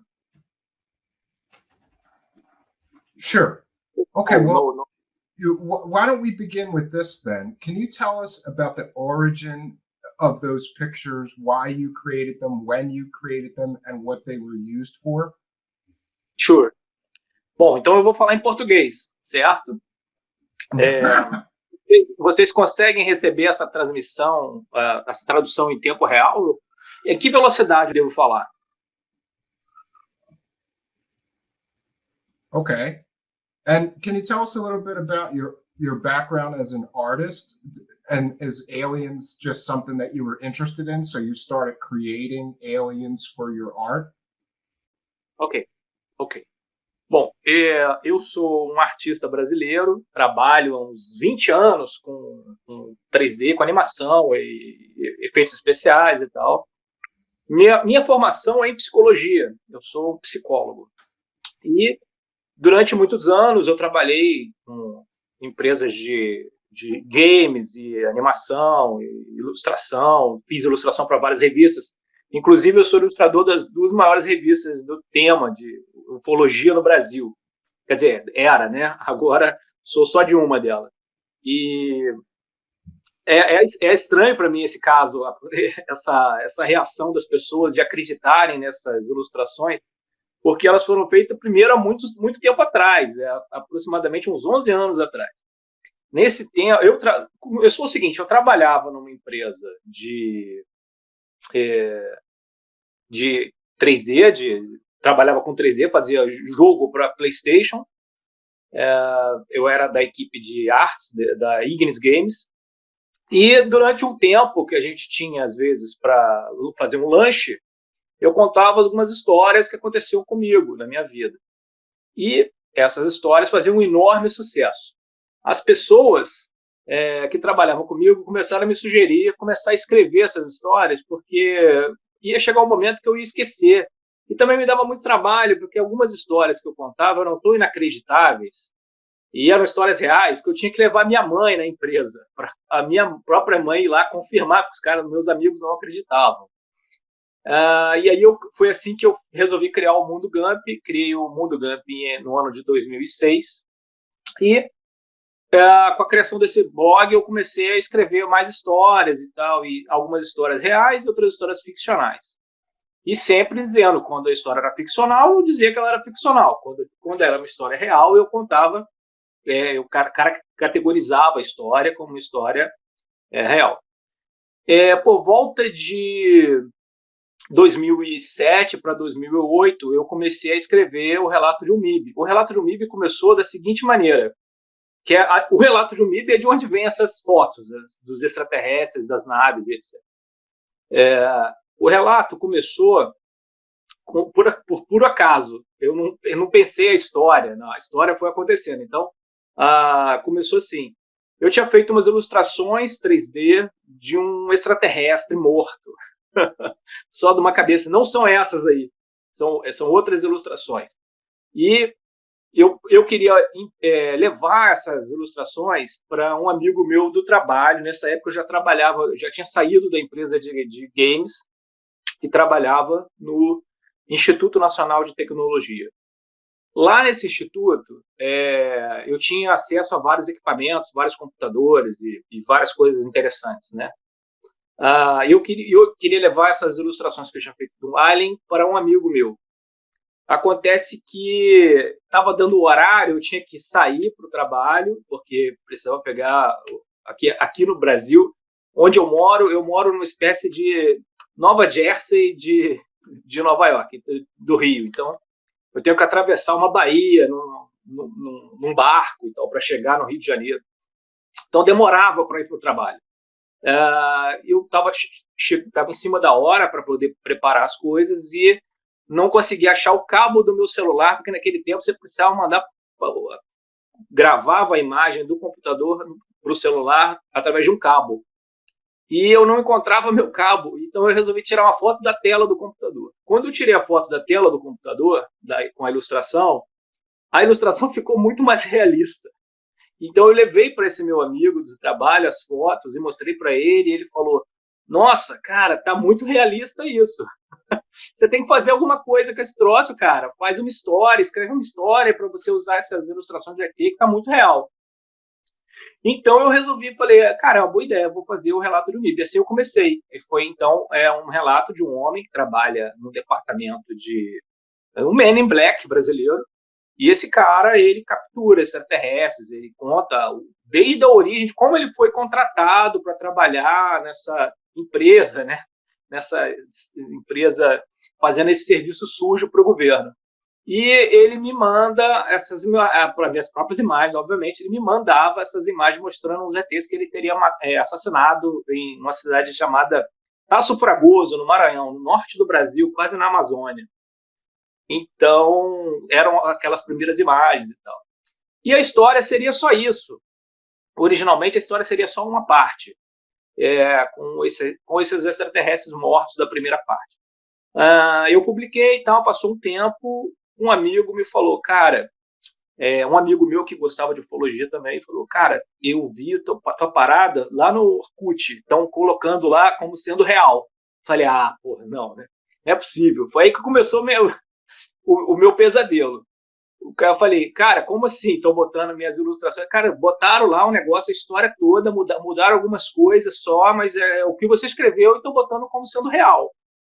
E aí eu fui no Orkut e vi que várias comunidades, os caras tinham pego o meu material e tinham clonado ele e colocado como fraude, assim, iludindo as pessoas.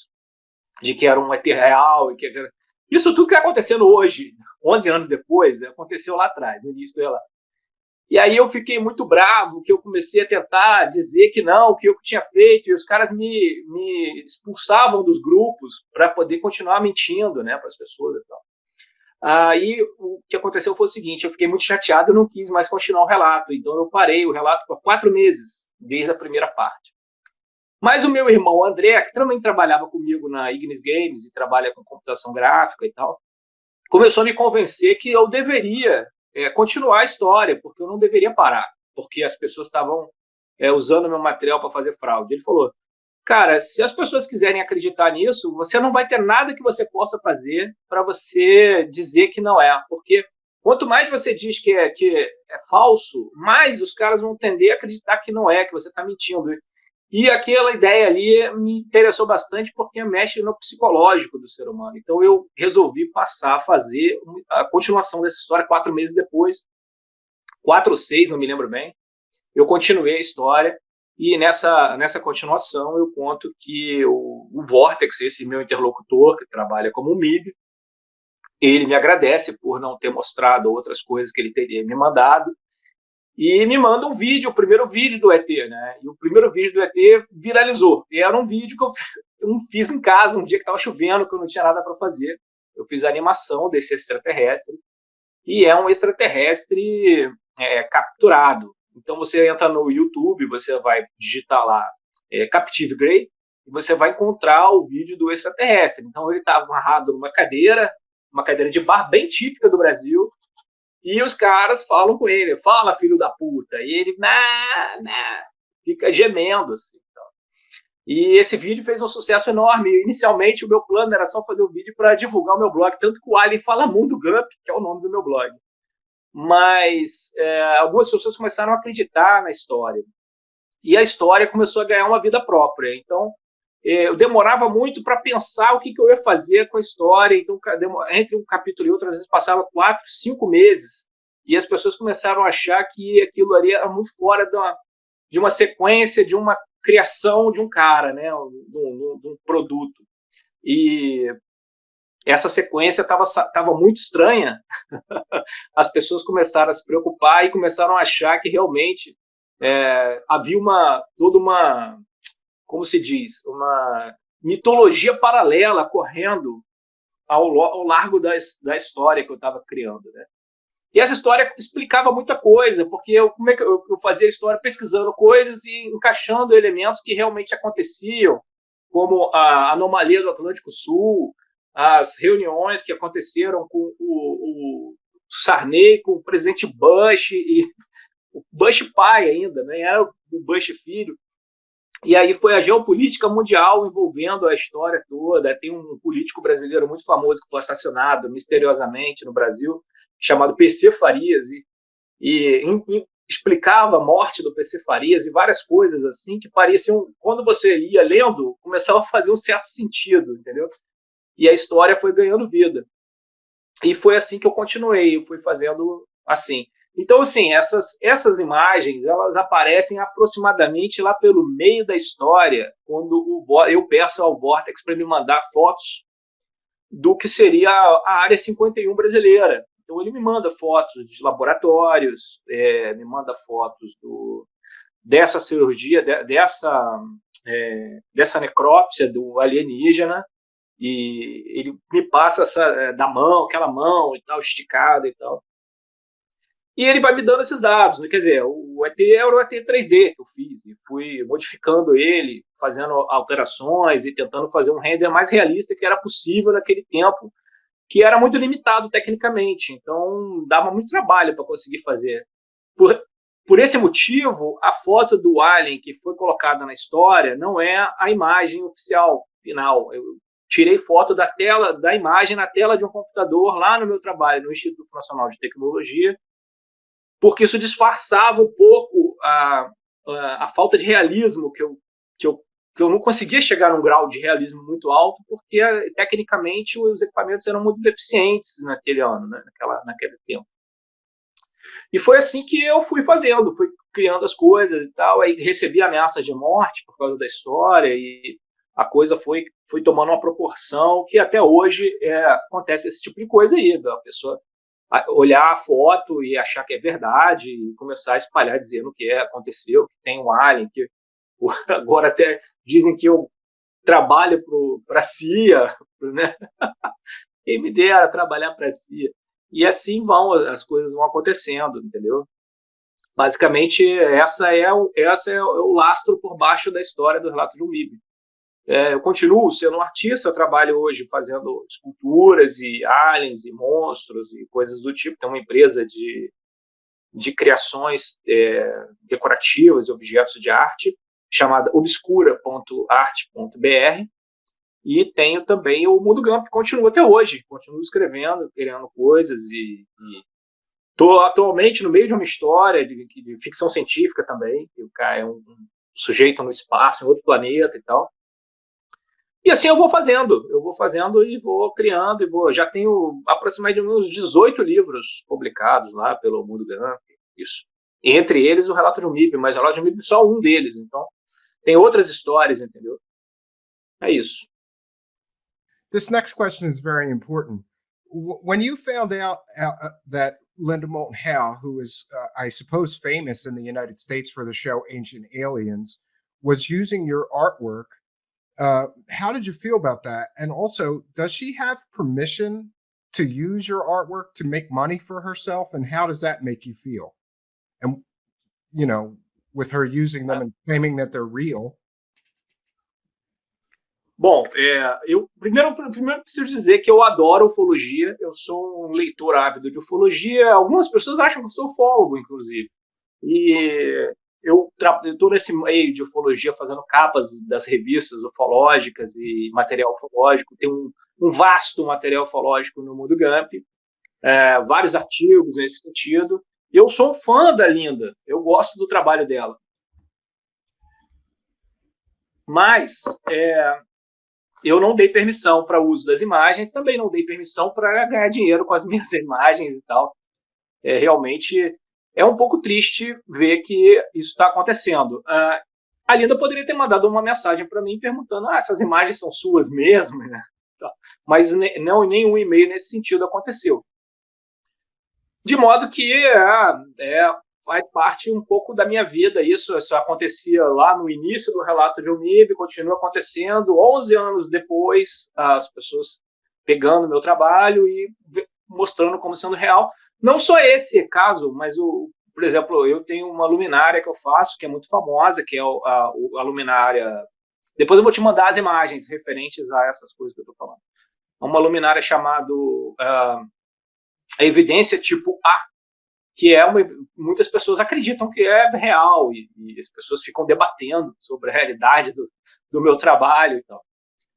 Por outro lado, é uma coisa gratificante ver que o trabalho conseguiu um grau de realismo mínimo que as pessoas pudessem realmente se agarrar e acreditar, mas é lamentável que isso aconteça dessa maneira, porque é muito fácil você entrar na internet e verificar a minha autoria com relação a essas imagens usando a Wayback Machine, né? Eu acho que você pode simplesmente me perguntar, essas imagens você que fez? Eu falaria sim. E ela falaria, mas você pode provar? Eu falaria sim. E aí eu mandaria o passo a imagem desmontada em partes, para que ela pudesse ver o que é real e o que é 3D. Porque o meu trabalho, muitas vezes, como eu estava apenas ilustrando uma história que eu estava escrevendo, eu poderia usar todo tipo de mídia, como eu usei filmagem, montagem, edição, imagem 100% 3D, imagens que são montagens fotográficas e pintura digital. Então, a única coisa que eu realmente não fiz no relato do MIB foi construir um boneco, porque muita gente, inclusive, acha que o vídeo do ET é com boneco e tal, mas não, eu não fiz um boneco porque eu não tinha dinheiro para fazer esse projeto. Eu fiz o projeto todo do meu bolso, então ele levou muitos anos e eu mexia com 3D, eu fiz o Alien em 3D. Então, as imagens são tridimensionais, eu não dei permissão, ela está usando, está dizendo isso, está ganhando dinheiro, as pessoas estão pagando ela por isso. Eu lamento. Eu gostaria de estar ganhando algum dinheiro, como ela disse que eu estou ganhando dinheiro da CIA, mas eu não estou ganhando nada. Então, bom, pelo menos é isso. Não é realmente... posso fazer nada. I wanted to ask you also, now that we found you, the artist that actually created the images, she's making thousands of dollars pretending that they're real alien pictures. Would you prefer that she take those videos down and just apologize to you for getting it so wrong? Eu acredito que não. Na verdade, eu acho que a Linda, ela é uma mulher inteligente, ela vai perceber que essas imagens são realmente minhas e ela vai simplesmente explicar que foi um engano e foi um erro metodológico também, acreditar que tem um erro metodológico na questão da pesquisa, que é simplesmente não me perguntar, não mandar ninguém me perguntar, não me entrevistar, não querer saber de onde veio, não pedir a mim nenhuma evidência que corrobore ou não corrobore a hipótese dela, e só porque um cara que ela conhece, supostamente militar, e uma base, diz para ela que aquilo ali é da base, ela simplesmente pegou e saiu acreditando. Acho que é preciso você fazer uma investigação mais profunda, né? Mas eu não pretendo acionar nada disso, não. Acho que ela mesma vai perceber que são imagens 3D e vai pedir desculpas e a vida segue. Ela vai continuar pesquisando e tal. Yeah, and she also, instead of realizing her mistake and then just apologizing for getting it wrong, she claims that somebody sent her these pictures. But then instead of admitting her mistake, and that these are artist-created images, now she's making a lot of accusations against you. For example, she claims that you're being paid by the CIA to pretend that you created them. Can you talk about the proof that you have that you actually made them and that these were created by you for a bit? Eu posso provar claramente que eu fiz as imagens, porque eu tenho os arquivos fontes dessas imagens, né?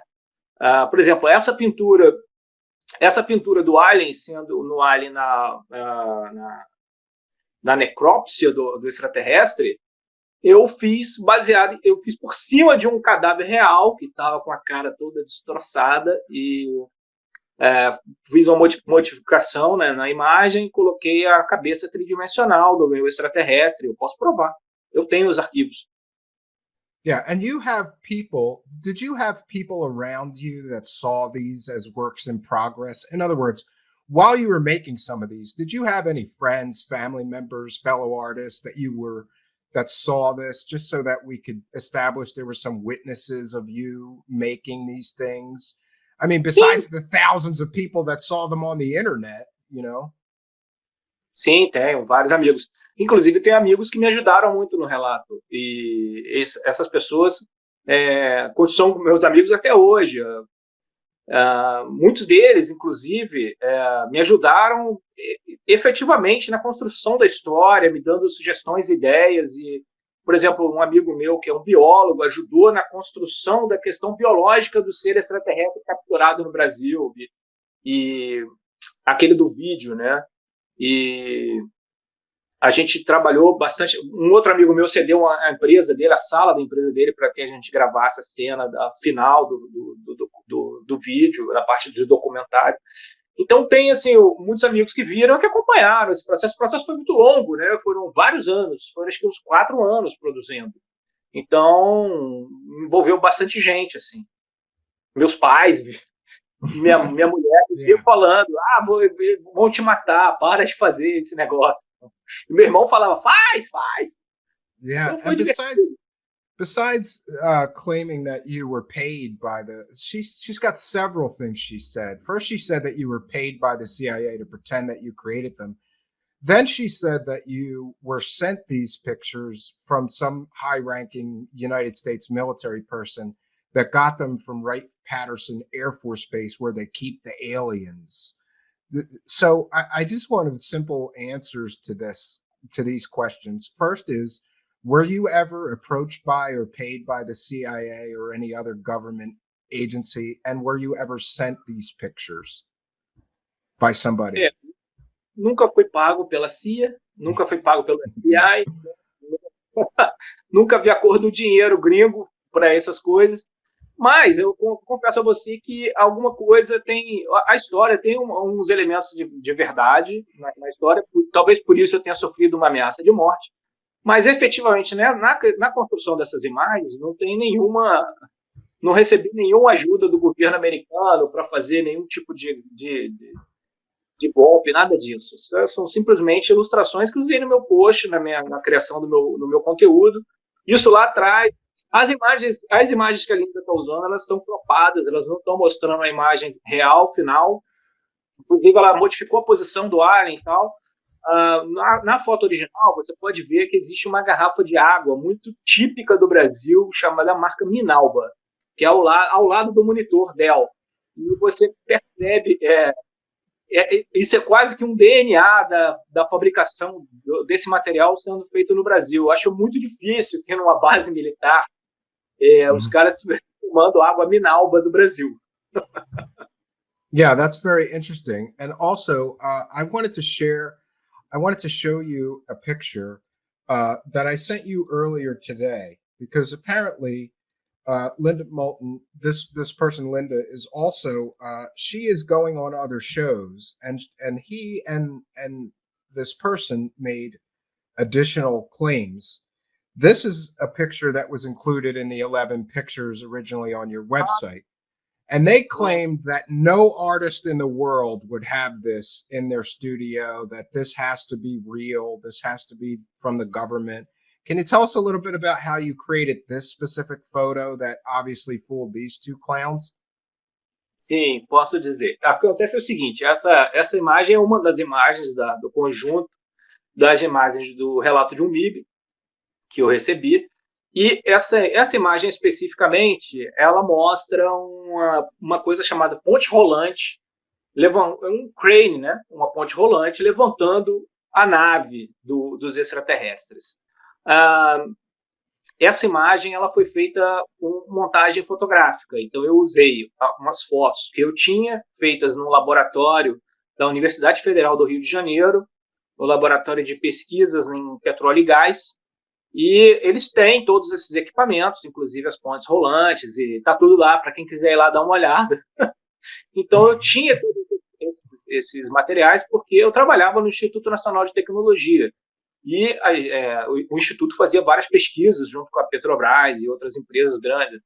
Então eu tinha acesso a esses locais, poderia tirar fotos, e eu usei as fotos de alguns desses laboratórios nas manipulações para fazer as imagens do que seria a Área 51 brasileira. É isso. Yeah. Eu não tenho um crane na minha casa.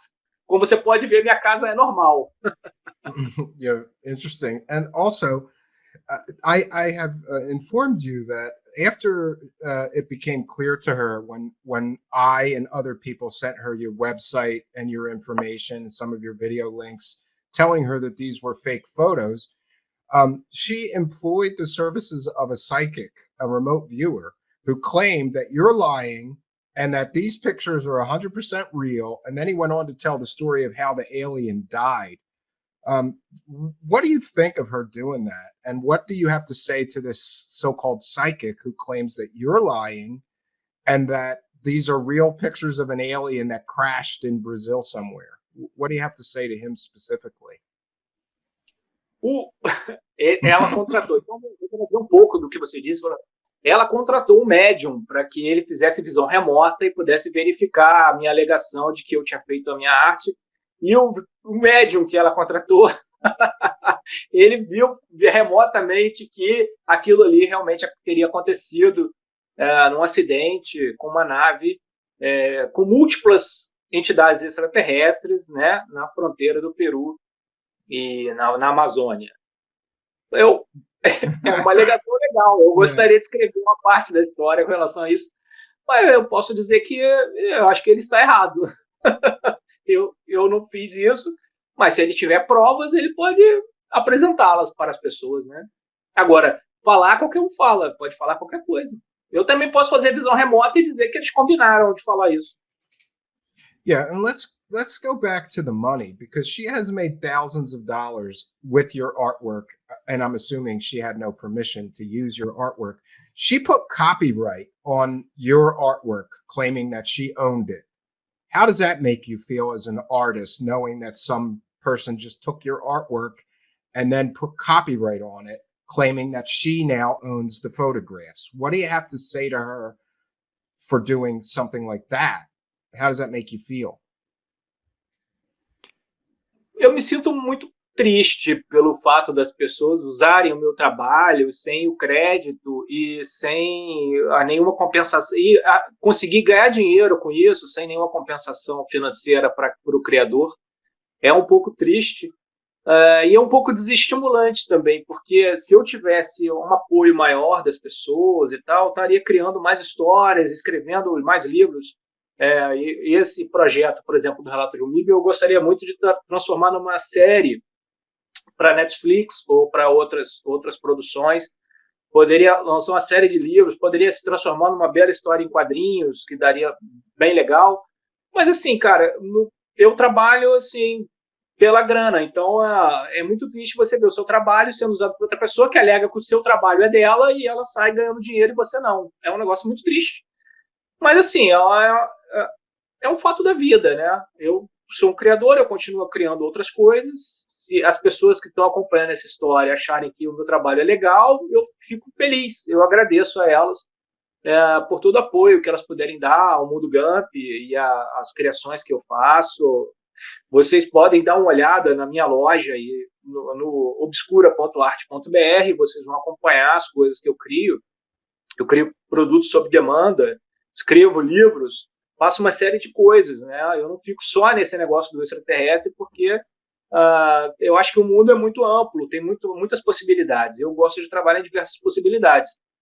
O fato dela pegar meu trabalho e fazer alegações, quer dizer, qualquer pessoa poderia estar fazendo isso. Acho que no início, acredito que eu parto sempre do princípio de que as pessoas não estão mal intencionadas. Eu não acredito que a Linda esteja mal intencionada na história.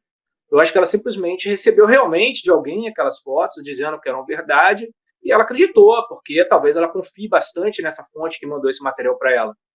Por outro lado, seria interessante a Linda se perguntar por que talvez essa fonte esteja mandando imagens facilmente periciáveis para ela e, na verdade, eu não sei se essa fonte a fonte não estaria sendo usada por interesse governamental para descredibilizar o trabalho da Linda.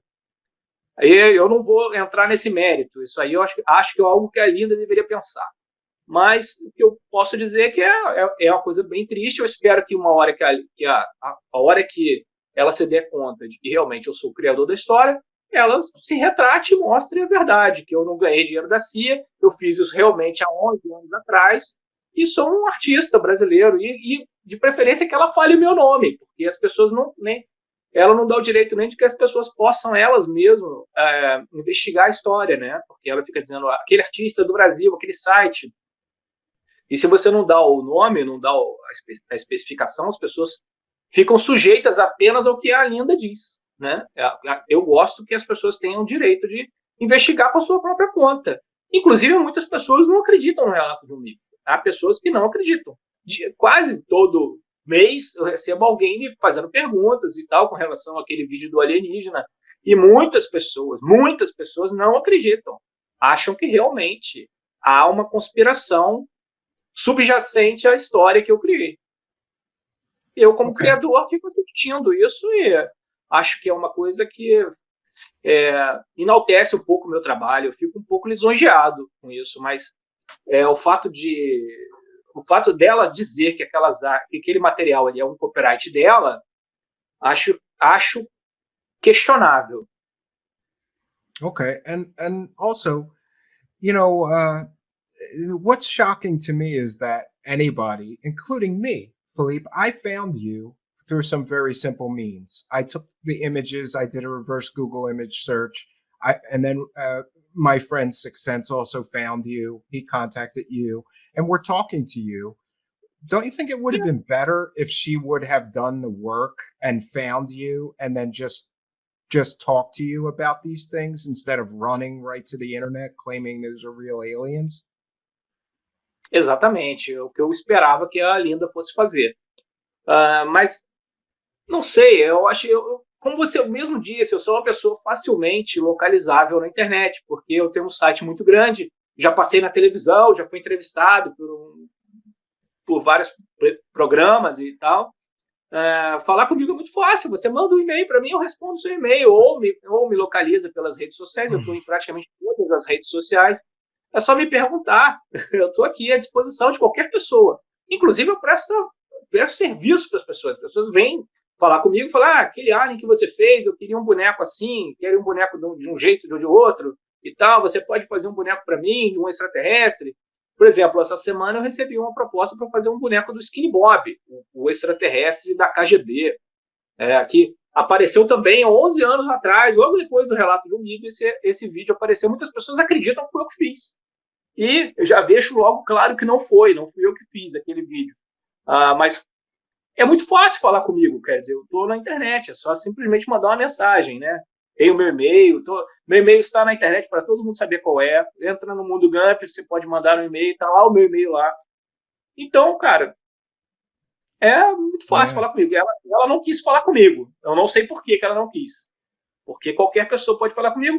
As revistas ufológicas do Brasil têm capas feitas por mim. Tá o meu nome lá na capa da revista. Você pode pegar a revista e ver. Então é muito fácil, cara. Eu não sei. Realmente é um pouco intrigante que esse assunto, essa sequência de fotos tenha vindo à baila agora, em condições tão adversas.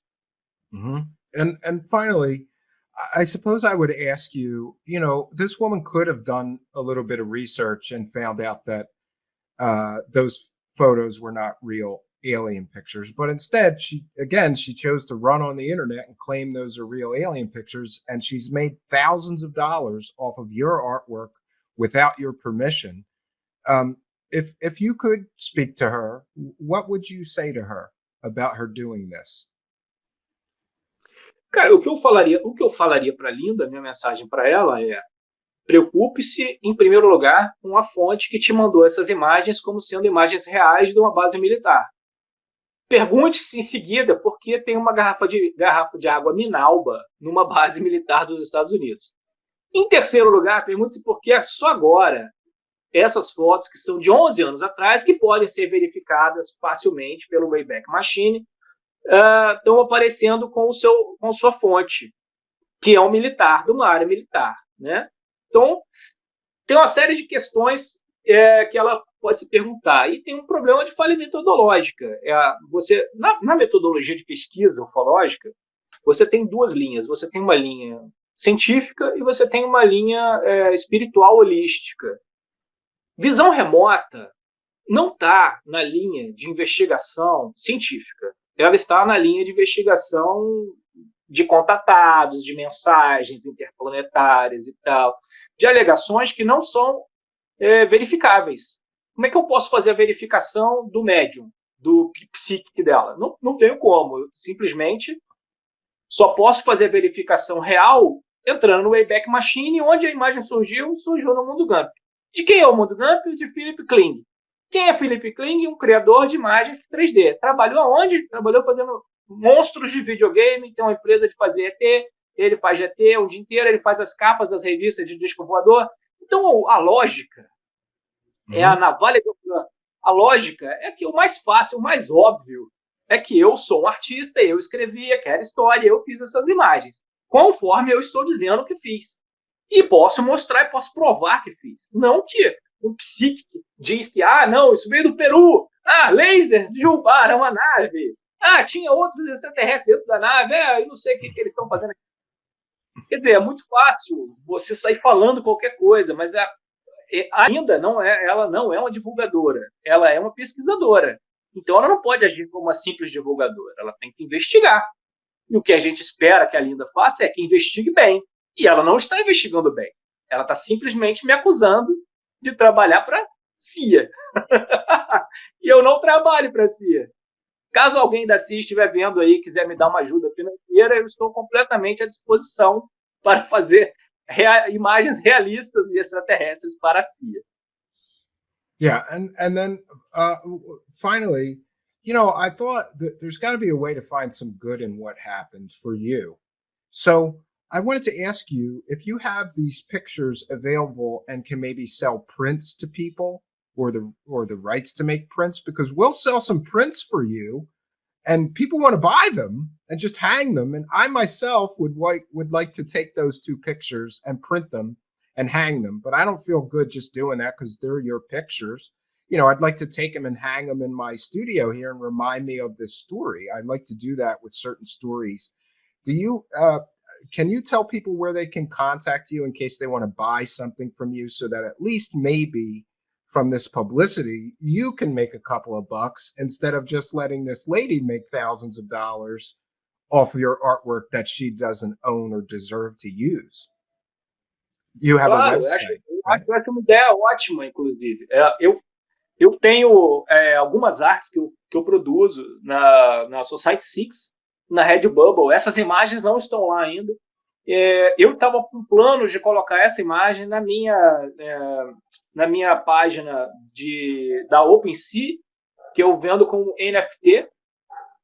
E eu estava pensando originalmente em vender todo o material do Relato de um MIB como NFTs. Eu já tenho alguns NFTs de criaturas, criptídeos, etc., de sereias macabras e Yeti, Bigfoot e outras criaturas, né, gnomos e tal, estão no meu perfil da OpenSea. Depois eu vou te passar o link. Se as pessoas se interessarem também, elas podem entrar em contato direto comigo para combinar criação de modelos alienígenas e bustos de bonecos. Eu vendo modelos 3D para as pessoas imprimirem em casa seu próprio alien ou mandar imprimir fora. E trabalho também fazendo a peça para as pessoas e esculpindo, porque eu sou um escultor de verdade. Eu trabalhei esculpindo durante antes de trabalhar com 3D, eu trabalhava como escultor, esculpindo miniaturas de chumbo de RPG. E então eu fazer escultura de ET para mim é uma coisa bem gostosa, muito fácil, é o que eu gosto de fazer nas minhas horas vagas. Curiosamente, esse é meu trabalho. Então, o meu trabalho nas horas vagas é fazer o que eu já faço. Eu gosto também de oferecer o meu e-mail para vocês, para que alguém tenha alguma dúvida, que tiver dúvida, foi você mesmo que fez e tal, manda mensagem para mim e a gente conversa e eu digo que foi. Interesting. So, Felipe, I want to thank you because, if you weren't willing to talk about this, it makes it a lot easier for people to do this to other artists. You know what I mean? So I appreciate that you took the time to do it. And we will include links to your blog and your YouTube channel and your Twitter in the description of this video so that everybody can see this. So thanks very much for doing this. Muito obrigado pela oportunidade de contar a história que existe por trás do relato de um MIB, né? Porque o relato é uma história muito legal, né? Eu não sei se eu não sei se eu contei aqui como é que é a história do relato do MIB. Também não sei se vai dar tempo para eu contar toda a história que é, mas é uma história interessante que eu acho que tem muito potencial. Talvez até ela se desenvolva mais ainda. Não sei, ela é viva, ela vai acontecendo, né? Então, mas o importante é isso, essas imagens são realmente fui eu que fiz, eu criei toda essa história. Muitas pessoas acreditam que a história é uma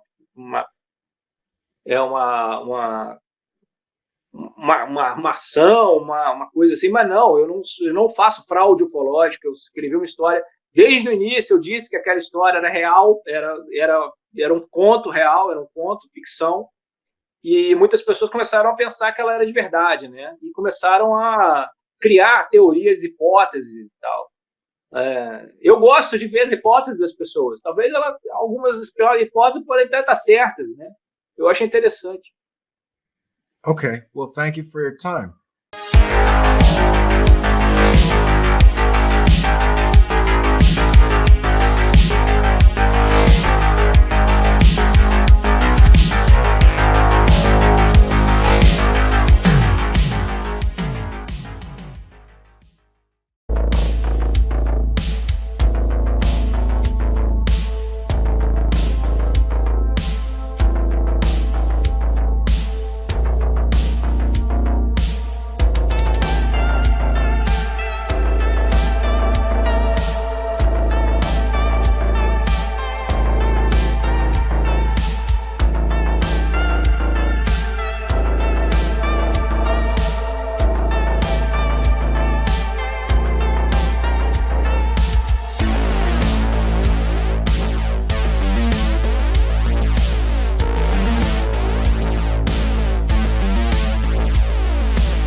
Personally, I think this is a strengthening education about what all has happened around this, what was just going to be the first photo of a orange-gray hand and a head. The head is still a question mark, even in Earthfile Support's mind. He's very analytical and very critical, and he did a side-by-side comparison in which it is very true that the eye pattern in the, we'll call it the alleged real photo, versus the 3D created head, the eyes do not match. And you can do an examination and make a comparison and you will see that. But that does not mean that there isn't a real extraterrestrial, sort of orangish gray being or civilization or species that looks exactly like that photo. And as Buddy pointed out, that's counter intel.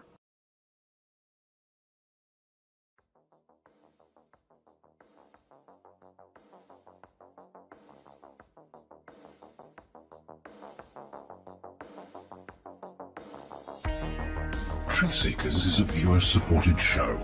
Wonderful people like you who enjoy this show send pledges in the form of super chats, super stickers, super thanks, PayPal, or Cash App.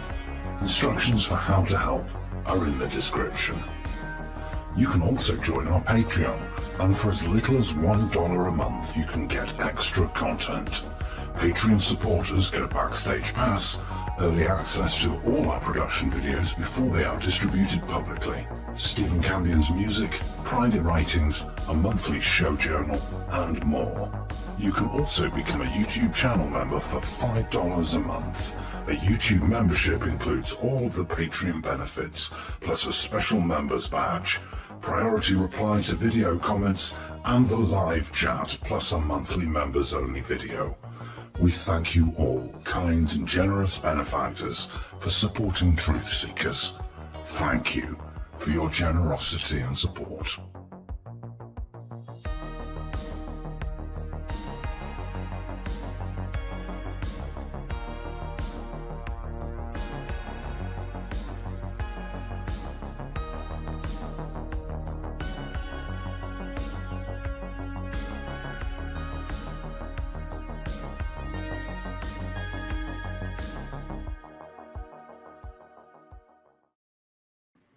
Greetings and salutations, friends, and welcome back. I am here. We are broadcasting live from the Apocalypse Cabin, and as I am apt to do, remember the warning that I always give, which is we're in the middle of the nowhere.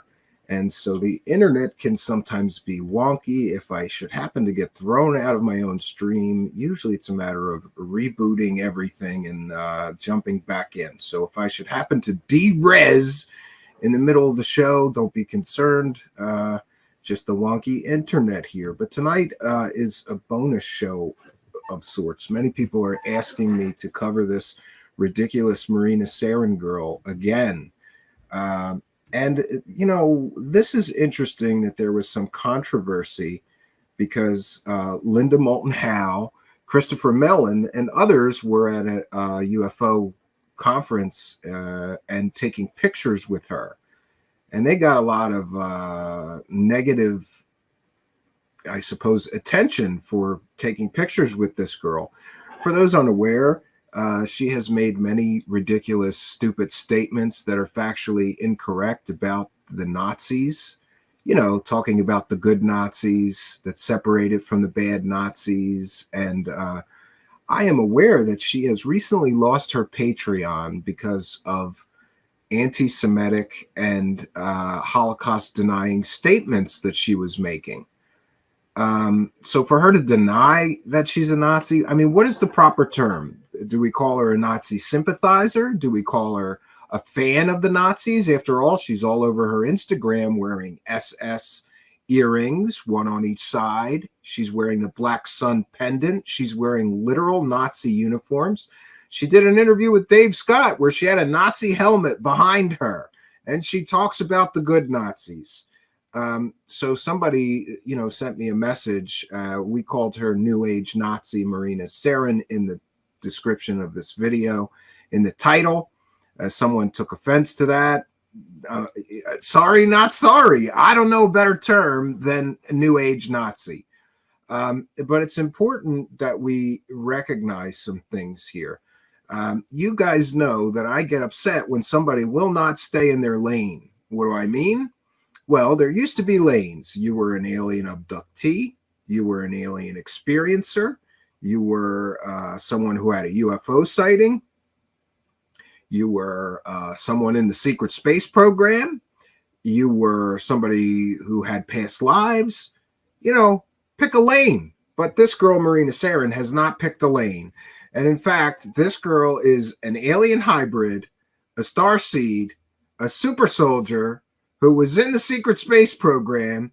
She's also a reincarnated Nazi SS general. That's right. And we have the screenshots to prove her claiming that she is a reincarnated SS Nazi general, and she misses that life, being a Nazi SS general. Now, I'm sure she's going to claim that while she was a Nazi SS general, she was one of the good Nazis, but somebody should give this dumb girl a history lesson about what the SS was all about. And her revisionist history of Nazism should not be accepted anywhere. In full disclosure, I'm not Jewish, but I'm offended, and I'm not even Jewish, and I'm offended. Imagine how offensive this girl being accepted into UFO conferences as a speaker. How offensive is that? She's running around denying the Holocaust ever happened, apparently, so she got thrown off of Patreon, right? Do these people who book her have any responsibility here? And let's talk about Linda Moulton Howe, the woman who has been caught selling 100% provably fake alien pictures twice in the past year and a half. Her discernment is so bad and her investigative journalism skills are so shitty, she doesn't know the difference between a video game cover and a real picture of an alien. Somebody sent her a video game cover. She's telling everybody that's a real picture of an alien taken on the moon. Then she put it behind a paywall, and you had to pay $3 to sign up for a shitty website to see it. This is amazing. It is amazing to me that we now have one fraud interviewing another fraud. And this is what passes for evidence. This is what passes for evidence or proof in the so-called UFO community. And by the way, in full disclosure, both these ladies have bigger followings than our show. Isn't that great? You can run around denying the Holocaust and have a bigger following than a show that tells the truth. Or you can run around selling your audience 100% provably fake pictures of aliens, not once, but twice in a year and a half, and have a huge audience. What does Linda Moulton have? A couple 100,000 subscribers, I think? Great. And, you know, I get it. I get these nasty messages from you fans of Linda. You know, oh, she did groundbreaking work when she started. Yeah, maybe she did 35 years ago. It was all shit from there. She's been peddling garbage. She did one decent project where she actually vetted things, interviewed people, found evidence, right? And that is her book and documentary, A Strange Harvest. After that, it was all garbage. And by the way, I have a new source which I talked to today. And this is very interesting about Linda Moulton Howe. Today, I talked to a source who would let me, he's going to go on the record. He's coming here to talk about this. His name is Eric Mitchell. And he has a very strange and interesting story. He was knocked down by an apparent object in his yard quite some time ago. And the injuries from that and the encounter with whatever that was created all kinds of neurological strangeness. And he has been studied by neurologists and scientists at Harvard University and some other prestigious universities. In 2018, Linda heard about his story. She called him and she said, I want to have you on my website, Eric Mitchell, and I've got a huge following and you're going to be well known and I will make you famous, right? And this man has some strange brain anomalies, including apparently the ability to create sound from his brain. I don't understand it. We're going to dig deeper into his actual story. But the important part is Linda Moulton Howe contacted this man and she loved his story, but she wanted him to punch it up a few notches. What do I mean? She started telling him that it would be much better if he told everyone that the audible sounds that he's apparently generating from his brain are binary messages from aliens. That's right. She wanted them to just make shit up. And he protested. He said it's not binary. And she again stresses that you have to lie and say it's binary in order to make the story better and easier for her to sell. He refused to do that. But isn't it great that this woman, Linda Moulton Howe's running around finding experiencers and then forcing them to punch up their stories, make them more fantastical? It's amazing to me. So we're going to get into the actual interview. I'm going to put my fair use banner up. By the way, I want to give a shout out to and welcome our new Truth Seekers announcer, Ian. He's got a great voice, and I'm getting sick of doing that pitch. So we're just going to play bumpers now. I've got a few more bumpers that he's going to be helping us with. We want to welcome all you members of the live chat. We have a big crowd here tonight. It is Friday night. I'm at the cabin. It's kind of freezing here, and I hadn't had a chance yet. I've rushed here to get to this show. Haven't started a fire yet. It's getting a little chilly, but we'll make it through. So I'm going to find my fair use banner, because what we're going to be doing tonight is playing this interview, and we're going to be talking about it, laughing about it. We have to remember now that what we have here is a woman who has been caught provably defrauding YouTube and the public out of money for 100% provably fake stories. And her evidence for those provably fake stories was provably fake artist images of aliens that were not real images of aliens, even though she said they were. And then she kept all the YouTube ad money. And she kept all the super chats she collected while she was telling people fairy tales. People wonder why I get upset. I don't like people doing this shit because I can't do it. If I'm not allowed to just use a video game cover, right, and just say, oh, this is a real picture of an alien, send me money, why should anybody else be allowed to do it? And I know she's an old lady, but I'm going to say it here and now for the first time ever. Linda Moulton Howe, if you do not return every penny of the money that you scammed from people with those fake stories, you belong in prison. And we are contacting the authorities where you live. And we're giving them all the evidence. And we're going to want to know why no one is following up on what is a criminal act. What you did is a criminal act. It is called theft by deception. And you can play dumb and pretend you didn't know. See, it's the third phase maneuver. Well, we didn't know, Linda, she's got a research person. She's got a computer guy. Nobody could do a reverse image search and tell her that was a video game cover. Nobody could do a reverse image search. We did it in 10 seconds. We identified what those images were. But that's because we are credible, honest researchers. We don't lie to our audience. We don't generate fake stories to defraud the public.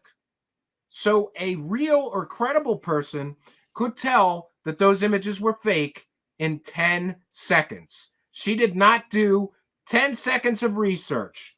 She ran with the fake alien stories that now she's going to blame somebody else for. That's the Linda Moulton Howe get out of fraud free card. Just blame the source. Oh, the source swore to me that image from that video game cover was taken with a Hasselblad camera on the moon. You can't blame him. You took the money.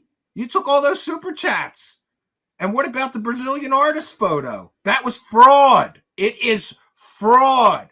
I get in trouble sometimes with people. Like, I'm supposed to be nice to people that are committing fraud. I have absolutely no responsibility to be nice to criminals. What she did was a criminal act. It was not a mistake, in my opinion, because anybody could have done 10 seconds of research and found out instantly that those photos were not what her so-called sources told her those were.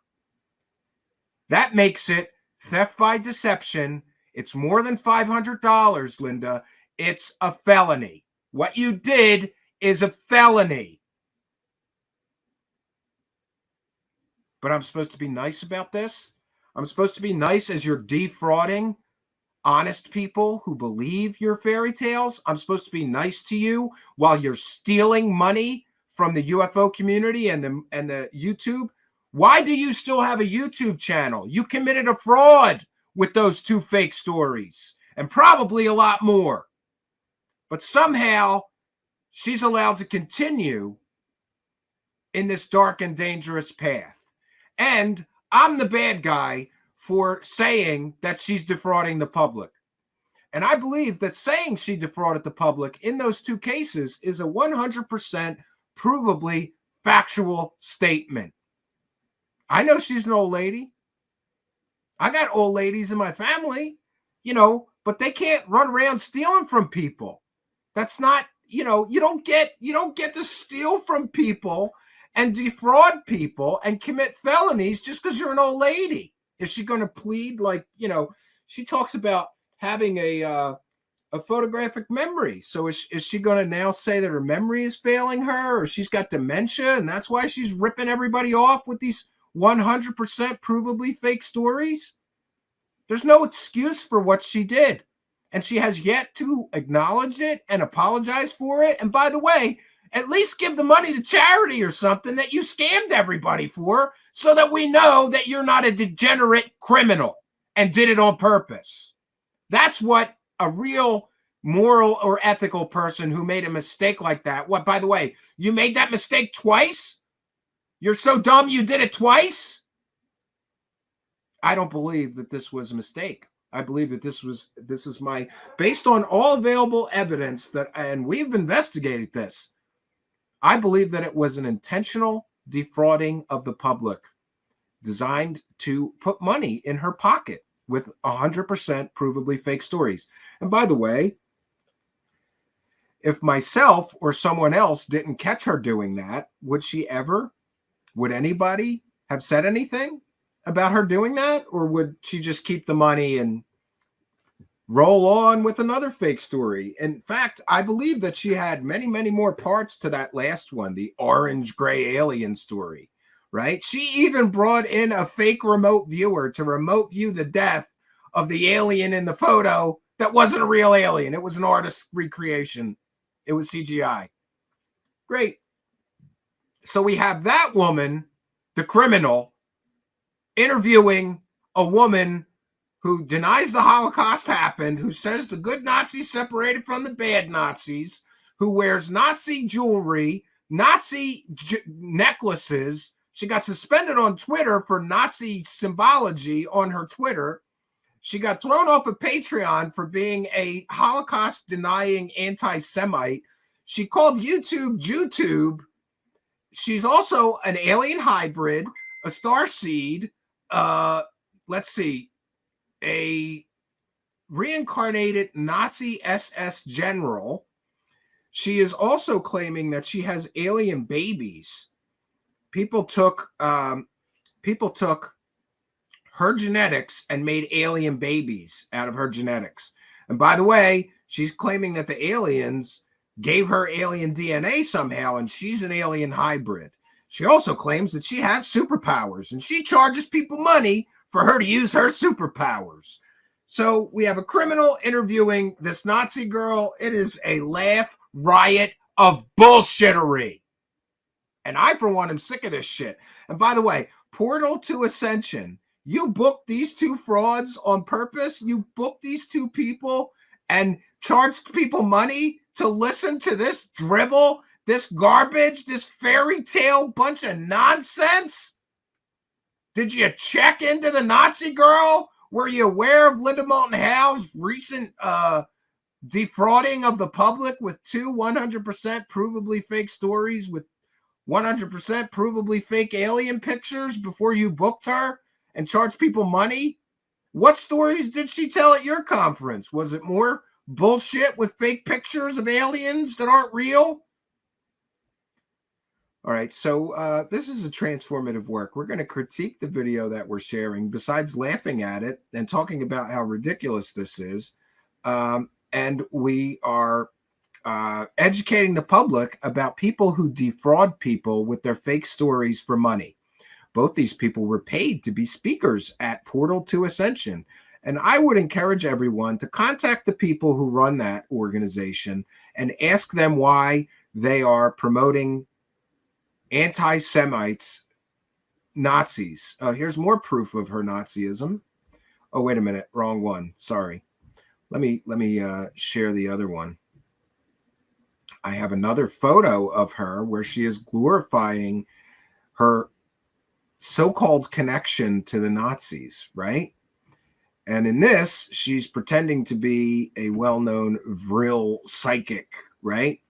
And what's in the background? A Nazi flying saucer, the honey boo. That's a Nazi flying saucer, honey. You are glorifying Nazis. Congratulations. You are a piece of shit. All right, so we're going to share this video. And honestly, we're not going too deep into this, just enough to show you how ridiculous this is. And by the way, I did put this video on an alternate YouTube. We're sharing it from an alternate YouTube video just so that we do not have to sit through YouTube ads. This is a monetized video that they are, in my opinion, defrauding the public for 100% fake stories with absolutely no evidence that they're selling as true stories. Good production, though. I'll give them that. They had good cameras and good sound.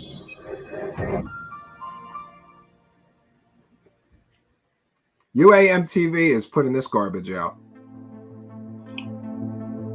And there's portal2ascension.org. I encourage everybody to go to that website and ask them why they're paying Nazis to speak at their conference, and people who call YouTube, and people who deny the Holocaust ever happened, and people who say that there was good Nazis that separated from the bad Nazis. And yeah.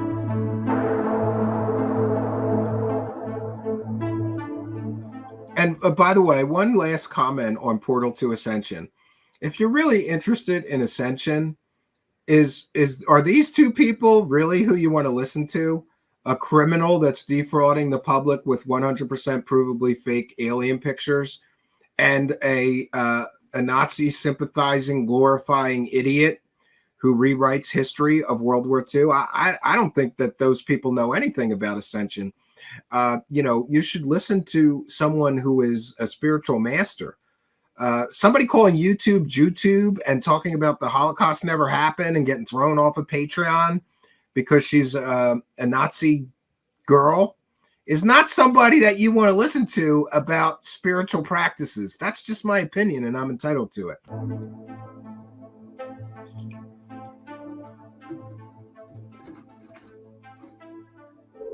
Yeah.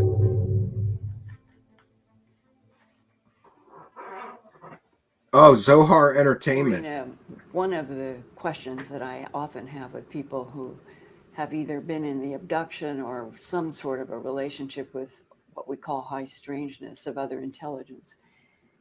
You were born in 2000.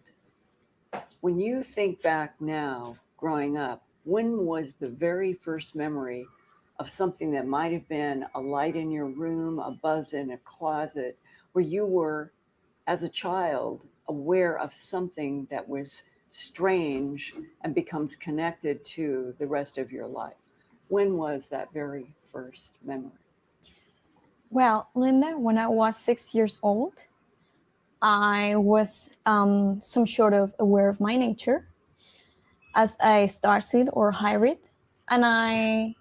Okay, what I'm trying to get to is the very first... I'm a 6-year-old. I know I'm an alien hybrid. You wouldn't automatically have the idea of a starseed. So yes. Take us back to the very first memories of what you remember as being strange. When I was 5 years old, I told my parents that I was not from this planet, that I came from another planet. And they will ask me, well, how did you get here? Laughing, Right. And I said, too serious. I teleported to the womb of my mom. And at that moment, they become serious too, because how a child will be so convinced about that fact. But what were you seeing in your mind's eye that convinced you that you were from another planet? I was aware that I had abilities, psychic abilities, that other people didn't have. Like? She's aware that she has superpowers, and also, isn't it great? She's 6 years old, and she knows she's an alien hybrid, and now she's telling everybody she comes from another planet. She comes from another planet. We can add that to her list of fantastical, stupid claims with no evidence. Where's the evidence of that, you idiot? You dumb, dumb girl. if you were an alien hybrid, we could do a DNA check on you and see something that's not human. Why don't you submit DNA samples to somebody, right? Oh, and you're not from this planet. Sure. Like, I will use my intuition to find objects. I will manipulate the weather as I want it. Yeah, that's another of these great stories from this girl. By the way, I have previously challenged her to use her psychic powers, right? And I brought it with me. I have previously challenged her to use her psychic powers. She's got all kinds of superpowers, and I have a billet. It's in my billfold here.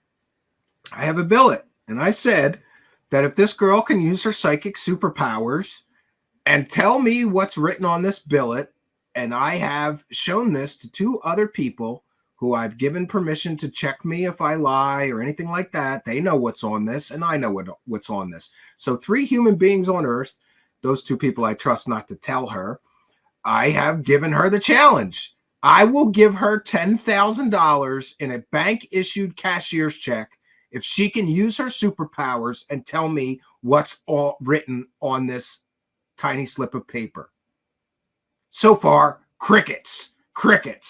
So her superpowers are real unless she's challenged to prove them. And by the way, earlier on Twitter, where there's this whole back and forth. I keep telling her that she's in love with me. People are telling me that. I don't know if it's true, but kind of having a little bit of fun with this girl. She's getting very pissed off because we're covering her. And I keep putting just GIFs of like, you love me when she cries.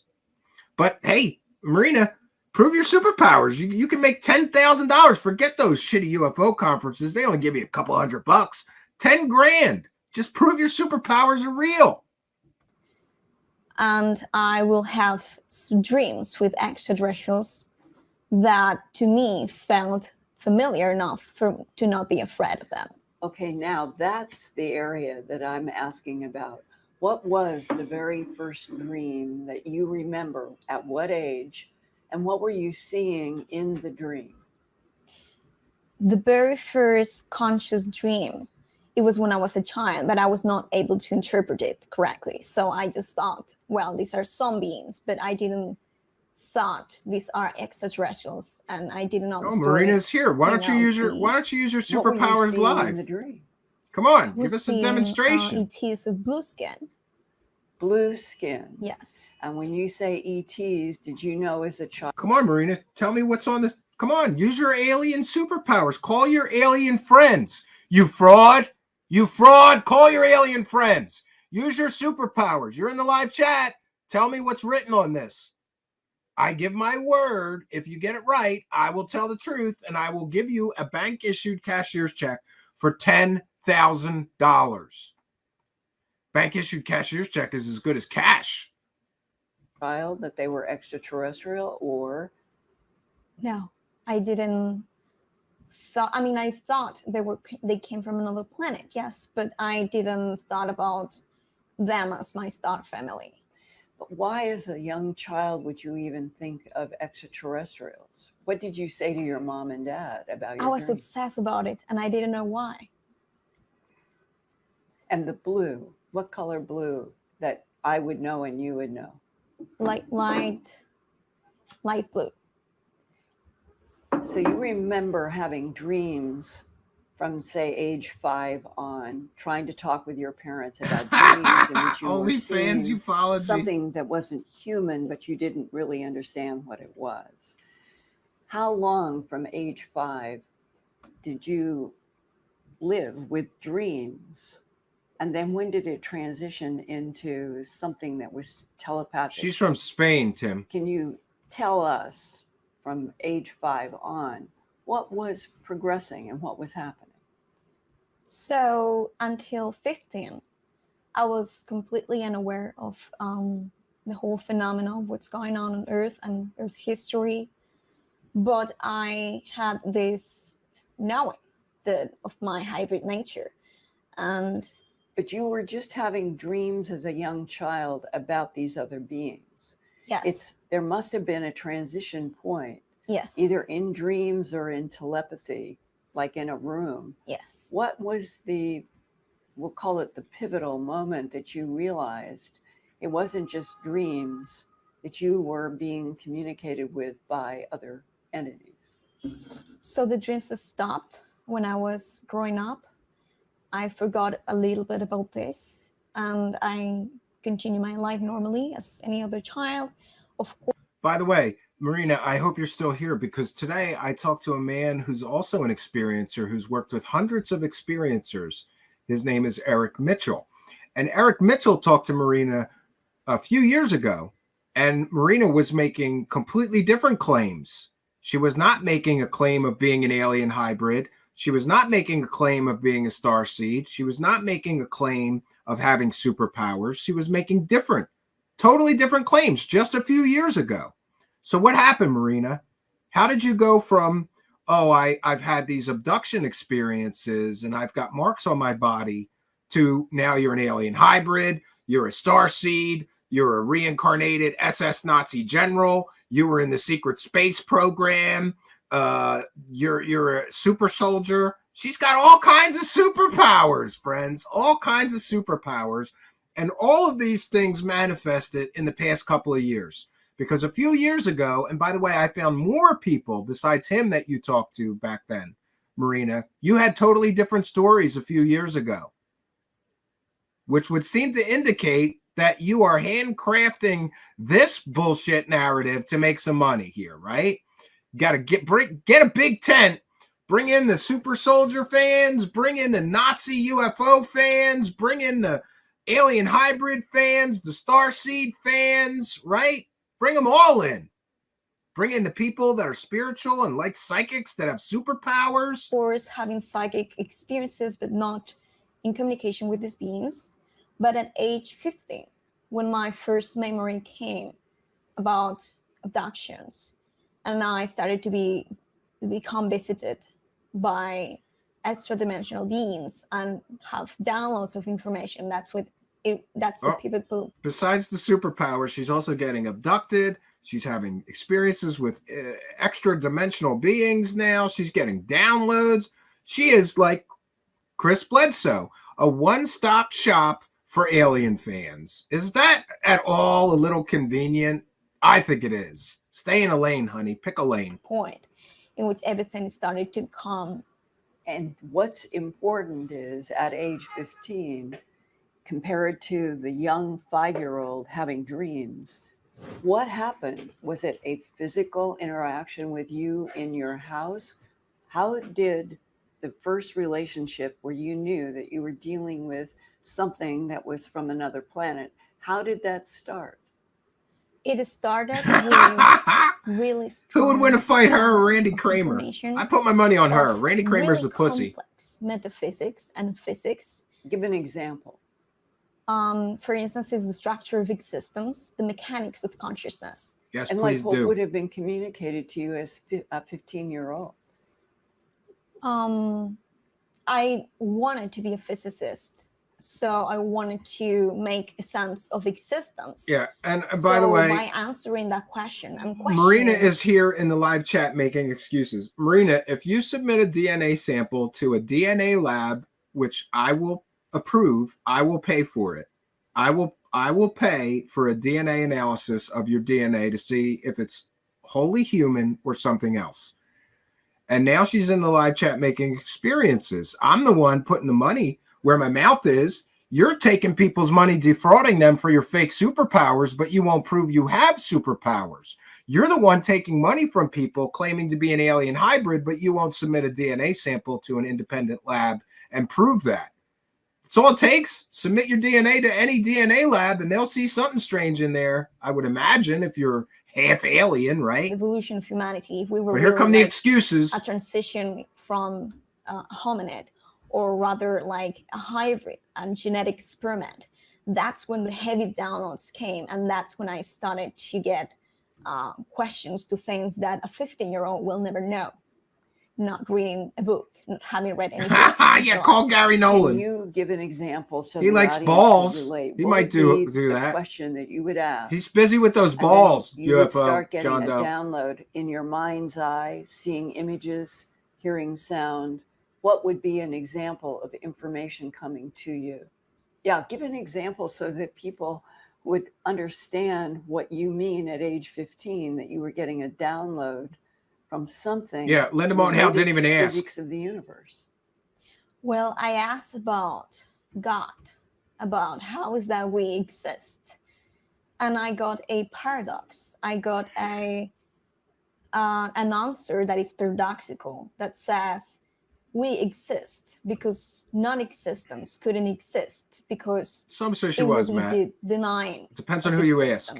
And only if existence exists, Nazi Barbie. could exist. She's Barbie and that's Nazi. Why there is existence. And then I asked about God, and they told me, I got the information coming from me telepathically that gave me the vision that God is an all that is force, and everything that exists are infinite frequency modulations of that same energy that we call God, and is fractalized.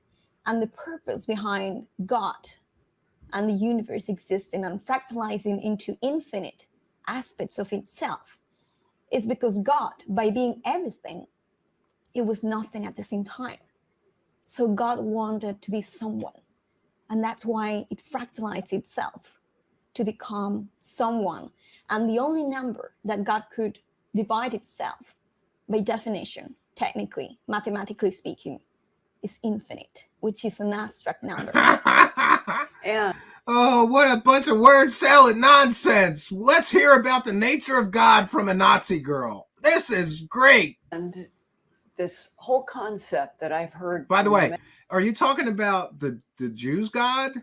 Right? You don't like the Jews, right? Which God are you talking about? Are you talking about, El, the Jewish God, the one true God? What God are you talking about? Because you don't like the Jews, so I guess she's talking about a different God, not the God of the Jews, right? Since the Holocaust never happened and everything, and they're liars, and they're controlling the media and the whole world and everything. And they're shadow banning her. Fractals, the geometry of fractals, frequency is the essence of the universe and the essence of infinity, with the mathematical fractals always repeating, which in a way, it sounds like what you're talking about. Definitely. Now, to somebody who is listening, who might be another 15-year-old,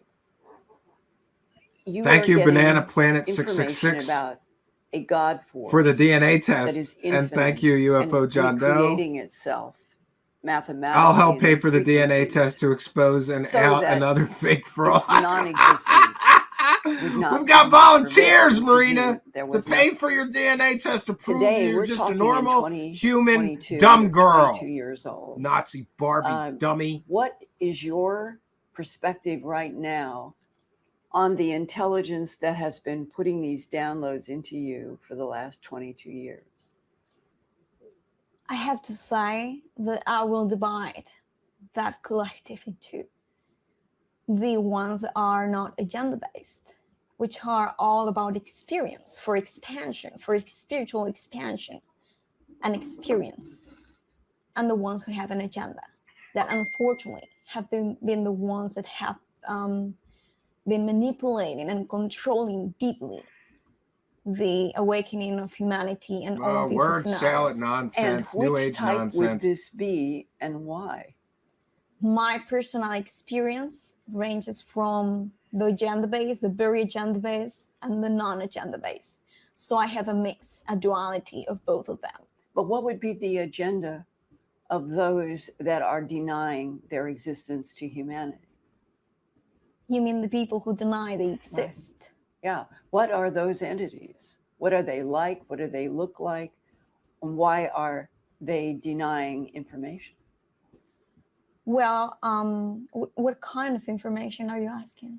Maybe I misunderstood. I thought you were saying that you've got telepathic download from beings that are trying to show you the essence of God frequency and why the universe exists. Yes.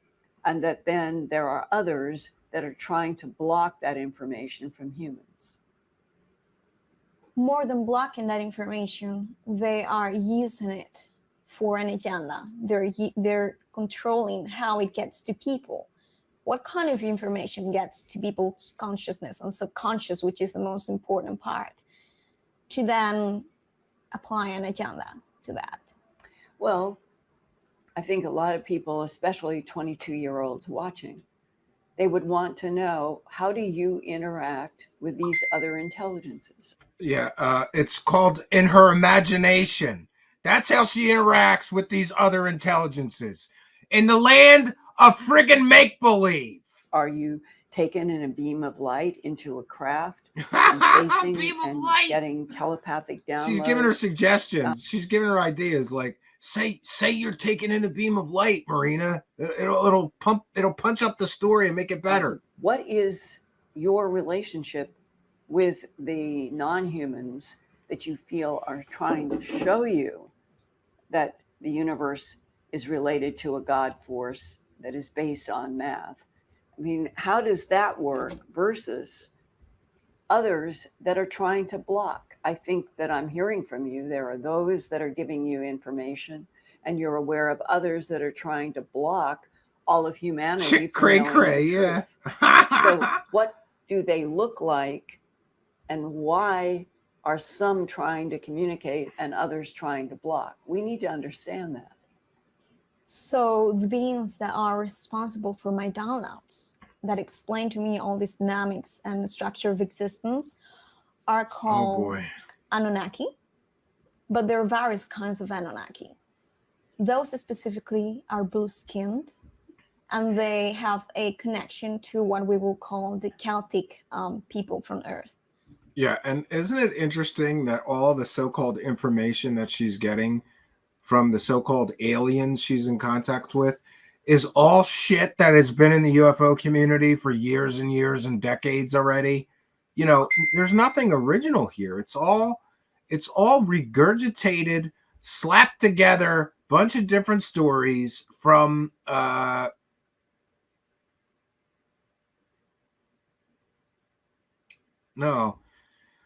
Mario's Takeo is asking me if he was blocked in the live chat. I don't think so. I didn't do it. And by the way, if a mod did it, we have a problem because Mario's Takeo is one of the good people. Say something in the live chat right now, and I will check for you right now.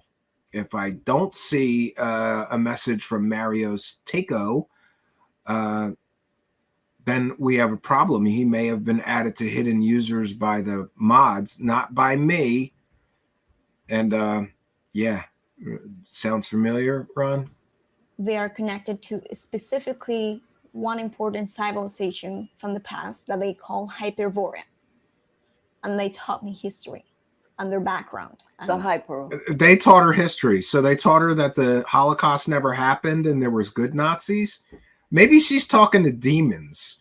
That's my guess. Deceiver.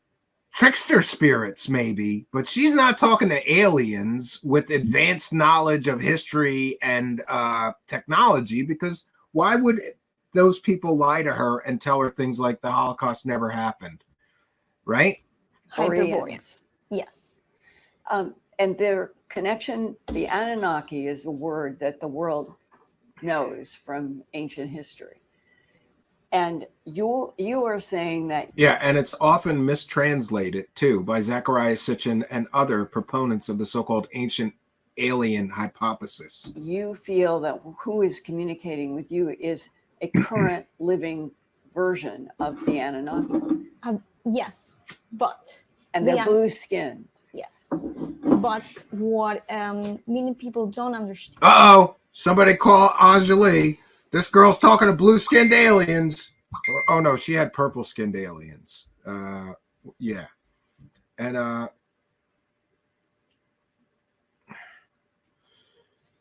I don't know.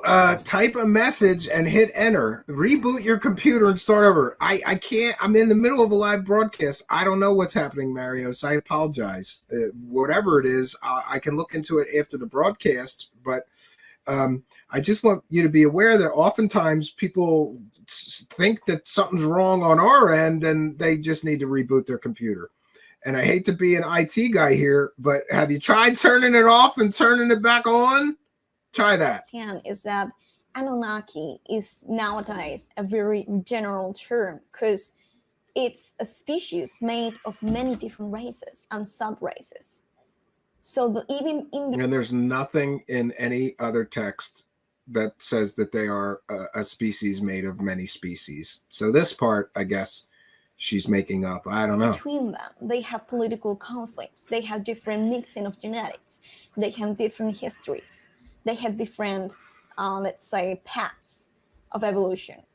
So Let me see if I could check on that now, Marius. It's quite general, I will say. But there was a group that had ropey headdresses, elongated heads, held rods that I have been told were language communicators directly with human brains. And that Anunnaki group, Enlil, Enki, and all of the stories that they were an extraterrestrial civilization that came from another star solar system, put a base on Earth, and were involved with genetic manipulation of already evolving primates to create. Mario, somebody did add call you Homo for some reason. sapien. So the Anunnaki would have been genetic engineers on the Earth of different life forms. Correct. What would they want today? Mario's Takeo, somebody put you in the hidden users, and I don't know why, but I have fixed it. And now I have to have a talk with moderators because no one should have hidden Mario's Takeo. He is a longtime show supporter, and there is no, going forward, any moderator who wants to hide a user has to ask me for permission. This stuff is getting out of hand. Sometimes a moderator will have a disagreement with a user in the live chat and just ban them or hide them. Don't do that, please. That's a question that... But anyway, it's fixed now, Marios. You should be visible in the live chat and be able to type in there now. That can't be really asked because of what I said about the fact that Anunnakis are made of many different sub-races. So there are some races of Anunnaki who want control on Earth. And there are some of... So just an observation. We're 15 minutes and 30 seconds in, and she hasn't provided proof of anything.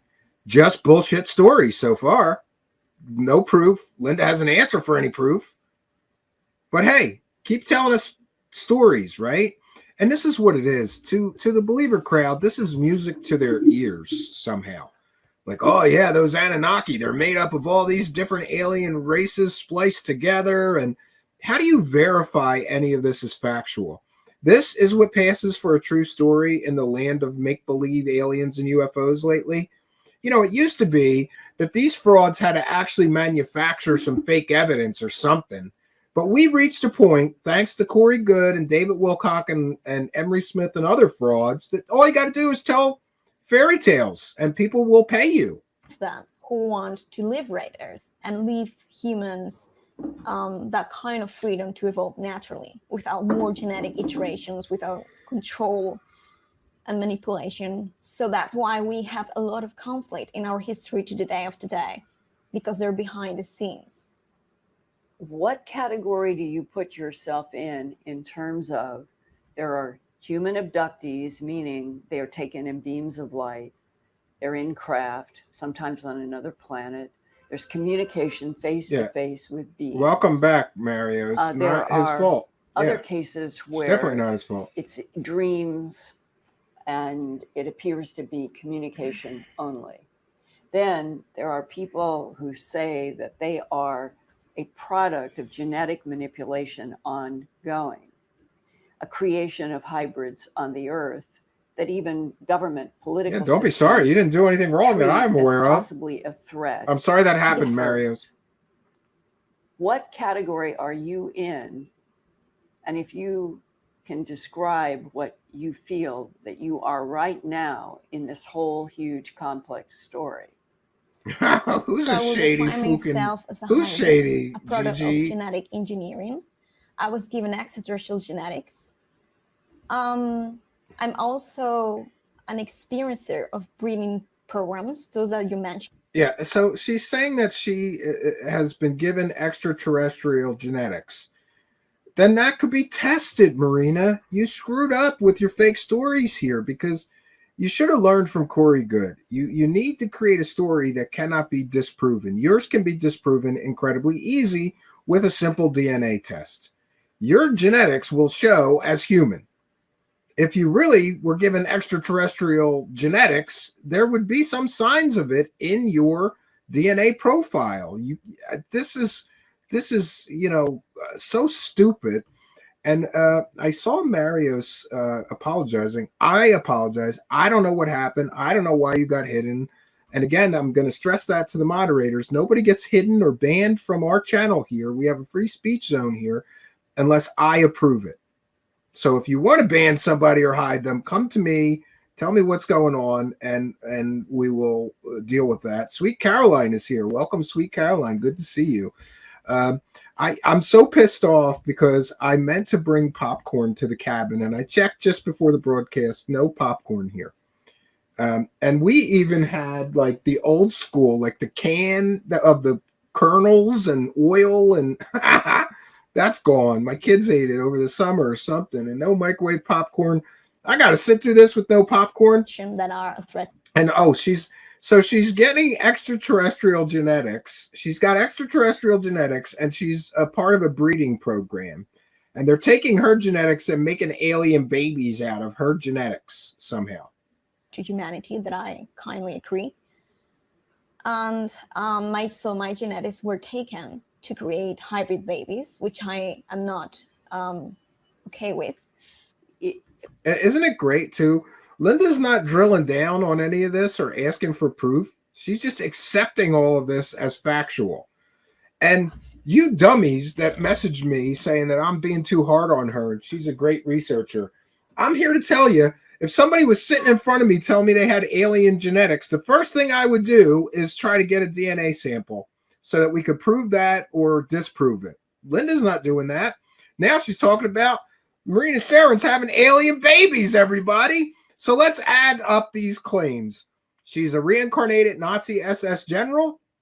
She's also a reincarnated Vril female psychic that was one of the founders of the Vril Nazi Society. How was she a Nazi SS scientist during World War II, or excuse me, Nazi SS general during World War II, and a woman who founded the Vril Society during World War II or pre-World War II at the same time? Who knows? She's got superpowers. She's got alien genetics. She's a starseed. She's a super soldier. And she's got alien babies. Great. Great. What is your personal understanding of what has happened between you and the Anunnaki and a genetics program that would involve taking souls? So the beings known as the Greys are the main species that are behind this breeding program. The reason why is because... And by the way, if you're going to be a cosmic con artist, you've got to bring in accepted UFO mythology. The Greys, generally, all people who believe in all of this stuff believe there's a species of aliens called Greys, even though there's zero scientific evidence of it. Is there witness testimony of similar looking creatures? Sure there is, but there's also a history in the occult. Look up some occult references, because some people believe that the Greys are not alien at all, but it's accepted mythology in UFO land that there's a species of aliens called Greys. So she's got to bring in accepted UFO mythology and then build on it. You got to change it around a little bit or add your own little twist to it. And here's her twist. It's coming. Because they are a dying race. They are at the face of extinction. And we've all heard that before, that the Greys are running around collecting cow balls and cow assholes, because that somehow, I don't understand this whole theory. So yeah, alien Greys are a dying race. They've got something wrong with their genetics, and that's why they're running around mutilating cows and taking cow assholes and balls, right? Because that's somehow going to fix them. And this is all accepted, established UFO mythology that she's using. Nothing original here. And they claim to be us from the future. So I've heard that before too. That we are somewhat related genetically so that we develop compassion and actually agree on a higher level or a lower level to give away our genetics. And they're doing this. And I have to say that I consider this to be one of the greatest threats in human evolution right now, because I had experiences when I confronted them and I exposed them to the public, the real intentions. When I did that, She's a hero. Besides being a super soldier in the secret space program and having alien babies, she's a crusader trying to save the human race. This shit is getting thick, friends. I was attacked by them. I'm going to need waiters in here if this BS gets any deeper. To the point in which I almost passed away. Okay, how did they attack you? Now she almost died. Oh, they psychically attacked her with their superpowers and she almost died. But couldn't she fight them off? Because she's a super soldier and she's got superpowers. This is stupid. There's a lot of plot holes here. You need to work on the whole plot here, Marina Saren. And what were you seeing, feeling?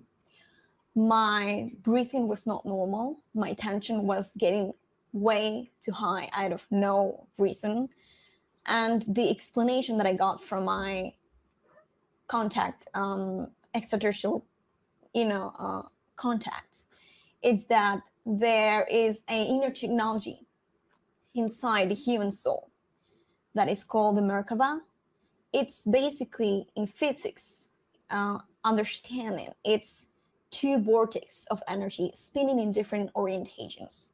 That is more word salad what nonsense. Creates a stable human vessel that is, available for the soul. That is great, let's say, attunement for the soul to be able to manifest itself in material form.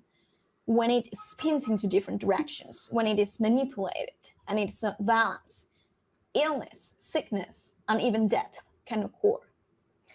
And are you seeing in your mind's eye, or are you seeing in front of you in actual 3D space, grays that are overseeing a process that you associate with taking your soul? Where are they doing this interview? In a parking lot? What's all the horn noises?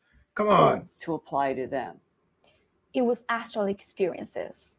All of this happened in the astral. All of this happened on the astral plane. In other words, in her goddamn imagination. None of this shit is real, Marina. You imagine this. What people will call out-of-body experiences. Oh, out-of-body. Now she's having out-of-body experiences. In addition to all of her other stuff, she's also having out-of-body experiences. Go to sleep as if she's astral traveling. That must be one of her superpowers. It was a normal day, and my soul will get pushed out of my vessel, and I will find myself on a craft, and I will see the grays and the babies, and I will see them experiment on me. Like a dream, you mean? Like maybe this is all a dream you had? None of this happened in the real physical world. None of her experiences apparently happen in the real physical world then. It's all in the land of make-believe, also called the astral plane. Sure. And which gray are you seeing? There's some that have pointed chins. There are some that are like an upside-down pear, shaped like a U. Which type of gray are you seeing? They are about this tall. They are about 4 feet. Yes, and they have pointed chin. Oh, I never heard this description before. Which is completely different than the EBEN, the acronym Extraterrestrial Biological Entity. I need to shift my astral 9D galactic lawn mowing. Have you dealt with pear-shaped EBENs, or only with the pointed chins? With the pointed chins. And the pointed chin has been identified on Earth as being a species that many people in the abduction syndrome associate with negative. Oh no, the hamster. Why are the pointed chins focused on Homo sapien? Because they want to impose their genetics on this planet so that they can be introduced energetically, because everything is about frequency and vibration, but mostly DNA. which is a program. It's basically frequency patterns. It's physics. So if someone is able to control the frequency patterns, she's that thinking are of programmed lies. into It's DNA very clear she's thinking of structure of lies. one species, that collective blueprint, they can't insert themselves. They can manipulate the I agree, evolutionary Matt. course of that species. Now, I'm assuming then that you have information about what our government of the United Must States be an is alien. doing to block the frequency manipulation by the pointed chin grays. I have had abductions, military abductions, in which the beings that were inside the craft, which are government people, also helped me save my life and helped me get away from these scenarios and attacks from the Greys. Yeah, great. So you can name those people, right, Marina Sarin, to verify that you're telling the truth here? You can name those people that work for the government that helped you stop getting attacked from those aliens. And by the way, she's also making a lot of ridiculous claims on Twitter. For those unaware, she threatened that she was calling the police on people like Heathcliff from Astral Citizens. And Heathcliff called all of the police stations where she lives, and there's no reports. So she's making shit up, threatening people with the police for what? What are the Spanish police going to come to the United States and arrest me for saying that your story is bullshit? Is that what's going to happen, Marina? And by the way, she also claims that professional MUFON investigators investigated her story and decided that she's telling the truth about all of it. So we'll be reaching out to MUFON. I can't wait to read all those reports, Marina. Or don't they exist because you make things up? And isn't it convenient that she's making things up here? Like there's government workers that are helping her escape this persecution from the gray aliens. What did you do? Did you go to the government and say, excuse me, I'm a reincarnated Nazi SS general, and I'm also a reincarnated Nazi psychic girl that founded the Vril Society before World War II, and I'm also an alien hybrid, and I'm also an alien starseed, and I've got alien babies, and I'm in the super soldier program and a secret space program, and I've got superpowers, and these alien grays are attacking me in the astral plane, also known as my imagination, and I need your help. And they all went, yeah, we got to help this girl with, yeah, because that sounds plausible, doesn't it? At least think through your story and don't throw out there things that could be easily disproven. Now comes the excuses. Well, I can't divulge the people in the government. They're the men in black. It's a secret organization, right? Prove it. Prove this bullshit, Marina. Give us the name of the government agency. What government? What people? Let me interview the people that are helping you stop this vast conspiracy to take over the human race. Or is this nonsense that you made up to defraud the public with fake stories? Did you feel like you were talking to a normal human in military dress? Yes. And they also communicate to me through an etheric implant that was placed in my head. And here we go. Now she's got an alien implant. Great. Do you want to get an MRI so we can all see the implant that was implanted in your brain by apparent extraterrestrial beings? Here's another plot hole where we can easily prove that your story is bullshit. You could get a CAT scan or an MRI. And if there was anything that was not natural in your brain, inside your head, it would show up on a CAT scan or an MRI. So you'd be willing to do that to prove you really have an alien implant, right, Marina? And that this story is not made up gobbledygook, new age Nazi garbage, right? You can prove all this. And see, here's where the excuses will start. Because we're 22 minutes in, and there's specifically at least 3 or 4 data points where she could prove that she's telling the truth here about these things, about the government workers, about an alien implant, about her alien genetics, right? But why won't she do that? It's not hard to get an MRI. It's not hard to get a CAT scan. It's not hard to get a few $100 genetic test. But she's not going to do that. And it's not hard to release the names of these government people that were helping you fight these evil gray aliens. But now comes the excuses, because she will go, damn it, I messed up and I bullshitted too much. And in my BS stories, I gave Steve Cambion and all the skeptics an easy way to disprove that I'm telling the truth here. And now comes, she will manufacture excuses for why she can't prove these things that are super, super easy to prove. Often have communications with them. Can you give the what you remember of the communication with the first military person that you had interaction with? Yeah. Oh, and she's communicating with military people. So she can release the information of the military people she communicated with, which agency, which government, which military, who, what are their names, so that we can interview them and verify your story is true. Or is this all in your imagination, you LARPing Nazi Barbie idiot?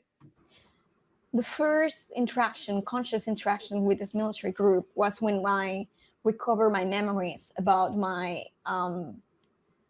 let's say, experience in what people call the secret space program.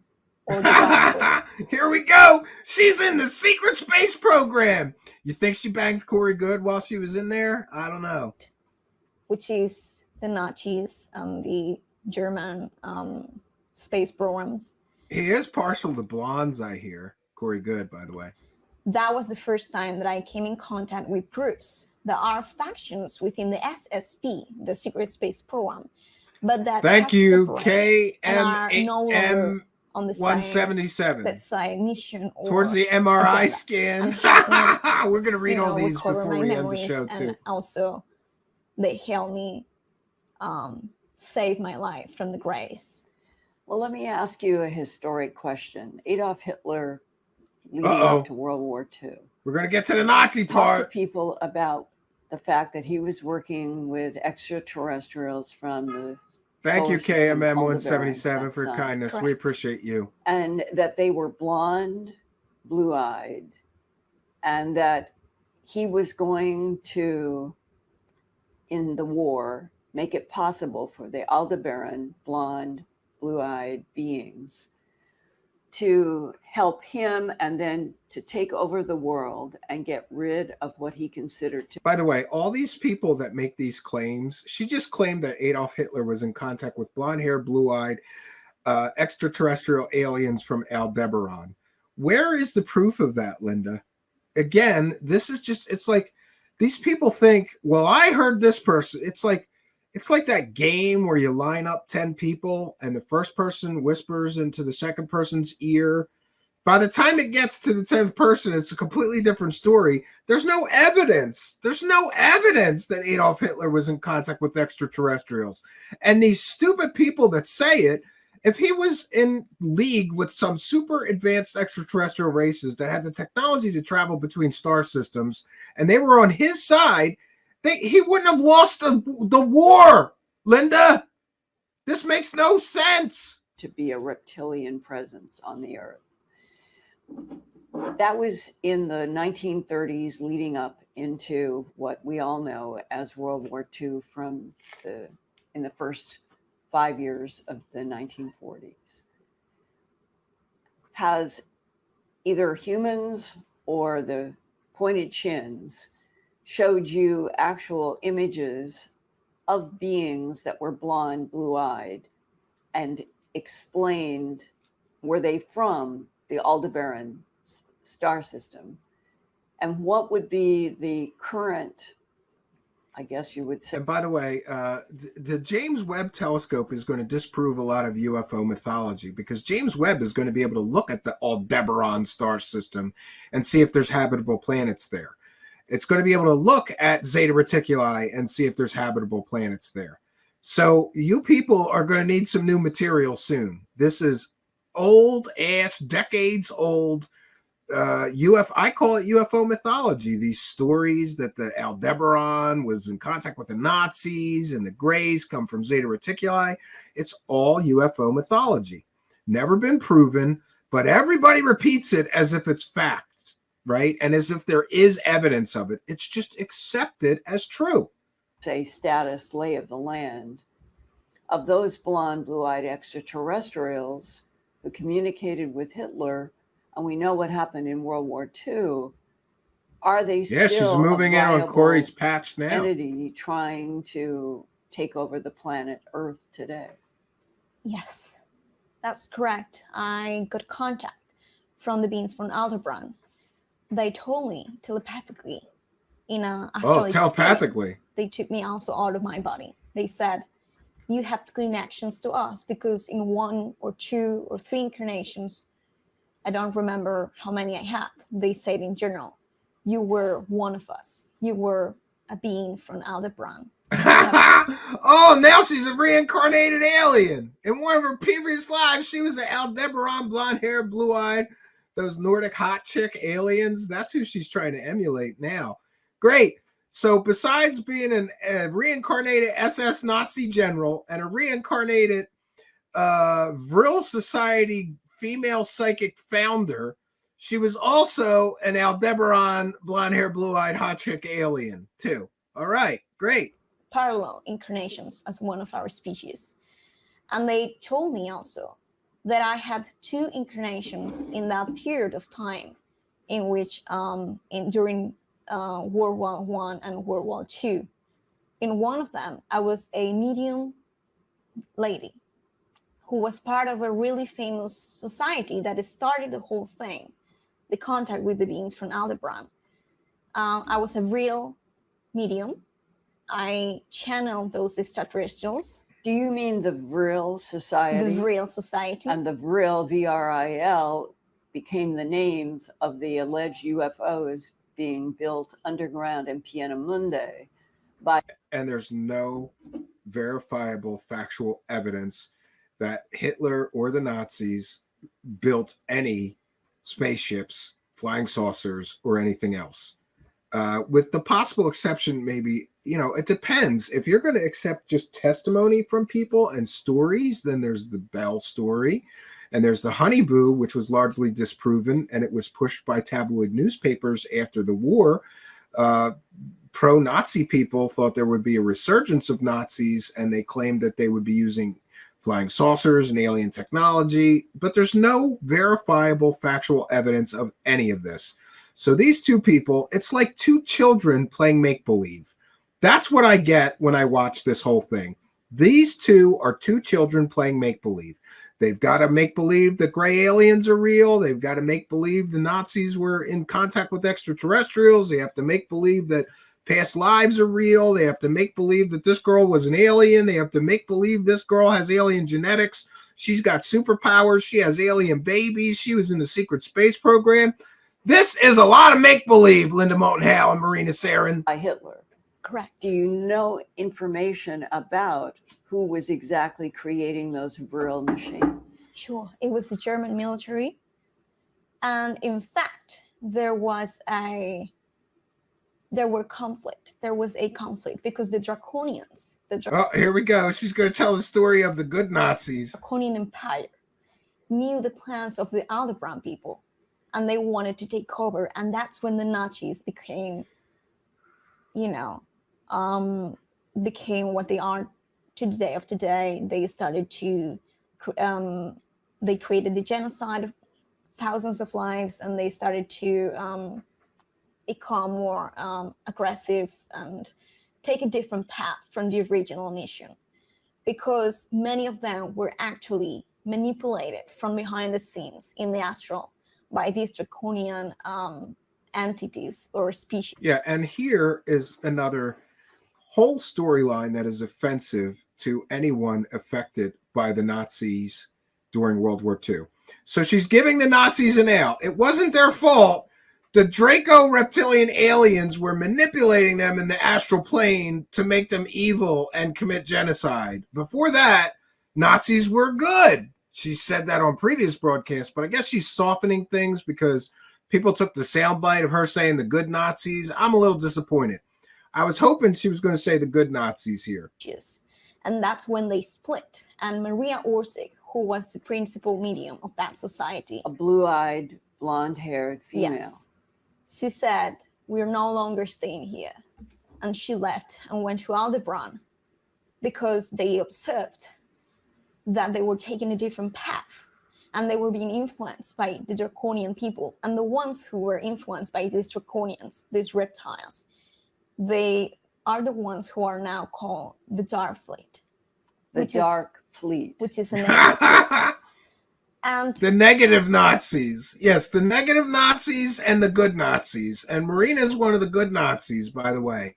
She's one of the Aldebaran good Nazis. And isn't it great that all these people that tell stories always make the ugly aliens the bad guys, and the blonde-haired, blue-eyed hot chicks and the blonde-haired, blue-eyed Nordic hot dudes are the good guys? Sure. The positive news is that Maria Orsic has came back to Earth, and I got telepathic communication experiences with her. She's in communication with Maria Orsic now. This is getting good. And what was her priority to tell you? Well, in my other life, in that period of time. Oh, this happened in her other life. As general. Yes. And she was a Nazi SS general, right? She was a Nazi SS general. She just said it in a previous life. But don't worry, friends. She was one of the good Nazi SS generals, right? Her lover. Oh, wow. It gets deep. She was Maria Orsic's lover and a Nazi SS general in a previous life. Would that make her a lesbian? I'm a little confused. This story's getting a little crazy. And what was Maria Orsic's, I guess I want to say, what was her priority in returning now to the Earth in this timeline?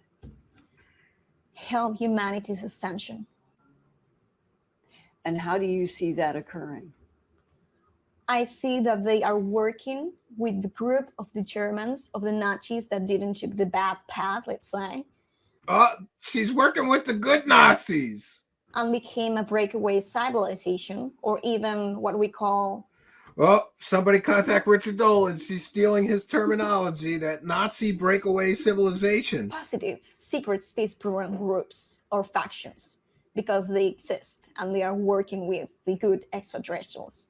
Some of them are in inner Earth, some of them are in Antarctica, some of them live in ships or in other parts of the solar system. And they... What about Mars? Yes, Mars, unfortunately, is a place that is utilized by the Dark Fleet a lot, because in some of my regressions about my SSP experiences, I saw myself working as a super soldier slave in Mars lab. Yeah, and just for the benefit of those of us who don't live in the land of make-believe, there's a Mars orbiter right now. And that Mars orbiter has mapped all of Mars. So if there's anything going on Mars, we would know about it, Marina.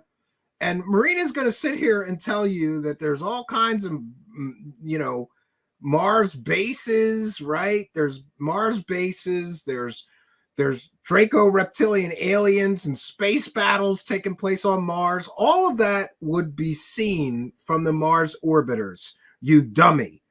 By people who don't live in the land of make-believe know that this is another data point in her story that can be proven to be completely and totally made up garbage. All right. The same can be said for people who claim there's moon bases, but, laboratories. So I don't... Oh, there's laboratories on Mars, but nobody sees them, except in the land of Marina Saren's make-believe. Think that the good Germans or the good Nazis are actually there. She said it! The good Nazis! The good Nazis! Great! There's the good Nazis. I'm getting that soundbite, Marina. I already downloaded this video, so you stupid people from Portal Ascension, you're not going to stop me. We've got a new good Nazi sound clip, and it's a strange world we live in where that makes me happy, but it does. That the overall priority is to do what? From Mars to Earth to Aldebaran. What is the main Thank you, goal? UFO John Doe. I'll read that in a group? moment. The positive. All of them. What is the conflict about? What are the current Aldebarans, Anunnaki? What is it that they want? What is the group on Mars? What is at stake here? Well, the Dark Fleet, the ones that are. By the way, I just want to mention that Linda Moulton Howe once shared our video covering this Nazi girl, or somebody that worked for her did, I heard, and then was fired for it. That's what I heard. I don't know if it's true, but she shared our video covering this Nazi girl, talking about the good Nazis and everything on her channel for a few weeks. Oh,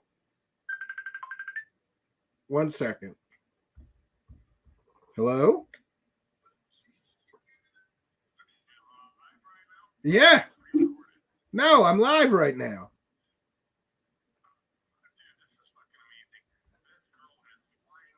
Hold on. Wait a second.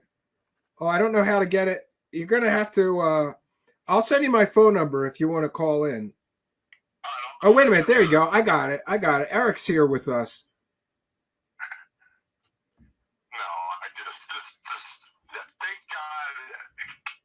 I just want to say this, Stephen, we've had our ups and downs. I don't give a fuck, no big deal.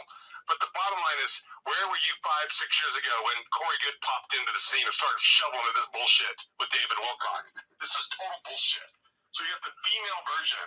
You got fucking. All right, watch the cursing. Watch the cursing. You just lost me 27 cents, you asshole. My bad. I'll send it to you, bro. I'll send you more than 27 cents. No, here's what you do. If you want to join the show, we're going to do a little bit more of this, but if you want to join me for the wrap up, I'll send you the link. I'll send you the link. All right. Bye-bye. Eric Johnson, Eric, the awakening man. He's calling me right in the middle of the show. And where was I when Corey Good was spouting the nonsense? Right here, not here, but on another show, telling everybody that Corey Good was full of nonsense. And thank you, UFO John Doe, who sent a kind and generous $9.99 super chat and says, let's throw in a lie detector test as well for good measure. Serious help is needed. Wasting her life on worst possible kind of short-term fame. Pathetic. There is no good Nazis. Yeah, and the fact that Linda Moulton Howe, don't you know anybody that's Jewish? Do you have any idea how hurtful, offensive, and ridiculous it is that this girl is sitting there talking about good Nazis and you didn't stop her or interrupt her and, correct that there are no such thing, right? With a few possible exceptions of people that did help some of the Jews escape, but this is ridiculous. I'm going to send, we're going to do just a little bit more of this, and then I'm going to send Eric the link, and we'll do a wrap up here. And I will read all the super chats to make sure we got them all. Thank you all for your kindness, generosity, and support. Collaborating with the Draconian Empire and the Orion Empire. Their plans are basically creating a race of super soldiers that will have the psychic abilities, mental abilities, physical abilities to become what they call Aryan or superhuman, Ubermenschen, and basically use them. That's a Nazi term. To take the world. To take Earth. Yes. And the positive ones have the agenda of liberating humanity from that. Oh, the good Nazis want to liberate humanity. Great. Reptilian presence. What is it that the reptilian presence wants from Earth? What is their priority? Well, they are species, they are beings that are from different densities of consciousness. Density of consciousness, a higher density of consciousness, means that they have more reintegration with their higher mind. Are you talking about me, Gigi? And I apologize if I missed some message meant for me, but I'm having a hard time keeping up here. I'm my own producer, show host, tech guy. Is that meant for me, Gigi? I'm not sure. Oh, Marina Sarin is here. I'm a redhead, not blonde. Then why do you dye your hair? And by the way, Marina, you're from Spain, right? That means that the Nazis would have murdered you and your whole family for being an inferior race. Do you realize that? They would have murdered you and in your entire family. And you're sitting there saying good Nazis. The good Nazis. By the way, Marina, I'm going to send you the link here. We'll do this. I will send you the link. You can come on here and you can plead your case, and I will send you the link. You chickened out last time, right? You don't like when people call you on your BS. I happen to know a lot about World War II history. I'm Polish, and that may give you some indication of why I know so much of World War II history. Not a fan of Nazis or any idiot like you glorifying them. You just said good Nazis, you dummy. The good Nazis. Great. The Nazis destroyed the culture Albert Einstein came from. Karl Schwarzwald by the exact solution to calculus, the knowledge of Pillar 43. Well, that's interesting. Yeah, brown hair. So you'd be an inferior person. And thank you, Brock Landers, for a kind and generous $4.99 super chat. Says towards a decent job for Marina. Yeah, well, I'm going to send. We're not going to do too much more of this. Maybe we'll do the rest another time. We've still got an hour of this garbage to go. And so far, listen to these fantastical claims that she has made. She's a reincarnated super soldier that was the lover of Marina Orsic, or reincarnated Nazi general. She's got alien genetics. She's got alien babies. She's got superpowers. She's got out-of-body experiences. The government is helping her fight a vast conspiracy with gray aliens. And she's got intimate knowledge of history that every historian somehow missed, but she knows the truth about World War II.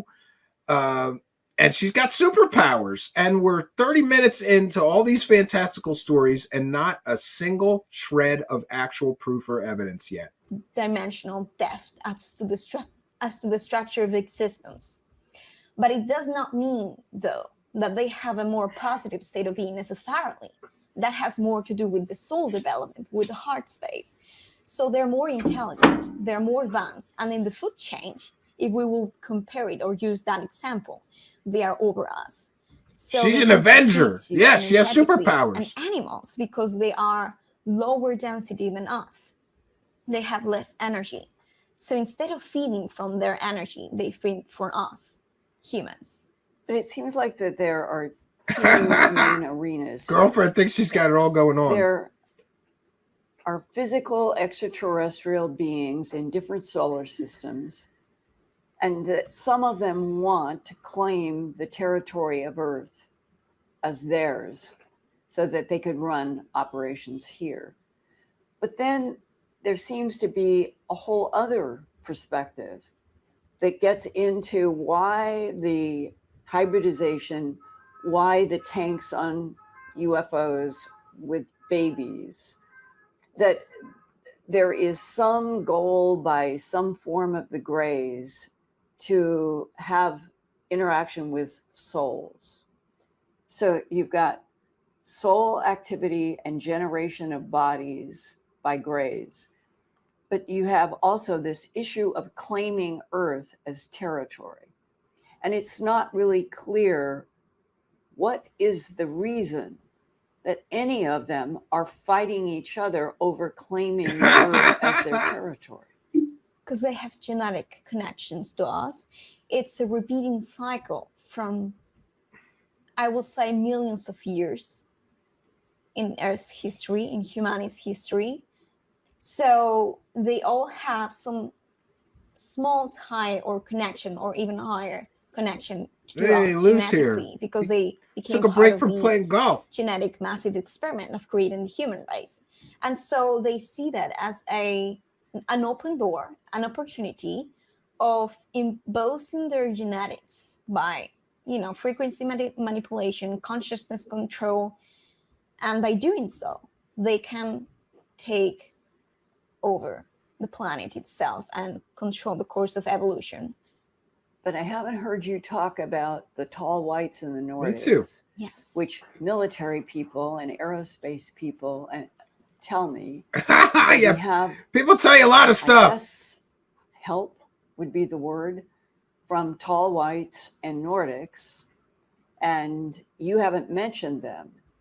Have you had any experience with these 7 to 8 foot tall, color of chalk whites and the Nordics that are blonde, also blonde and blue-eyed, making the whole complex who is who so difficult? I just want to take a moment to interject here that the whole myth of the tall white aliens was created by a man named Charles Hall, who is a complete and total fraud. All those stories about tall white aliens that everybody repeats came from a complete and total stolen valor fraud. He claimed he was in the Air Force. He wasn't. He claimed he went to meteorological school, weather observer school. He didn't. We checked. We checked the class. He's not in the class picture for the class he claimed he attended in the Air Force. We checked with the National Personnel Record Center. He was never in the Air Force. And so all of these people are repeating fake stories from another fake guy. That's important to note. Why would you repeat stories from a man who has been proven to be completely and totally a fraud? The tall white aliens are a fairy tale from a fake stolen valor Air Force fraud who every time he gets up at a UFO conference and tells his stupid stories is committing a felony, a violation of the Stolen Valor Act, because he's profiting, claiming he was in the Air Force when he never was. Those are the ones that I identified as Aldebaran beings. The blonde, blue-eyed. So the ones who contacted me and tell me that I had incarnations as one of them.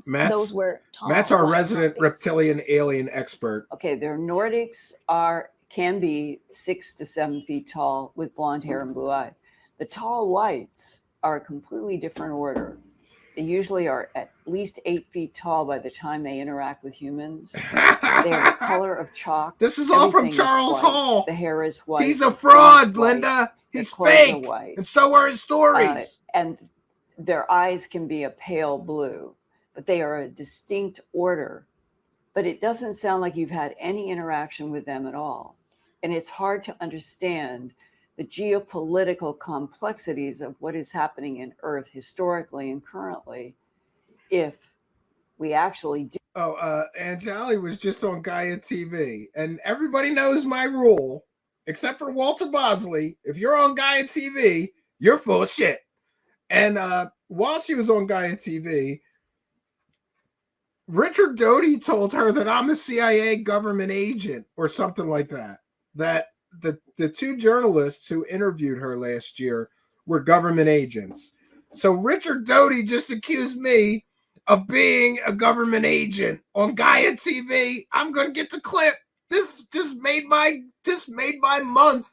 Richard Doty is telling people on Gaia TV that I'm a CIA agent or something like that, a disinformation agent. And I discredited her because her story is true. And I'm part of the cover-up. It's great. All right, let's do just a little bit more of this. And then I'm going to timestamp where we stop. We might do the other hour another time. Do have help from Nordics and tall whites working directly with our aerospace and military versus. And she's quoting Charles Hall stories right here. And Charles Hall, again, lied about his military background, lied about his education, lied about everything. Most likely, including all his stories about tall white aliens that don't exist. Pointed chin grays or Ebens or Aldebarans. It would seem that there is some kind of discrepancy between saying we're getting help from tall whites and Nordics but you're describing a whole mixed group that they want territory and they want souls that is not ascribed to these others. It's that complexity of agendas that don't make any sense. The elder Brahmins are actually the blonde, blue-eyed entities that you are describing. Jesus, man. Sound like they're in a traffic jam. They are not related to the elder. Oh, somebody forgot an edit. What are you doing? Stop calling me. Hold on 1 second, friends. Eric, stop calling me. I just blasted it in my ears. Use the StreamYard link if you want to come on. Otherwise, stop calling me on Messenger. I forgot to put my phone on Do Not Disturb. I'm doing that right now. That blasts through my headphones super loud, bro. All right. We're gonna use the StreamYard link if you'd like to join the show. The Brahmins that I was mentioning in my story were actually Nordic looking, as you describe them to be, and the ones that are helping humanity and are working with the military. Blonde, blue eyes. Exactly. Yeah, and just as I said, just as everybody else does, the good-looking aliens, those hot chick Nordic aliens, the blonde-haired, blue-eyed hot chicks, and the blonde-haired, blue-eyed guys that look like Thor, you know, the actor who plays Thor, they're the good guys, and the bad guys are the reptilian aliens. We're gonna do just another minute of this. I can't take much more. Exactly. So they're not related. They're not aggressive. They don't want to take over, and they're not related to the Point Jean Grace. That's another story. But you have not had any interaction at all with the 7 to 8 foot tall whites. Yes, you have not had. I did. Well, oh, she did have interactions with Charles Hall's imaginary tall white aliens. All right, friends, I'm checking out. I can't do any more of this. But joining me for the wrap up here. And by the way, I just want to give a warning to Portal to Ascension. Lawyer letters are standing by. This is a transformative work. We're educating the public about the garbage that you peddle, about the total fraud, fake stories that you sell people as true. And I have very good lawyer letters standing by. So if someone should decide to falsely copyright claim me, remember, if you do that, I will fight it. I will win. And that copyright strike will revert to your YouTube channel. And I will also perhaps seek additional remedies if you should falsely copyright claim my channel here. Joining me, let me put that banner down. So this was a transformative work. We're educating the public here. We've critiqued the video. We offered our commentary of this nonsensical, rambling garbage story from one Nazi girl and one person who is a criminal recently defrauding the public for 100% provably fake alien pictures, telling people they're real pictures. So this is certainly a transformative work.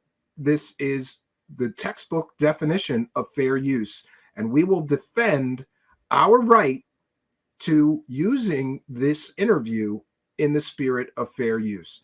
Joining me to talk about this is my friend Eric, the Awakening Man. Are you here, Eric? This guy calls me 6 times on Messenger. And now I bring him in the show and he's not saying anything. My connection sucks right now. Okay. Are you here?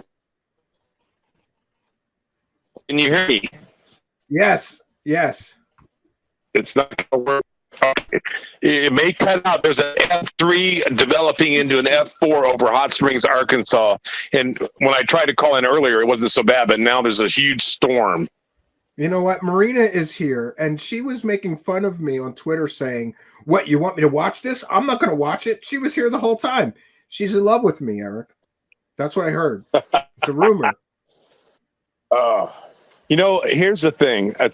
If she lived in America, some Hollywood agent would scoop her up because she's obviously attractive. And she's not unintelligent. She's an intelligent woman. She studied the material very well. I'm going to compliment her right now. She studied the material. If David Wilcock had a starseed, she would be the one, because she uses 60% truth and 40% bullshit. And she's good at it. I'm going to give her that. Yeah. Yeah. But nothing original here. It's all repeated stuff from other stories, gobbled together. That's my opinion. Yeah, I'll tell you what. I'll tell you why I don't trust her. Is I look at her eyes, I look at her face, I listen to her tone. I mean, if you understand how to read people, she constantly looks down, and every time she looks down, she's lying, in my opinion. She's searching for the lie that she tried to remember, but she couldn't quite retain it completely. So she's looking for that lie, and then she pulls it up. But what's really sad about this is at one time, Linda Moulton Howe was a great researcher. What the F happened to her? That's what everybody tells me. But come on, that was 40 years ago. 40 years ago, she might have been a good researcher, Eric. She's disgusting. It's disgusting. It's sad, actually. You got to admit, it is sad. Linda should just retire. I mean, seriously, she should just retire. She's not even convincing anymore. Yeah, I agree with you. Well, I'm going to read the super chats and wrap things up. And by the way, you're asking me do your where thing. I was. I'll just hang out. You asked me where I was when Corey Good was doing the same doing the Cosmic Con shuffle. I was covering him on the midnight hour, saying that he was full of it. All right. And Marina Saren says, "Don't worry." I don't know if you know this. I tweeted out that you're right. I think it was 90% of the time you're right. But you know what? Let me just say this. That if you just if you just assume that these people are lying, if you assume every story is a lie, you're going to be right 90% of the times. You sound like that. Marina's a sweetheart. Listen, she's a sweetheart. I mean, you know what? If I was a young man, she's going to fool a lot of people with this rhetoric, though. Yeah, well, listen. Anyway, go ahead. I'll shut up. You sound like hell. I'm going to bounce you out of here because the audio files are going to be all over these comments yelling at me for why your audio is terrible. You got a terrible connection. We'll do this another night. We'll talk about this. I'm literally in a storm right now, but Marina should come on your show. If she believes she's for real, she should come on your show. I sent her the link. She needs a handler, and if she doesn't have a handler, she needs to get one, because if she wants to be a success in the field, she needs to come on your show and put herself under the fire. And if she can make it out of that fire, then we'll let her in the game. Hey, right now she's not in the game Angelique yet. came here, and then she got a Gaia. Angelique came here, and then she got a Gaia TV deal. And by the way, tell Richard Doty I want to talk to him, because he's telling Anjali I'm a government agent and I'm a disinformation agent, and that's why I busted her story, because it's true. Hey, let me just say this: Gaia should be paying Marina about $10K a month for this story, and they'll film. You know what they'll do? They'll bring her in. They'll put her under their fake lie detector test system. And she'll pass the lie detector because they're going to rig it, and she'll be making big bucks. Spain, come and live in Colorado with the rest of the Freemasons Illuminati. All right, you sound like hell. We'll talk another night. Jesus, of course. I'm throwing you out of here. I'll let you go. Thank you for your input, though. We'll do it another night when we'll bring him here another night when he's got a decent connection. These audio guys will be like ripping me to shreds for, like I can somehow do something about his wonky internet connection and sounding like Darth Vader.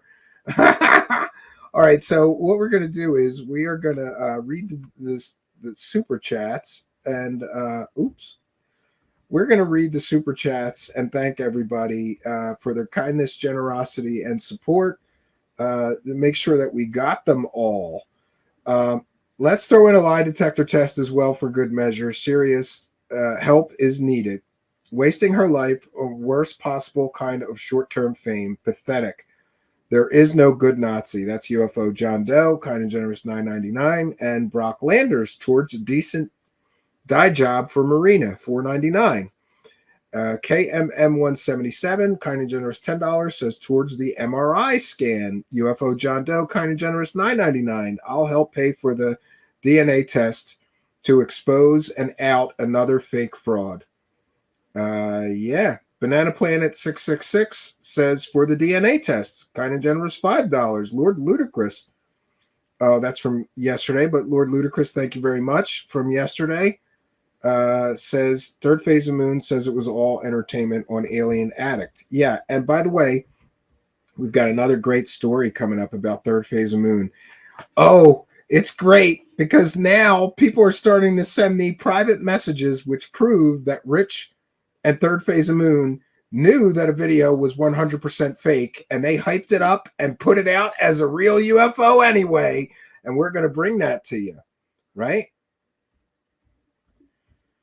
Oh, here, Marina's still in our live chat because she's in love with me. Marina, I could teach you to do the Cosmic Con the right way, you know? I could teach you how to plug all those holes in your story.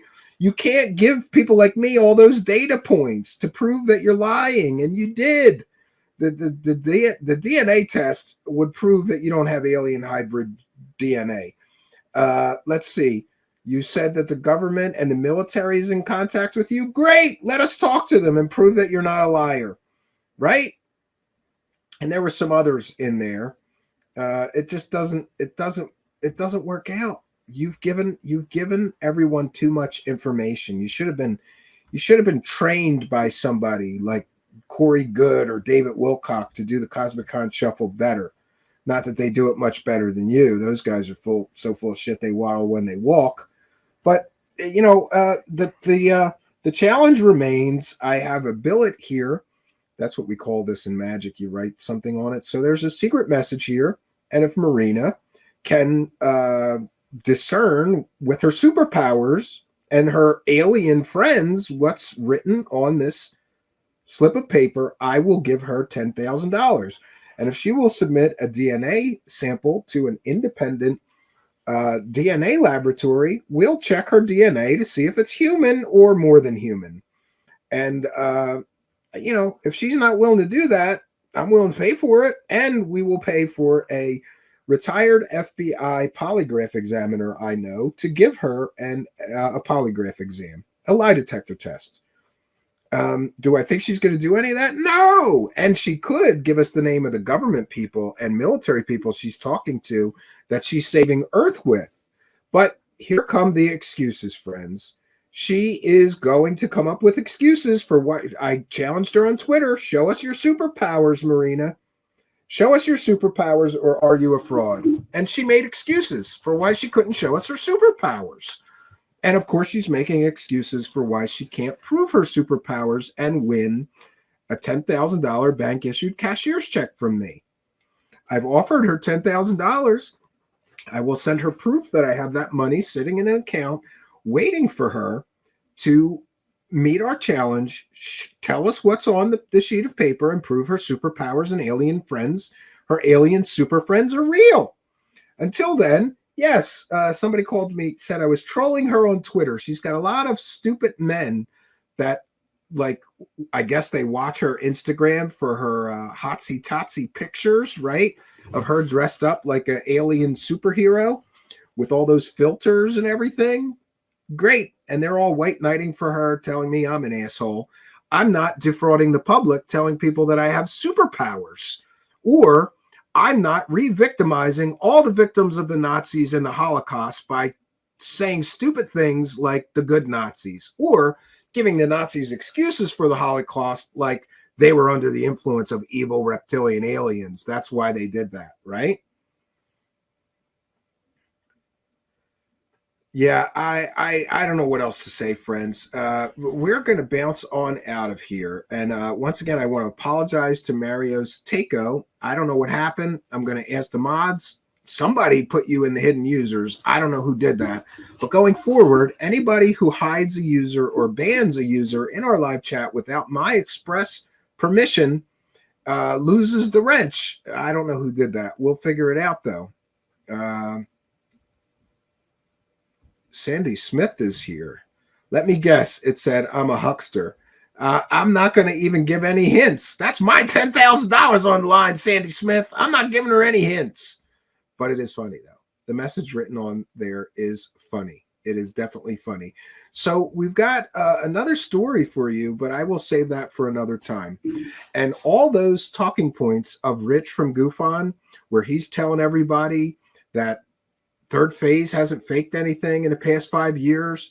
Wait, first it was Third Phase never has been caught hoaxing anything. Then he had to change it to they've never been caught hoaxing anything in the past 5 years. Then he had to change it to they've never been caught hoaxing anything in the past 3 years. Well, Rich, we've got one from last year where they hoaxed something and they committed fraud against YouTube and the public, and you knew that the video was fake. And we've got proof that Rich from GoofOn knew the video was fake, and that Third Phase told Rich from GoofOn the video was fake. And they posted it anyway and hyped it up like it was aliens. And Rich knew about it, and I have proof Rich knew about it. And that conversation, which we have proof of, took place before they posted it. And in that conversation, Rich is acknowledging that Third Phase told him the video was fake. Then they put it up pretending it was aliens or something mysterious, and Rich said nothing. So the whole narrative that Rich, they haven't faked anything on purpose. Yeah, they did. And we have proof of it now. Now we got him by the balls. What is he going to squirm and say now? And besides that story, we've got 10 more for you. Count them, Rich. 10 more. 10 more. Do you know that people are so sick of you lying and hurting people that they're becoming whistleblowers, sending me screenshots of messages, emails, Twitter DMs? I got all kinds of evidence of fakery, fraudery, and bullshittery, and we're going to bring it all to you. And what's he going to say then? Now we have you complicit in a hoax that you knew that they perpetrated against the community in messages. And we've got the messages, Rich. It's going to be great. So get those excuses ready, dummy. You're going to need some new excuses. And the new excuse is going to be they haven't hoaxed anything since last week, right? Because this one, the next one we're going to do is last year. Last year, they knowingly, willingly, and with great effort, by the way, they carefully edited the video to make it more believable. They carefully edited out portions of the video where you could kind of see it was fake, but they carefully edited all that out, put it up, and pretended it was something mysterious, or that they didn't know it was fake, or that they didn't know what it was. And they did, and they told you about it, dummy, and you shut your mouth off like a dummy. And we've got all the proof of that. What are the excuses going to be now?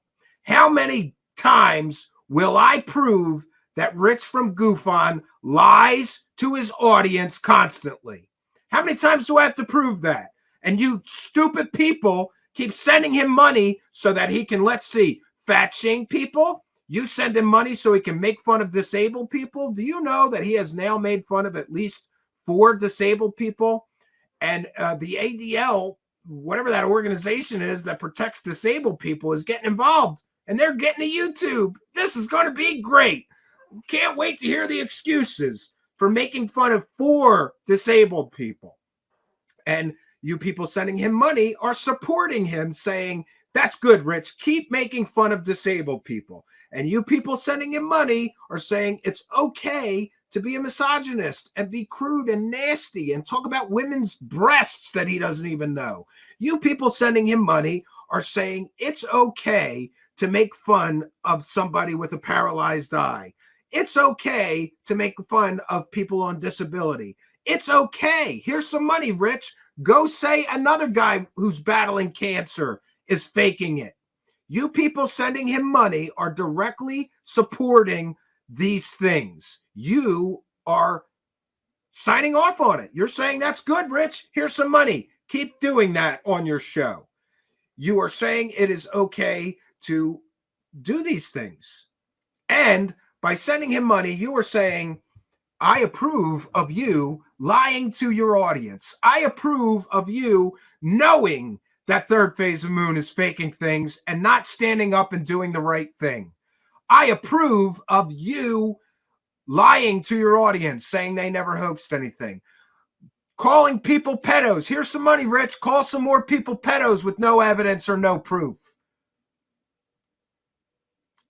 But that's where we're at, and that's where we find ourselves. And, I have learned through my newfound sobriety that some things I can't change, and I can't change the fact that some people are enabling him to continue in this dark and dangerous path he's been on for this time now. But I do want to mention something. Some time ago, what was it? Oh, on Halloween, Rich got a $5 deck of tarot cards from Five Below in a book. And he clickbaited a title that he was going to be casting curses live so that people would actually tune into his shit show. And his idea of a curse is pulling a card out that I think he pre-selected. That's my opinion. I'm entitled to it. But anyway, he pulled out tarot cards for people. Anthony from Unidentified S4, Gorilla Gamer, the guy who he attacked who has cancer, he claimed is faking his cancer. By the way, Third Phase of Moon, a subcontractor of yours is running around calling critics of yours pedos. A subcontractor of yours is running around making fun of disabled people. A subcontractor of yours or employee, it's not clear. They said he's not an employee, but Rich explained how they pay him. I think you would call that a subcontractor.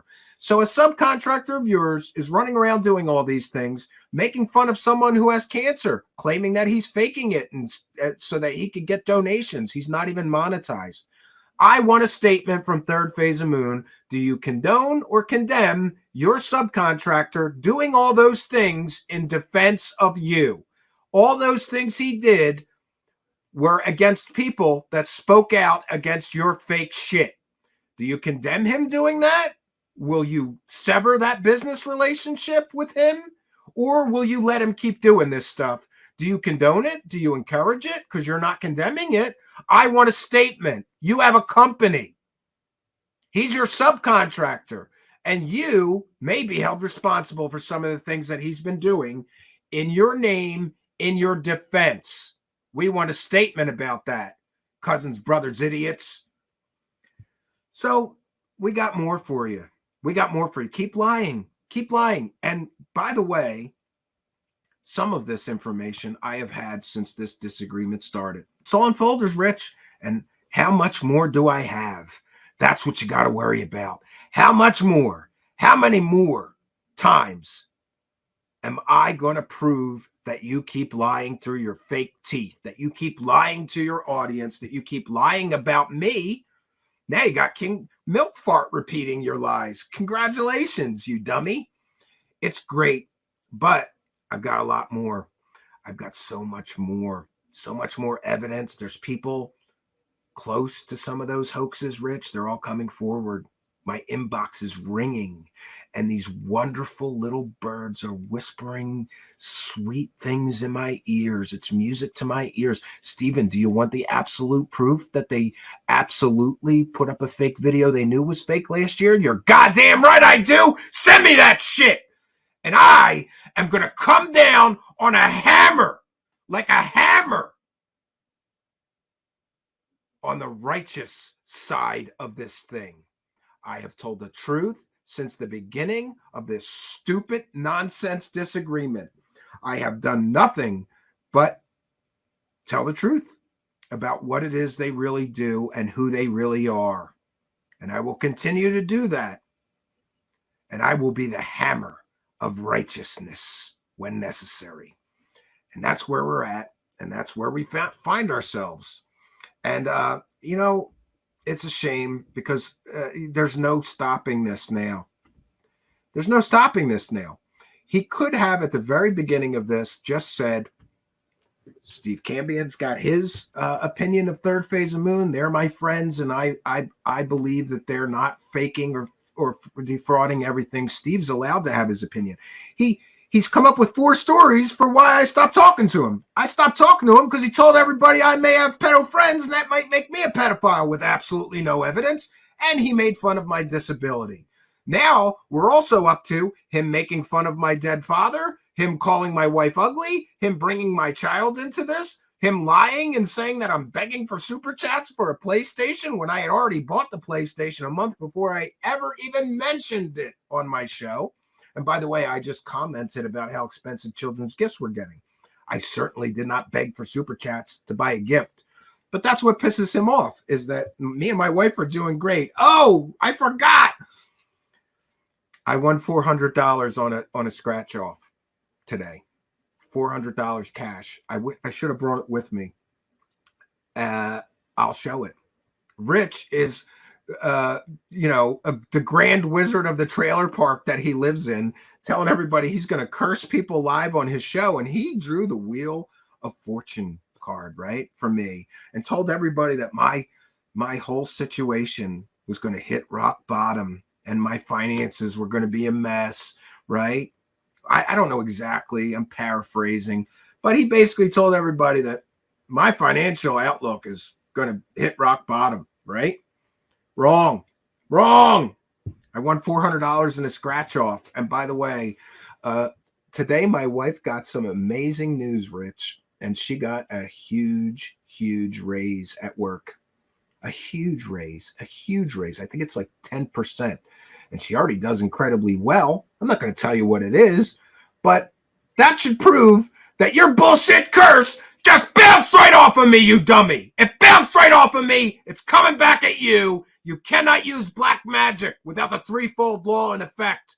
Everything you put out there comes back to you 3 times, Rich. And now it's all bouncing right off of me. I just won $400 in a scratch off today, and my wife found out she's getting a huge raise. 10%. She already does incredibly well. So I guess your superpowers aren't real, Dr. Strange Goof. And you should be very careful who you choose to so-called curse. You're cursing me? I don't think so. No, I don't think so, Rich. So I'm going to bounce on out of here. I got to start a fire. It's cold. It's freezing in here. It's probably like 30 outside, and it's not much warmer in. It's 40 or 45, 50 maybe in here, max. I'm going to start a fire. I'm going to make a delicious dinner. I got some lovely cuts of meat here and some other stuff. And I am going to clean up. By the way, Anthony from Unidentified S4 and Ron from Cosmic Neighbors is coming here on the weekend of the 19th and the 20th. And we're going to do a live Skywatch outside with all of their crazy cameras. And I don't know how the hell we're piping it into the live stream, but we're going to figure it out and bring it to you live. I've been telling you guys for a while now, there's amazing things in the skies here. And in full disclosure, some of those amazing things might be Starlink satellites, but we're going to be able to see it and film it and share it with you. Some of those things might be the International Space Station. Some of it might be unidentified craft. Who knows? We're in a high elevation. It's super dark here. There's no light pollution of the city. You can see amazing things here in the sky. And I'm so excited that those guys that actually know what they're doing with cameras, every time I try to film something, it just looks like a little light blob in the sky. And you can't, that has no value. But those guys got great cameras and FLIR cameras and night vision and all kinds of shit. I don't know what we're going to do, but we're going to bring it to you live in a couple of weeks. So I'm going to bounce on out of here. I want to thank each and every one of you for joining us. I want to thank our announcer, Ian, for his kindness and help with the show. I want to thank all of our kind and generous benefactors, Patreon supporters, channel members, PayPalers. Oh, I didn't check that. We'll check that real quick. And Cash Appers as well. And we want to thank our wonderful audience. I'm going to thank Marina Sarin for allowing me to educate her about the true history of the Nazis that she is so misinformed about, and educate her that every time she says these stupid things, she re-victimizes victims of the Nazis of World War II. Every time she says these stupid things, she re-victimizes those people. And I wish that she would learn that what she is doing is dangerous and stupid, and she should not say things like the good Nazis. Imagine if your whole family was killed, Marina, by the Nazis during World War II. Would you want to hear somebody talking about aliens and the good Nazis on the internet, or taking pictures with Nazi jewelry? I don't think you would. I don't think you would. And by the way,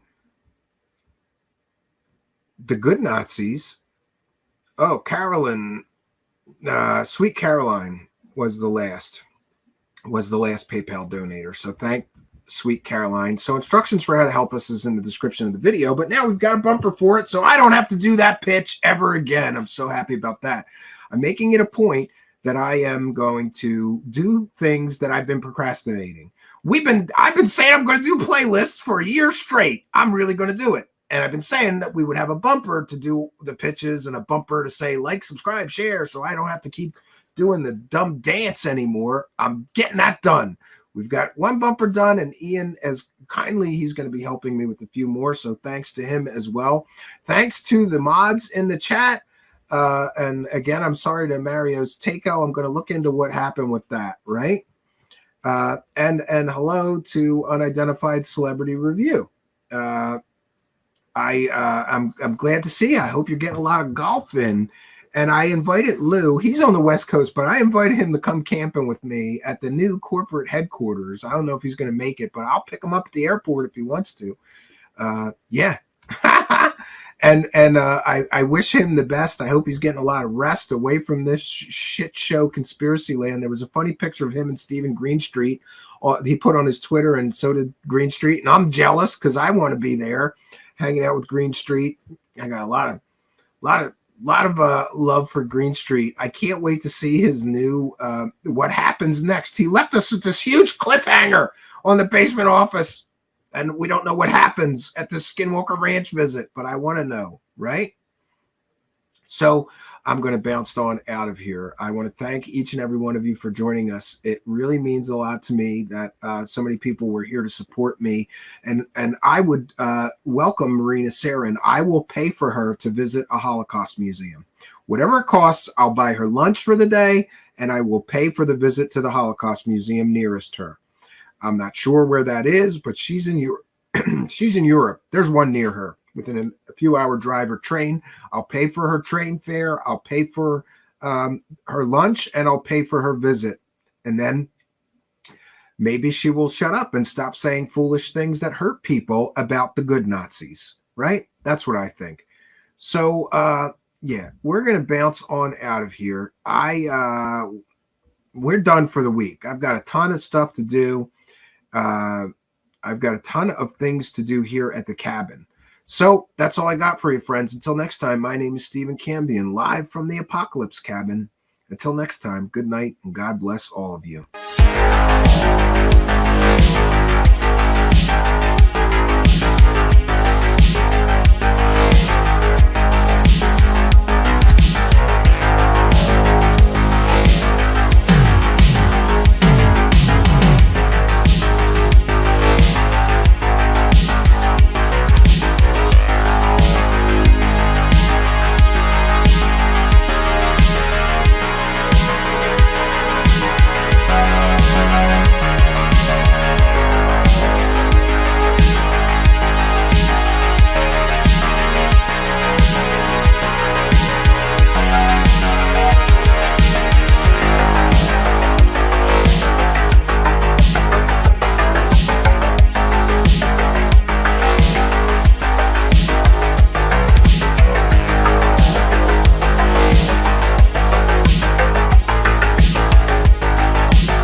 Truth Seekers is a viewer-supported show. Wonderful people like you who enjoy this show send pledges in the form of super chats, super stickers, super thanks, PayPal, or Cash App. Instructions for how to help are in the description. You can also join our Patreon, and for as little as $1 a month you can get extra content. Patreon supporters get a backstage pass, early access to all our production videos before they are distributed publicly, Stephen Cambion's music, private writings, a monthly show journal, and more. You can also become a YouTube channel member for $5 a month. A YouTube membership includes all of the Patreon benefits, plus a special members badge, priority reply to video comments, and the live chat, plus a monthly members-only video. We thank you all, kind and generous benefactors, for supporting Truth Seekers. Thank you for your generosity and support.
Tell you about the let me tell you about the ancient alien dude. The show you watch, Ancient Aliens?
everybody, they all thrive off of this seal thing. If they can put that seal thing on, why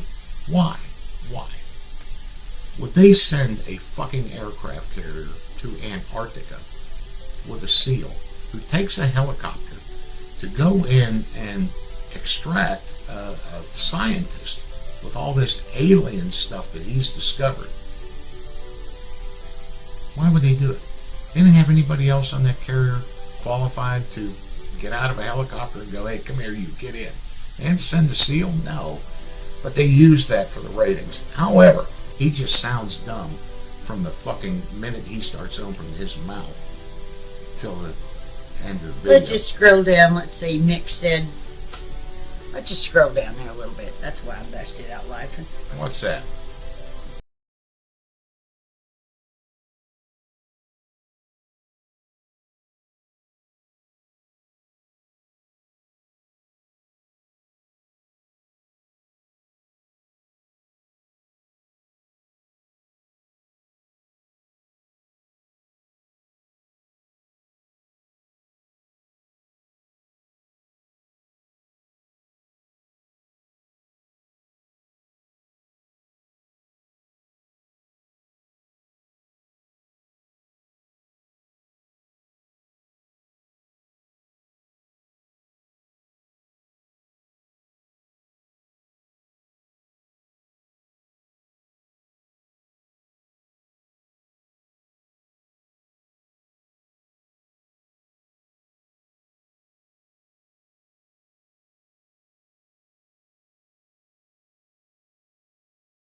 Navy SEAL or Spartan 1, and as soon as that fucking guy opens his mouth, you know it's bullshit. No officer in the Navy is ever gonna goon up that they were a first lieutenant. First lieutenants are in the Marine Corps and the Army. They're not in the fucking Navy, and no one would say that. First lieutenant is a title in the Navy and that goes way back to the old British days. He's the first lieutenant. He's the most senior lieutenant on a ship. And they only do that on the ships. We don't have that in the SEAL team. That's where we keep our edge.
Greetings and salutations. Today we're going to be examining the phenomenon of cattle mutilations, mostly focusing on the controversial claims made by one Linda Moulton Howe. While some proponents argue that cattle mutilations are evidence of extraterrestrial involvement or government conspiracies, today we'll be separating fact from fiction and be heavily scrutinizing Linda Moulton Howe's reputation for selling very questionable stories. Cattle mutilations, the gruesome and mysterious deaths of livestock, have captivated the imagination of conspiracy theorists and UFO enthusiasts for decades now. Linda Moulton Howe has been a prominent figure in the world of paranormal and unexplained phenomenon, and she has played a very significant role in popularizing these very claims. However, her reputation has long been tarnished by allegations of promoting completely and totally fake stories to maintain her status and credibility in the field. We'll be critically examining the phenomenon of cattle mutilations with a particular focus on Linda Moulton Howe's involvement. After all, Linda Moulton Howe has made more money promoting stories about cattle mutilations being an alien harvest than anyone else on Earth. We will attempt to discern the veracity of her claims and address the question of whether cattle mutilations, like many other stories that she has sold, has been somewhat orchestrated or completely and totally fake and not what she reports them to be. Cattle mutilations typically involve the discovery of dead cattle with surgically precise incisions, removed organs, and a lack of apparent predators or scavengers in the vicinity. One other factor seems to be a complete and total absence of blood in the carcass. Theories surrounding these incidents range from natural causes such as scavenger activity or diseases to more extraordinary claims like those of Linda Moulton Howe involving aliens or extraterrestrial beings or some kind of secret government experiments. Linda Moulton Howe is a well-known advocate for the idea that the cattle mutilations are somehow connected to alien activities. Her work in documentaries, books, radio shows, and podcasts has garnered a significant following, but has also raised eyebrows in the skeptical community. One of the main criticisms of Linda Moulton Howe's involvement in the cattle mutilation phenomenon is the lack of concrete evidence to support her various claims. Many of these incidents she presents as evidence of extraterrestrial involvement somehow, but they can often be explained by more prosaic causes, such as natural decomposition processes, predation, or even simple hoaxes. More on that in a moment. Howe's reliance on anecdotal evidence and eyewitness testimonies from, let's just say, less than credible people has been a point of contention in the scientific community. These stories are often devoid of concrete proof and are subject to human error, bias, or misinterpretation. Without empirical evidence to support her claims, Howe's credibility is significantly weakened. Recently, I put out a call on our show here to see if anyone had any more information about Linda Moulton Howe and these cattle mutilations. I was completely and totally shocked by some of the people that started contacting me and what they were telling me, but more on that later. A critical aspect of Linda Moulton Howe's involvement in the cattle mutilation phenomenon is her perceived profit motive. After all, Linda Moulton Howe has made more money from these cattle mutilation stories than anyone on Earth. Critics argue that she has a vested interest in continuing to perpetuate sensational stories as they attract attention, increase book sales, and boost her media presence. This raises questions about the authenticity of her claims and her commitment to actual objective investigation of these events. Skeptics argue that many cattle mutilations can be explained by natural processes, including scavenger activity, decomposition, and many environmental factors. Moreover, investigations by law enforcement agencies have often found mundane explanations for these incidents, such as predator activity. The phenomenon of cattle mutilations remains a mysterious and intriguing subject. While Linda Moulton Howe has played a significant role in promoting the idea of extraterrestrial involvement in these events, her reputation is marred by allegations of often selling fake stories for personal gain. The lack of concrete evidence, reliance on anecdotal accounts, and alternative explanations for cattle mutilations all cast doubt on the credibility of her claims. But nothing, my friends, would cast more doubt on her previous reporting of these cattle mutilation events than what some recent people have been contacting me and telling me. Now we may have finally solved the mystery of the cattle mutilations. Thanks to several courageous whistleblowers, we may finally have an answer to this decades-old mystery. Was it really aliens that did this to these cows? What if there's a much simpler but more sinister explanation for what happened to those cows? What if, my friends, what if Linda Moulton Howe murdered those cows so that she could have new alien stories to sell? Sound crazy? It's no more crazy than somebody claiming that aliens killed and mutilated those cows and drained them of blood. Recently, I put out a call to action on my show, encouraging anybody that knew any information about Linda Moulton Howe and what really happened to those cows to contact me. I was shocked by what people started contacting me and telling me. Several courageous whistleblowers have now come forward, and I believe that we may have finally solved the mystery of what really happened to those cows. These brave whistleblowers still live in total fear of Linda Moulton Howe, and after you hear what they have to say, you'll understand why. Several whistleblowers about these cow murders have agreed to come forward and tell their story as long as we protect their identity. Now, friends, let's get into solving this mystery of what really happened to those cows.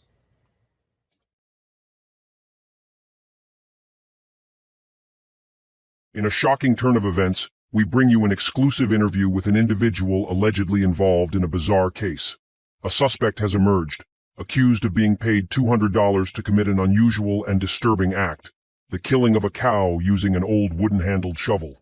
The identity of the suspect has been concealed for safety reasons. Good evening.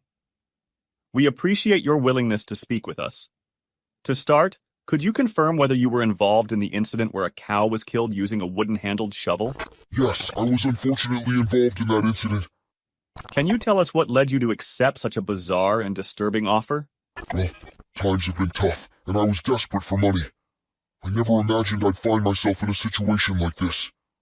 When an old lady offered me $200 to carry out this act, I was like, hell, yeah, I could use the money for my family.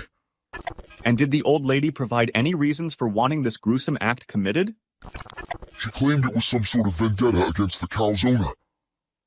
I didn't question her motives. I was blinded by the promise of quick money. But why did you agree to carry out such a cruel act? I did have reservations, of course. I knew it was wrong, but desperation can make people do things they'd never imagine. I tried to convince myself that it was just a cow, but deep down, I knew it was a terrible mistake. Can you walk us through the events of that fateful day? It was a dark night, and I met the old lady near the barn.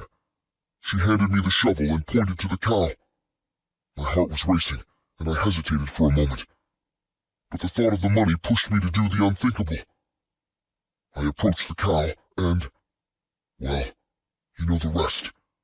What emotions did you experience during and after the act? Regret, guilt, and shame consumed me. As soon as it was done, I realized the enormity of my actions. I felt sick to my stomach, and I knew I could never undo what I had done. Have you been in contact with the old lady since the incident? No, I haven't. She paid me the money, and I've been trying to distance myself from the whole ordeal. I've been haunted by my actions ever since. The alleged incident involving the cow's killing remains a disturbing mystery. I was working as a farmhand in 1979. One night, I saw this strange lady near the barn. She had a big shovel, and she was looking at the cows in the field next to the barn. It was like 3 in the morning, so I wondered what she was doing. I watched her for a bit as she kept looking over the group of cows nearest the barn. I'm sure she didn't see me watching her.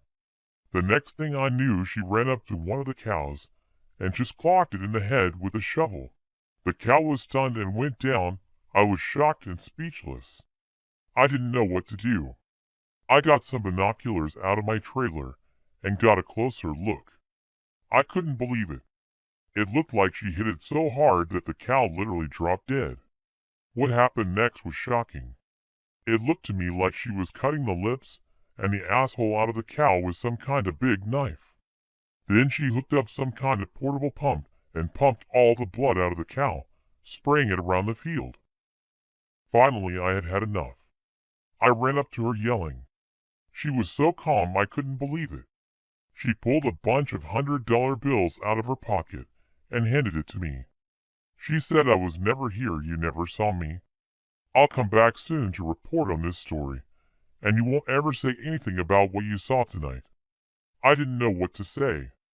Then she told me, "You can take the money and live, or I can hit you harder than I hit that cow with this shovel." I just nodded and said okay. A few days later, the same lady was back on the farm with a film crew. She started saying aliens mutilated that cow and drained it of all its blood. Later I found out she sold the story and similar stories of dead cows for a huge amount of money. The day she was there with the film crew, she got me aside and gave me a few more $100 bills. She then threatened me that if I ever told anyone what really happened to that cow, she'd kill me and my whole family with that same big shovel. I found out later she paid off lots of ranchers and others in the area to pull off this aliens mutilated cow scam. I knew it was a lie and a scam, but if you had seen how hard she hit the cow she killed, you would probably keep your mouth shut too. What kind of woman can just crack a cow in the head with a shovel and kill it? Not the kind of woman I want to mess with. I never said anything about what really happened to those cows. Until now. It's time people know the truth. Linda Moulton Howe? She killed some of those cows with a shovel with her very own hands. I saw it myself. Other rumors spread in this area after all these cows turned up dead. People said sometimes she just paid guys desperate for money to kill cows or help her kill cows. All the cows that died ended up in her fake alien stories. She really cashed in on this. Book deals. Documentary film deals. Speaking engagements. She's been cashing in on these cow murders for years. I just want people to know the truth. Linda Moulton Howe killed those cows. There is absolutely no evidence at all that aliens did it. Those cows were murdered to sell her fake alien stories. Linda knows it's true. I hope she's too old to retaliate against me now. People deserve to know the truth. She killed those cows with a shovel, or paid other people to help her kill those cows.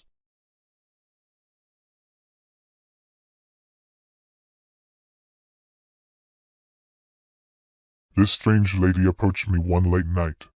She offered me $300 to kill a cow. I asked her what she had against cows, and she said that wasn't my concern. I asked her how I was supposed to kill the cow, and she handed me a big metal shovel and told me not to be a pussy about it. She told me to sneak up to a cow and just clock it in the head as hard as I could. I knew it was wrong, but what can I say? I needed the money. She pointed to the nearby field where the cows were grazing. She was walking right beside me. She said something about what a great story this was going to make and how much money she would make from this. She kept telling me, do it. Do it. She kept handing me more money and saying, don't be a pussy, do it. I snuck up behind the cow and I hit it as hard as I could with the shovel. The cow went down. I checked and it was definitely dead. The next thing I knew, this crazy lady pulled out a big knife and started cutting parts of the cow off of it. She went to her car and got some kind of pump and cut open the cow and inserted some kind of tubes. I asked her what she was doing and she kept mumbling, not a drop of blood, not a drop of blood. She ran another hose from the pump into a ditch and drained the cow of all its blood. She told me if I told anyone what we did, she'd kill me and drain me of my blood too. I believed her because she seemed so crazy. I kept my mouth shut. She came back the next day with a film crew and started filming. Later I found out she made a ridiculous amount of money selling stories about the cows being mutilated by aliens. I couldn't believe it. Later I found out she murdered or paid people to murder cows all over the area. Apparently, with every murdered cow she did the same thing, come back later and claim that aliens did it somehow. I still can't believe she got away with this for so long. This is why I'm finally speaking out. This Linda lady should face justice for what she did to those poor cows. I'm sorry I helped her murder that cow. To this day, every time I see a cow or drink milk, I feel terrible about what I helped this Linda lady do. She murdered those cows to make money selling fake stories about aliens. Aliens didn't kill those cows. Linda killed those cows. Well, Linda, and people like me she paid to help her. I'm sorry I helped this crazy lady kill that cow. People deserve to finally know the truth about all those stories she sold for many years.